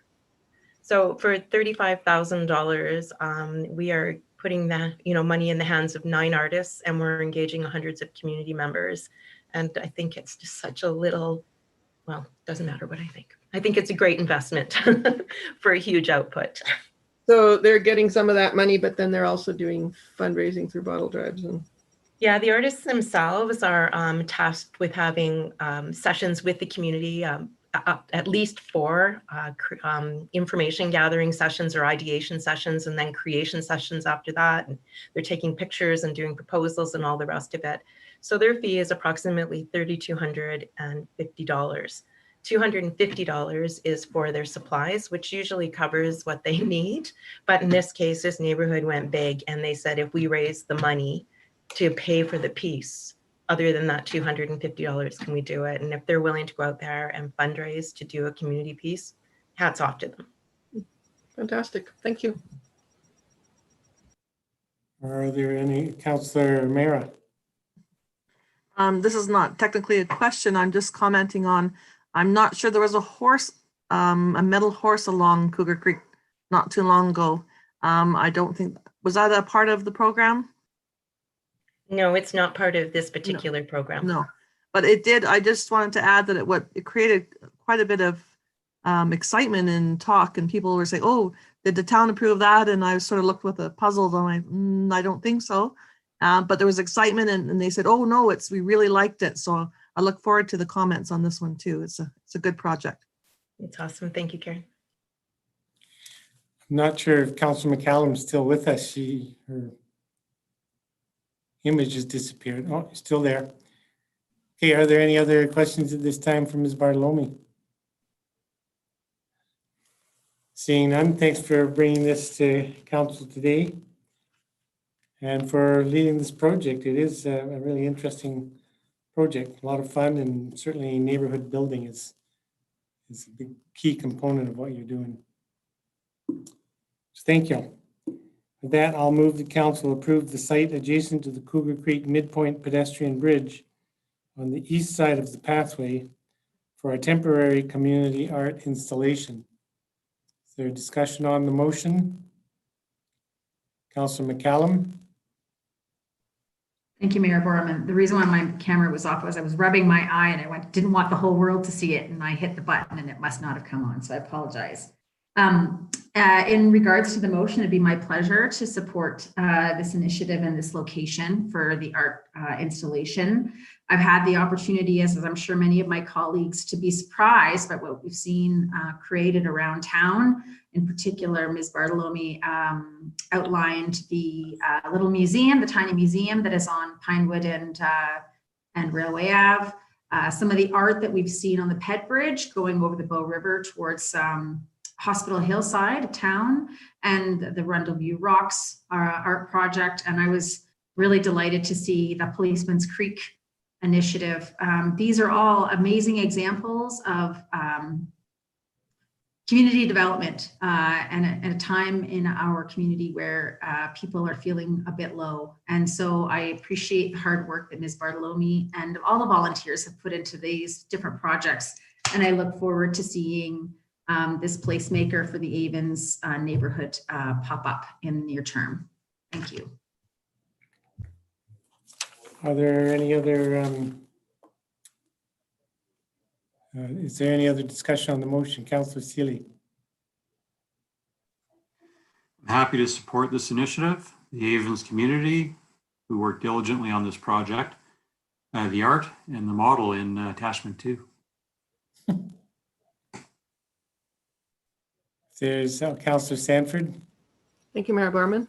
I too am happy to support this project. I think it's really wonderful that the community gets in on the ground floor and takes ownership of the direction. I think that's how you get good outcomes when you're building the neighborhoods and you involve people right from the beginning, get them all excited and get their ideas. And also to bring in the Indigenous components is really valuable to that land as well. So I think it's a great project and happy to support it. Any further discussion on the motion? Seeing none, I'll call the question. Those in favor? Opposed? Motion's carried unanimously. And we'll move on now to item H3, the Fortis and ATCO franchise fees. Ms. Richardson. Good afternoon, Mayor and Council. I'm here today, as you say, regarding the Fortis Alberta Electrical Franchise Fee and the ATCO Natural Gas Franchise Fee. So I just have a presentation I am going to share. Bear with me one moment. There we go. Everybody seeing that okay? Perfect. So our recommendation today is that Council direct administration to set the 2021 Fortis franchise fee at 12% and that Council direct administration to set the 2021 ATCO franchise fee at 30%. And finally, that Council direct administration to provide Council with recommendations for a framework for franchise fee allocation during this upcoming budget process, including recommendations to support climate action initiatives.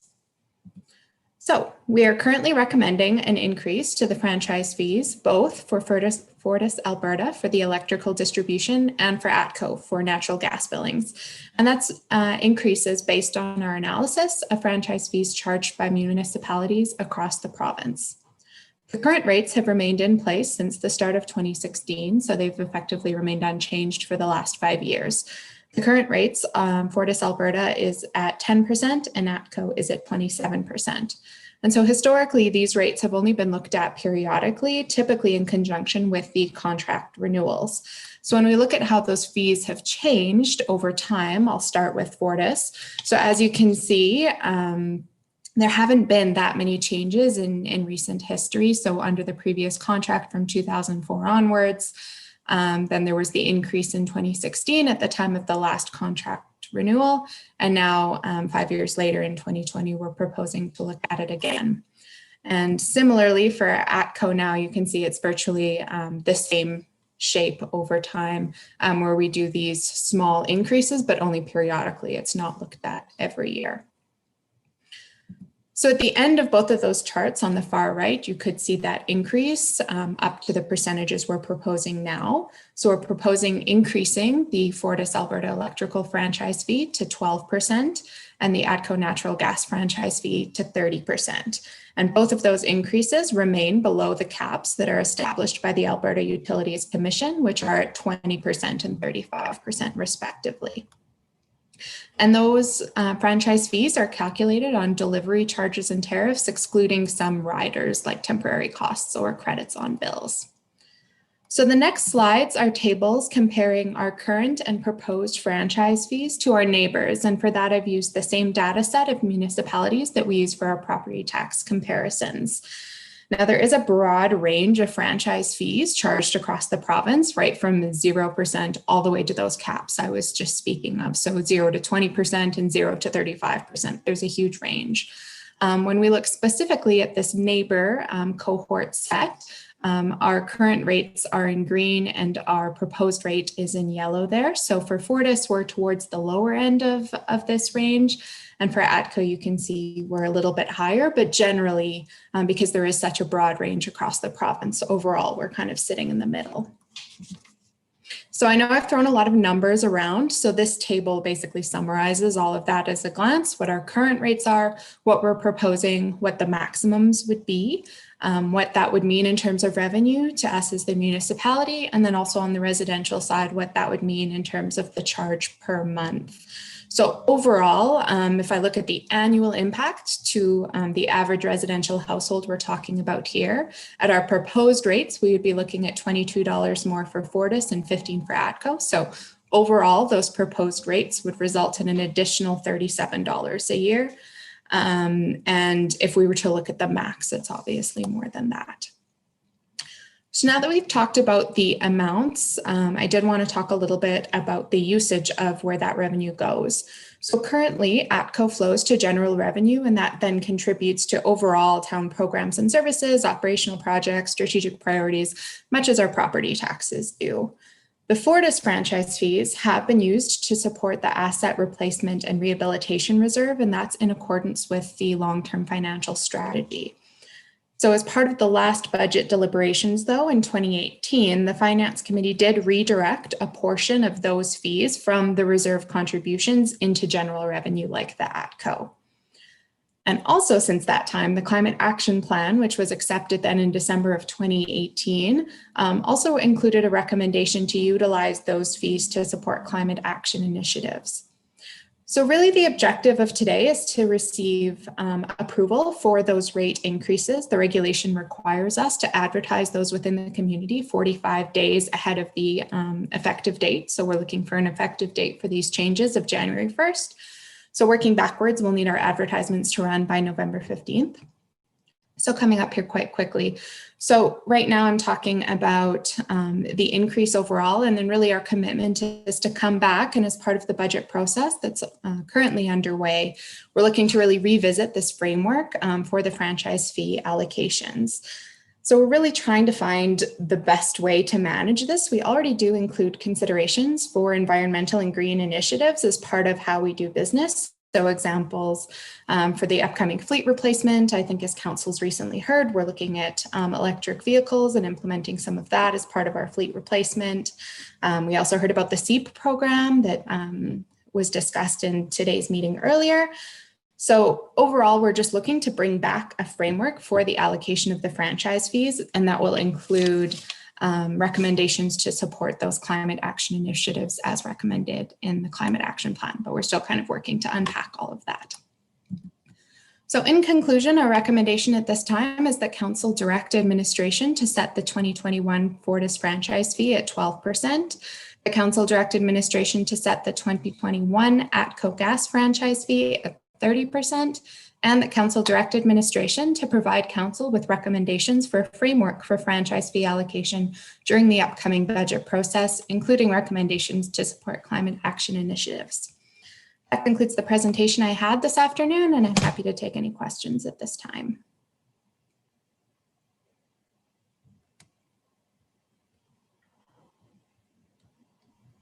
Mayor Borman, you're on mute. Sorry, thank you for that.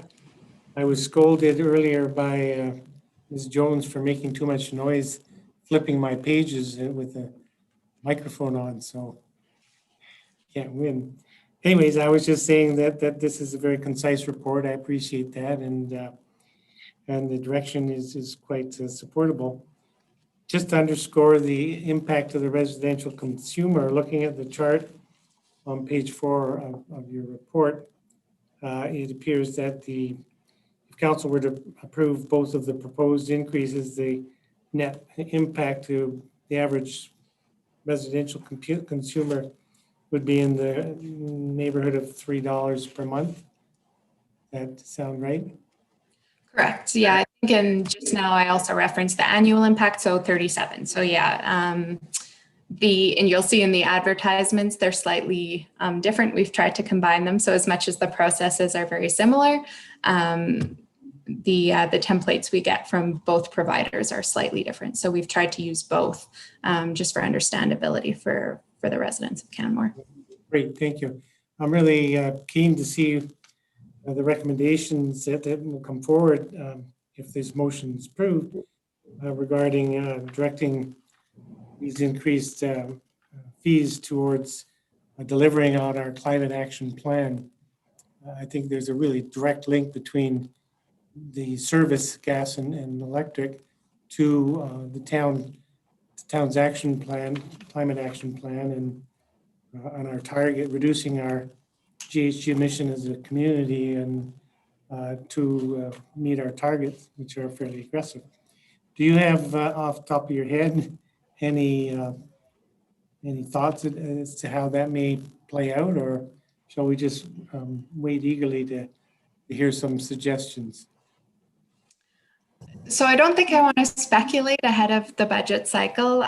We have relied on these revenues in the past to support the rest of the operations of the town, and it is one of the only dedicated funding sources we do have for a really critical asset rehab and replacement reserve. So that's why we didn't want to rush to bring forward recommendations this time. That's why we're recommending to get the steps in place, to get that increase in place to support all of the critical work that we have. And then I think I mentioned in the presentation, it's a little bit muddy in terms of how we manage this and where we draw the line of what would come from specific green money and what wouldn't, because it kind of forms the foundational underpinning of so many of the decisions we make. And so coming up with a clear and concise framework that's understandable for how to do that going forward and what we'll consider from each of the funding sources, we're just proposing to be done holistically as part of the budget cycle when we look at all the needs of the town overall, but with recommendations specifically around what was in the climate action plan. I appreciate that if this advice is followed, if we direct admin accordingly, it could generate something like an additional $500,000 a year in revenue over and above what we're collecting at this point. And I could see a discussion taking place around directing that increased revenue into one specific pool. I don't know if we need to create a new reserve, but I see Ms. Rogers has some input on that. I did just want to expand on what Ms. Richardson had indicated. In this last budget cycle, we had moved $900,000 from the asset rehab and rehabilitation reserve to the operating budget to offset taxes. And so really that is one of the considerations that we're trying to factor in as we look at all of the interests that we have, keeping taxes, a tax increase affordable, how we can fund climate action, not just now, but in a sustainable way moving forward, and then how that impacts the capital plan as well. So that was it. Great, thanks. Point taken. Are there questions for Ms. Richardson regarding her report? Councillor Sanford. Can I just confirm that the last time the franchise fees were increased was in 2015? Was in 2015 for 2016 implementation. So similar timeframe to this year. It was brought forward in the fall for January 1st implementation. So the decision was in 2015, I believe, for implementation January 1st of 2016. Okay, great. Thank you. Are there any other questions at this time? Seeing none, thanks again for concise and informative report. So this time I'll put some motions on the table. I'll combine the first two motions unless councillors would rather that they be separated. Seeing nothing to that effect, I'll move the council direct administration to set the 2021 Fortis franchise fee at 12% and the 2021 ATCO gas franchise fee at 30%. Discussion on that motion. I'll certainly support the motion. I think it's timely. We haven't increased these fees in some time, and it's clear in the report that even with the increased fees, we would still be well within the sort of the middle of the pack of our comparator municipalities in the fees that we do charge. Certainly a long ways from the maximum. The general impact of the consumer in Canmore is pretty small, and yet the total revenue collection could be, well, it is significant, and will go a long ways to helping the town deliver on a number of initiatives and quite a bit of our expected work. So I'll be happy to support that motion. Other discussion on the motion? Seeing none, I'll call the question. Those in favor? Opposed? Motion's carried unanimously. And I'll then move the council direct administration to provide council with recommendations for a framework for franchise fee allocation during the upcoming budget process, including recommendations to support climate action initiatives. Again, I'll speak in support of this motion, and I'm particularly pleased to see the last bit of that motion specifying climate action initiatives is one demand that we need to address with some vigor. So I will look forward to seeing the recommendations that when they come forward as part of the budget process. Further discussion on the motion? Councillor McCallum. Thank you, Mayor Barman. I too be happy to support that final motion. In looking at the last line in that motion, it sort of harkens back to, I'm taking a course with FCM. I'm so sure some of you know that. It's the climate leadership course. And one of the things I've learned in terms of interacting with other municipalities, representatives from other municipalities, is some municipalities actually have a climate budget. So they have a budgeted amount of their that they put aside every year that's specific to climate leadership action. And so this seems to allude to that possibility. And I think it would be a very interesting thing for council to explore. So I look forward to seeing what administration brings back for us. Further discussion on the motion? Seeing none, I'll call the question. Those in favor? Opposed? Motion's carried unanimously. And we will now move on to item H4, which is, I believe, the last item on the agenda. Oh, no, it's not. There's still notice of motion. Sorry, Councillor Seeley. We're moving on to item H4, the municipal operating support transfer allocation of funds. Ms. Rogers. Thank you, Mayor Borman. I'll just get my screen set up and can you see that? Yes, but we're seeing it. It's got notes. Okay. We're all having that problem today. Sorry.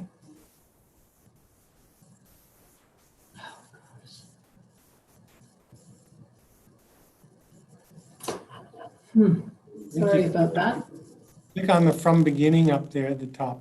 I'm going to stop sharing and start sharing again. I'm having the same problem as Ms. Riesling-Wynn had with the two screens.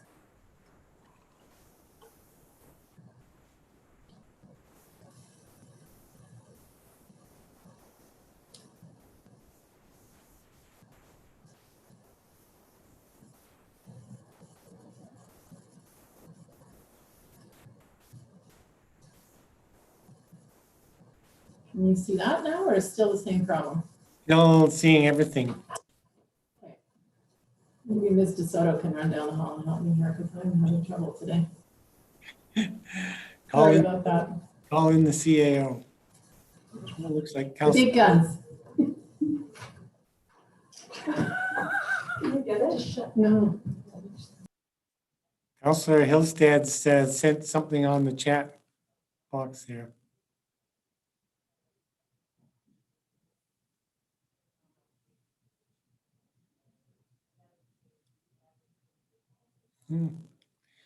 Got all the top brains working on this today, so expect we'll resolve it pretty quickly.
There we go.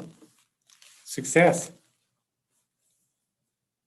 And of course, you'll have to unmute. There you go. Thank you for that. We're having a little challenge here. So today I will be seeking council direction on the allocation of the municipal operating support transfer, or what we'll be talking about as MOST funding. So administration has 5 recommendations that I will walk through in more detail in the presentation. But before we get into the details of the allocation of the MOST funding, I would like to remind you of the significant amount of direction that you have provided to administration to address the pandemic.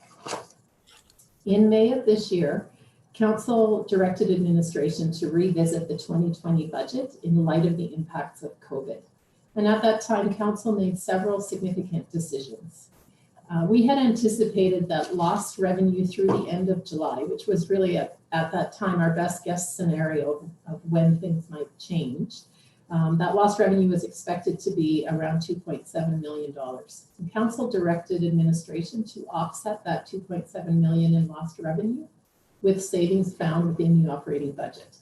These savings were achieved through temporary layoff of over 125 staff, through a hiring freeze, and operating expense cutbacks and reductions in some service levels. Recognizing the significant impact that the pandemic was having on our residents and businesses, Council also approved the transfer of funds from the Tax Stabilization Reserve to fund social and economic development support programs. And Council did that much earlier than many other municipalities. COVID also brought with it a large number of unplanned expenses. And to address this, Council approved the transfer of $470,000 from the Tax Stabilization Reserve to fund the town's COVID response. And we'll talk a little bit more in a few minutes about how that money has been spent. And finally, Council directed administration to hold the 2020 tax requirement to the 2019 level. This was achieved through the cancellation or delay of several capital projects with a corresponding reduction in the transfer to capital reserves. Well, as the year has progressed, it has become clear that COVID will continue to impact the town and our residents and visitors well into 2021. This will create budget pressures, including ongoing lost revenue and increased COVID expenses. So far, the impact to the town has been just over $5 million. And then came MOST, with a funding of about $4 million. I'll go through in just a moment the detail of that. On September 25th, the Government of Alberta announced the MOST program. And the program is intended to distribute federal and provincial operating funding to support Alberta municipalities to help offset increased operating costs and lost revenues that have been incurred due to the pandemic. It was further recognized that communities that rely heavily on tourism have had even more significant financial impact. And so the communities of Banff, Jasper, and Canmore were allocated an additional $10 million to share. And that was based on the province's estimate of visitorship to each community. And we believe that most funding will really help ease the very significant financial impacts we have seen with COVID.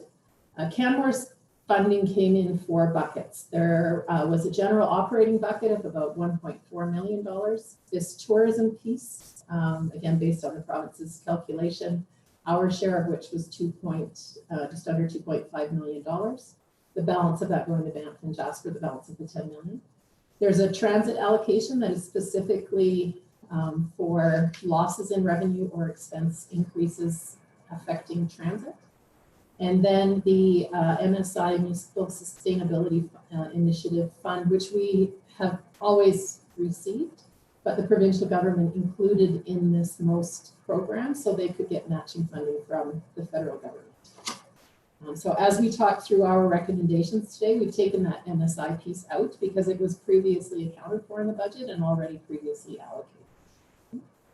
So I'll walk you through the program guidelines, and then I'll spend some time on the allocation recommendations that we're making today.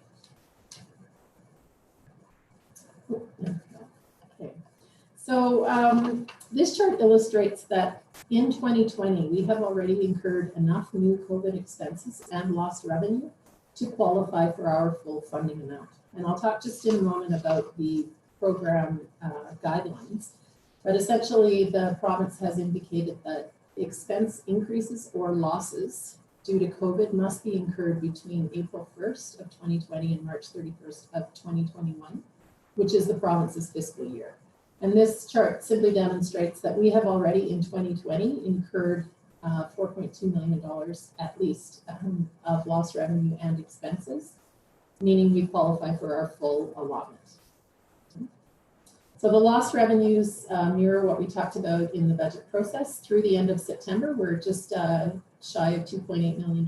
The bulk of those lost revenues occurring within recreation. COVID expenses, that $470,000 that council allocated for 2020 COVID expenses has been spent, and I'll detail that in an upcoming table, just to walk you through what we've spent that on. Economic development. Ms. Rogers, your voice is sort of soft. It's hard to. Okay. Here I thought I was yelling. Sorry, I was speaking loudly. Thank you. We have spent so far just over $170,000 in our economic development support programs out of a budget of 281. Community social development has spent 62,000 of their 355 on social support programs, and that really is largely because they have received some additional grants from the province that required spending of those before spending our own money. We have estimated that we will continue to lose revenue in recreation through the balance of this year to about $407,000. And then the balance there is that transit lost revenue and expenses. So just quickly, I'll walk you through the guidelines of the MOST program.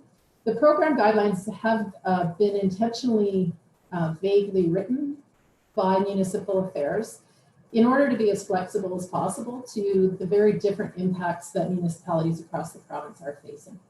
So incremental operating costs can include expenses for things like personal protective equipment, that's that PPE, which would be face masks, shields. We talked earlier in the year about the full suits required to clean public washrooms, cleaning costs themselves, communication costs, signage, which we have on a number of our trails throughout the community, and also support for vulnerable populations.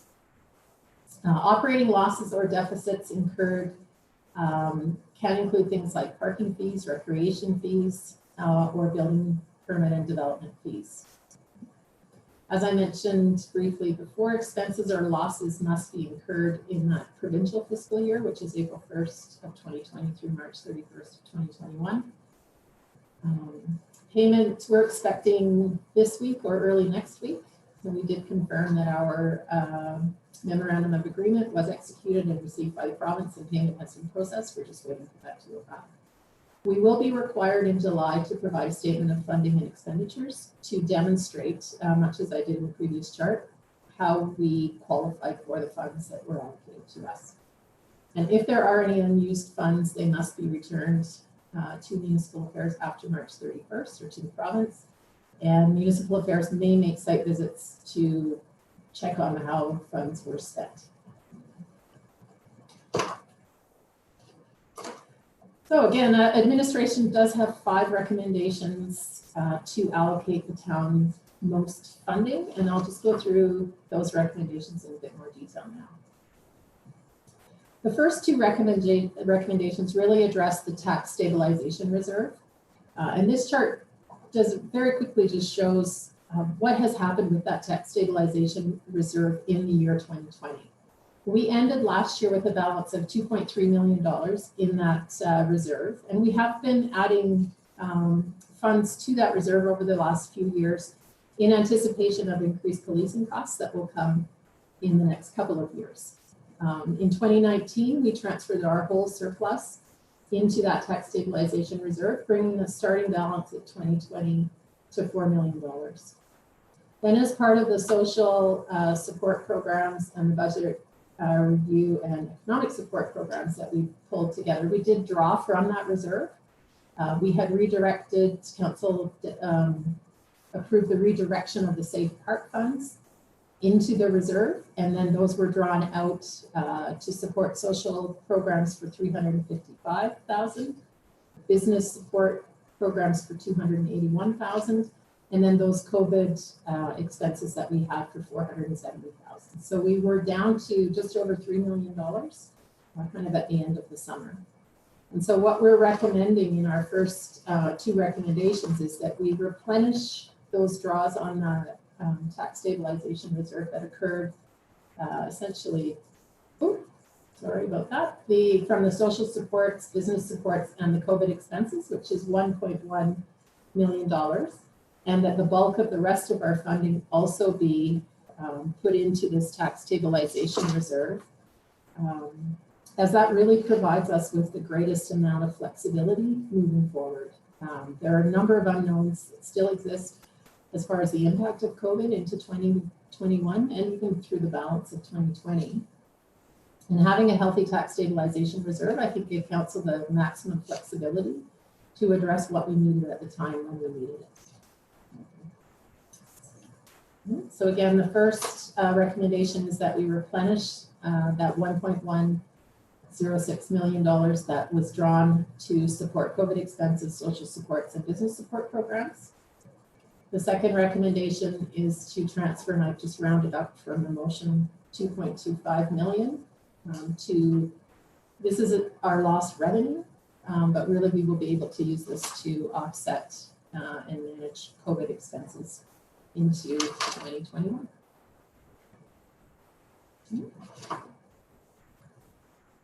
Next is recommendation 3 is around reinstating a couple of capital projects. And just as a reminder, in May, this is the list of capital projects for 2020 that were canceled.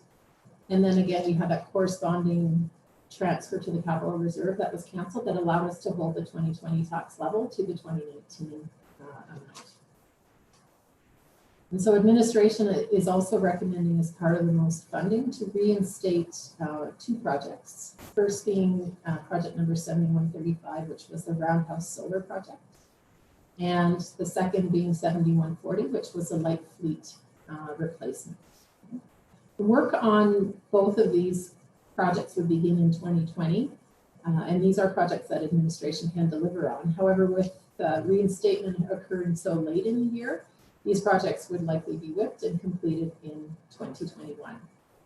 And you will see coming up in the next, I guess, couple of months as we go through the budget process, a slight modification on that light fleet replacement project. Since that project, you'll just see that coming again shortly.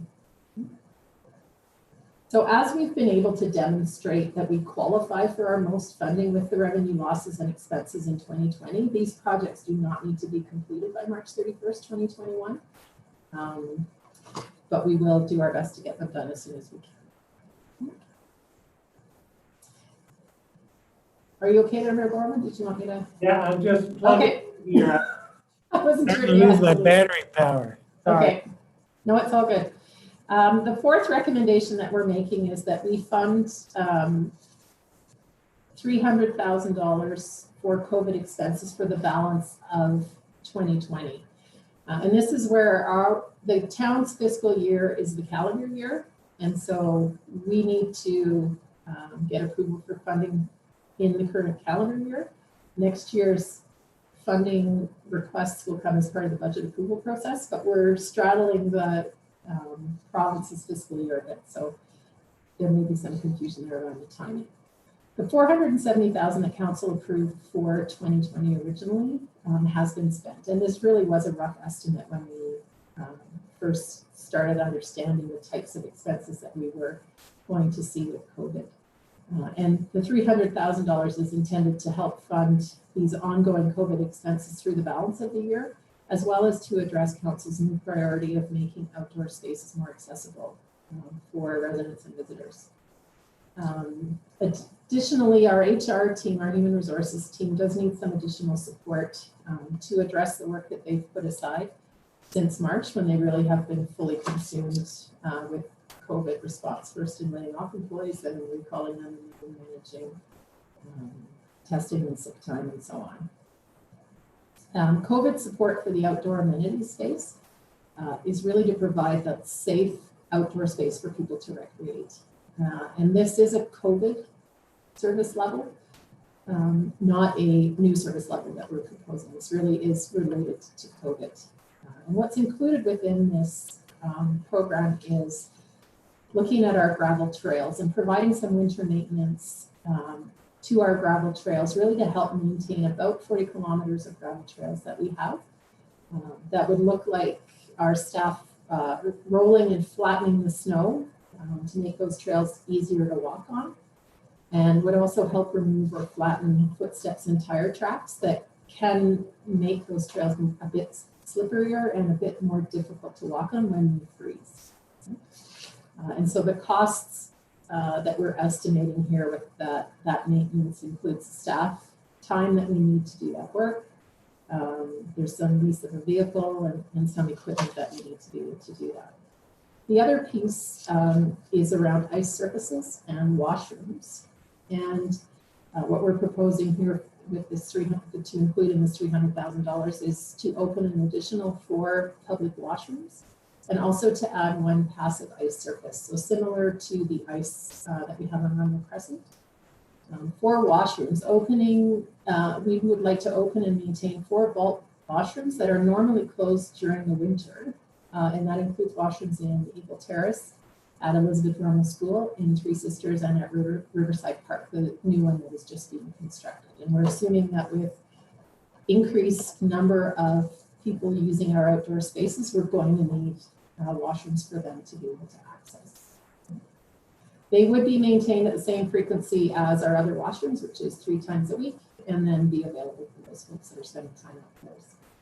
For the ice surface, we would like to propose this building and maintaining an ice surface in Three Sisters near the disc golf course. There's currently no skating area in the Three Sisters area, and so this would create a new amenity for this winter response again to COVID. Now, just to go through the breakdown of expenses to date. So again, Council had approved $300,000 for general expenses and $170,000 specifically for public washrooms, and that came from the tax stabilization reserve.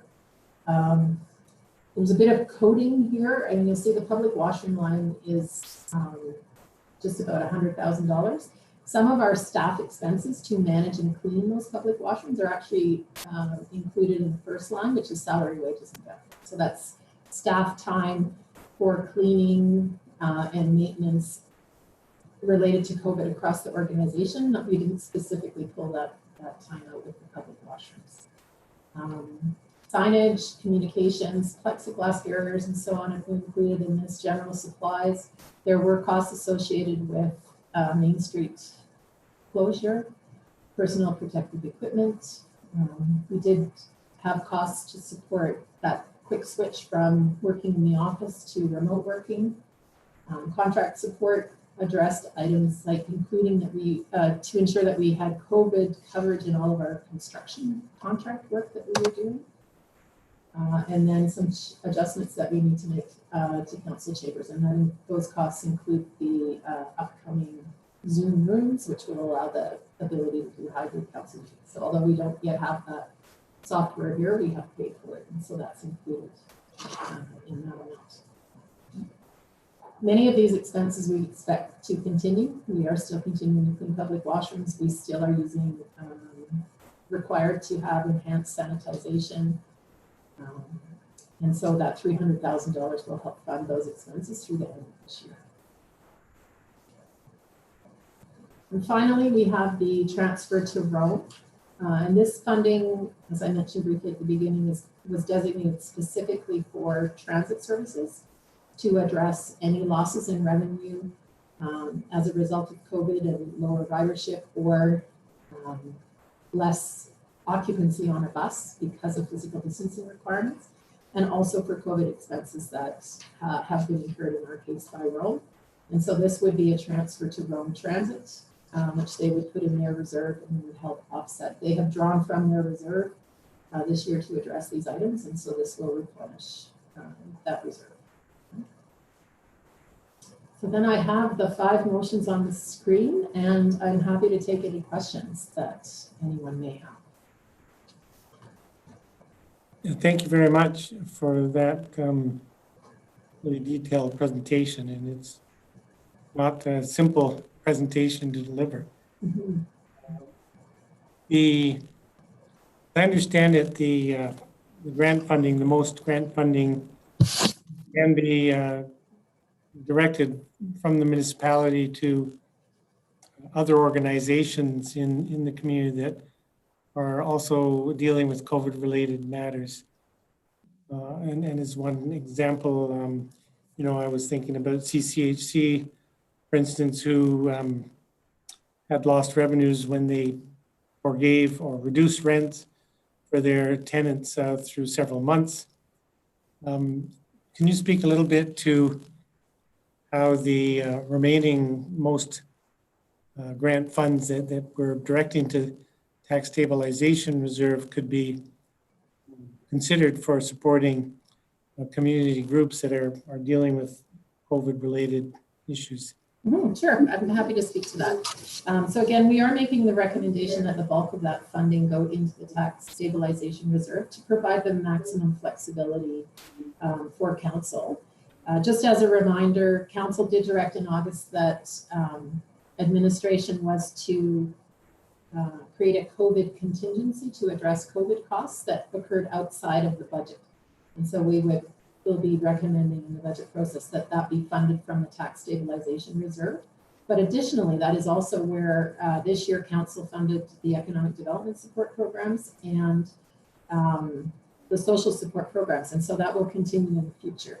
As long as expenses or revenue losses that are incurred by the third parties can be tied to COVID, there would be that ability to work with them. So in the case of Canmore Community Housing, we would work with the director there and understand what their lost revenue was, and then present to council the option to transfer from the tax stabilization reserve to Canmore Community Housing if you felt that was appropriate. And we would likely bring those types of recommendations as part of the budget process so that you again have that vision of the whole picture and understand what all of the demands or requests are, so you can make the best informed decision about how to spend that money. Great, thank you for that. Of course, the budget won't be approved until early 2021. Mm-hmm. How would work that's being delivered outside of the town of Canmore that might benefit from these funds, how might you be able to work with other organizations to bring those sorts of possibilities forward? Mm-hmm. So my recommendation there would be that other organizations would need to put together a really good proposal for council to understand what was being proposed and what needed to be spent. We will begin meeting with the Finance Committee in late November. And so certainly council will have exposure to what the operating demands and capital demands are on the town's budget and be able to take that into consideration when looking at requests from others. And those requests would not need to wait until the budget is approved. Again, the tax stabilization reserve is a separate reserve, and council can at any time choose to approve expenditures from reserve. Great. So I'm also familiar with some discussions at TCK, the conversation with Rachel Ludwig and TCK, who lost something like 40% of their revenue this year as a result of COVID. They are working with Destination Canada and Expedia in a promotion that's designed to help tourism-based businesses, so across the board through the winter months with something they're calling a Wake Up to Winter. And the focus is to attract snowbirds who aren't going south this winter to come out and spend some time here in the Canmore-Kananaskis region. Of course, they're also working directly with Alberta Parks and the town to amplify safety messages for the many first-time users that are coming to recreate in the region. So I know they're interested in having a conversation about possibility of some of the most funding assisting with those programs. Would the best thing then for them to be, are you suggesting that they meet with admin to discuss this opportunity, or simply put a proposal together and provide that directly to council? What's the best route for TCK and any other similar organizations? I would recommend that they meet with Eleanor McClett, who is our manager of economic development. She has been leading the economic development support programs that council funded this year, and so she will have the best picture and understanding of what we've already funded, what's still coming. As you saw, she spent only 170 of her 281,000, so there are still some programs that are coming. And then she could liaise with administration and get these requests before council in the most appropriate way. Super. So I'll pass that suggestion along to Rachel Ludwig then. Are there other questions in regards to the report from members of council?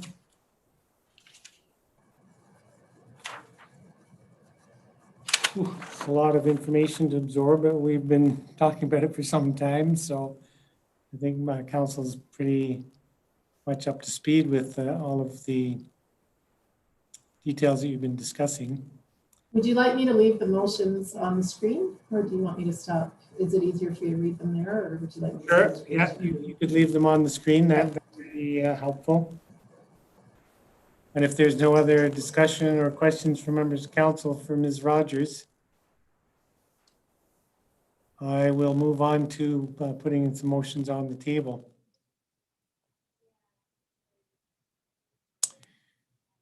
And I think I'll just put all 5 parts of the motion out at the same time.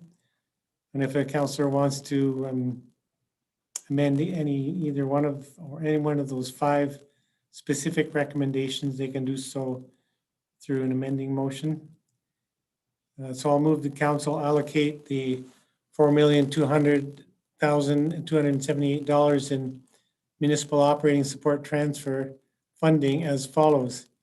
Allocate $1,106,000 to replenish the COVID-related tax stabilization reserve draws taken in 2020 to support COVID expenses of $470,000, social support programs of $355,000, and business support programs of $281,000. Also to transfer $2,249,564 to the tax stabilization reserve to offset 2020 lost revenue, and transfer $240,000 to the general capital reserve, and reinstate capital projects 7135 Roundhouse Solar and 7140 Light Fleet Replacement to be funded from this reserve. Also to allocate $300,000 to fund additional estimated COVID operational expenses to the end of 2020. And finally, to transfer $304,714 to Rome Transit to offset transit losses and COVID-related expenses. So it's a long motion, but there it is. I'll support the motion. And I appreciate the amount of work that's gone into assessing all of the various costs and expenses and recommending various different pools of funding or different areas to direct the grant funds towards. And also that the brunt of the funding that's being added to the tax stabilization reserve provides us with a good amount of money to draw down in the future as COVID-related expenses continue to come along. We know that there's going to be a great many expenses yet before we see the light at the end of the tunnel.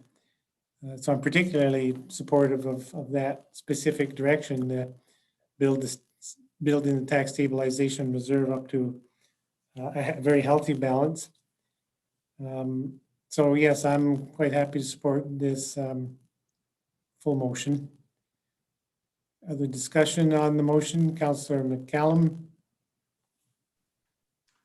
Thank you, Mayor Barman, and thank you, administration, for presenting this complex Tetris puzzle of finance to us. I agree with His Worship that these different initiatives with these funds are going to help set us up for what the next 12 months, I think, are going to bring for us as a community.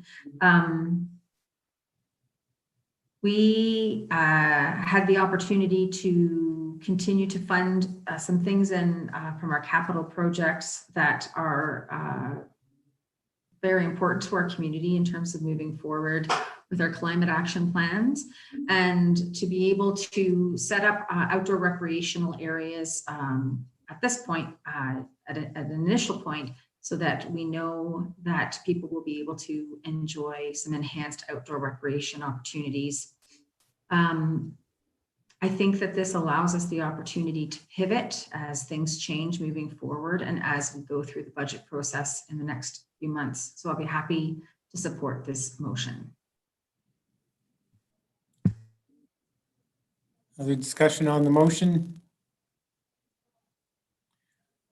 Seeing none, I'll call the question. Those in favor? Opposed? Motion's carried unanimously. Once again, thanks to administration for a great deal of work that's gone into providing this report for council. I've been part of some of the conversations leading up to this, and I know just how much time has been spent on this report. So with that, we will move on to the last item on the agenda, which is K1, Councillor Seeley's notice of motion. Councillor Seeley, you have the mic. Thank you, Mayor Borman.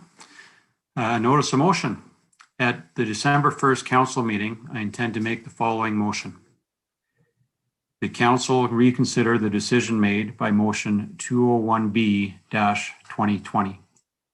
The maximum density for tourist home units shall be 1 per 570 meters squared of lot area in TP Town on 2nd Avenue. If this motion passes with the required 2/3 majority, I intend to put forward a new bylaw to give first reading and set a public hearing for January 5th, 2021 to amend section 3.18.4.22 of the land use bylaw. Since the passing of this bylaw, council and administration have received immediate and significant feedback with respect to the tourist home zoning limitations. With the new, more informed understanding of limiting the number to 1 tourist home unit, I advocate for further consideration. While supporting a limiting mechanism, the new bylaw I propose will seek to increase the number of permitted tourist homes from 1 to 2 per lot.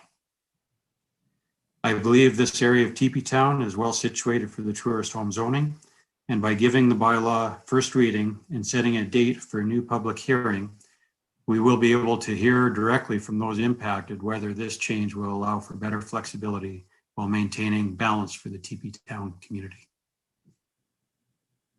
That's it. Great. Well, thank you for bringing the notice of motion, and we'll look forward to the discussion at the December meeting of council. I believe there's no further business of council today, so I will move that council be adjourned. Those in favor?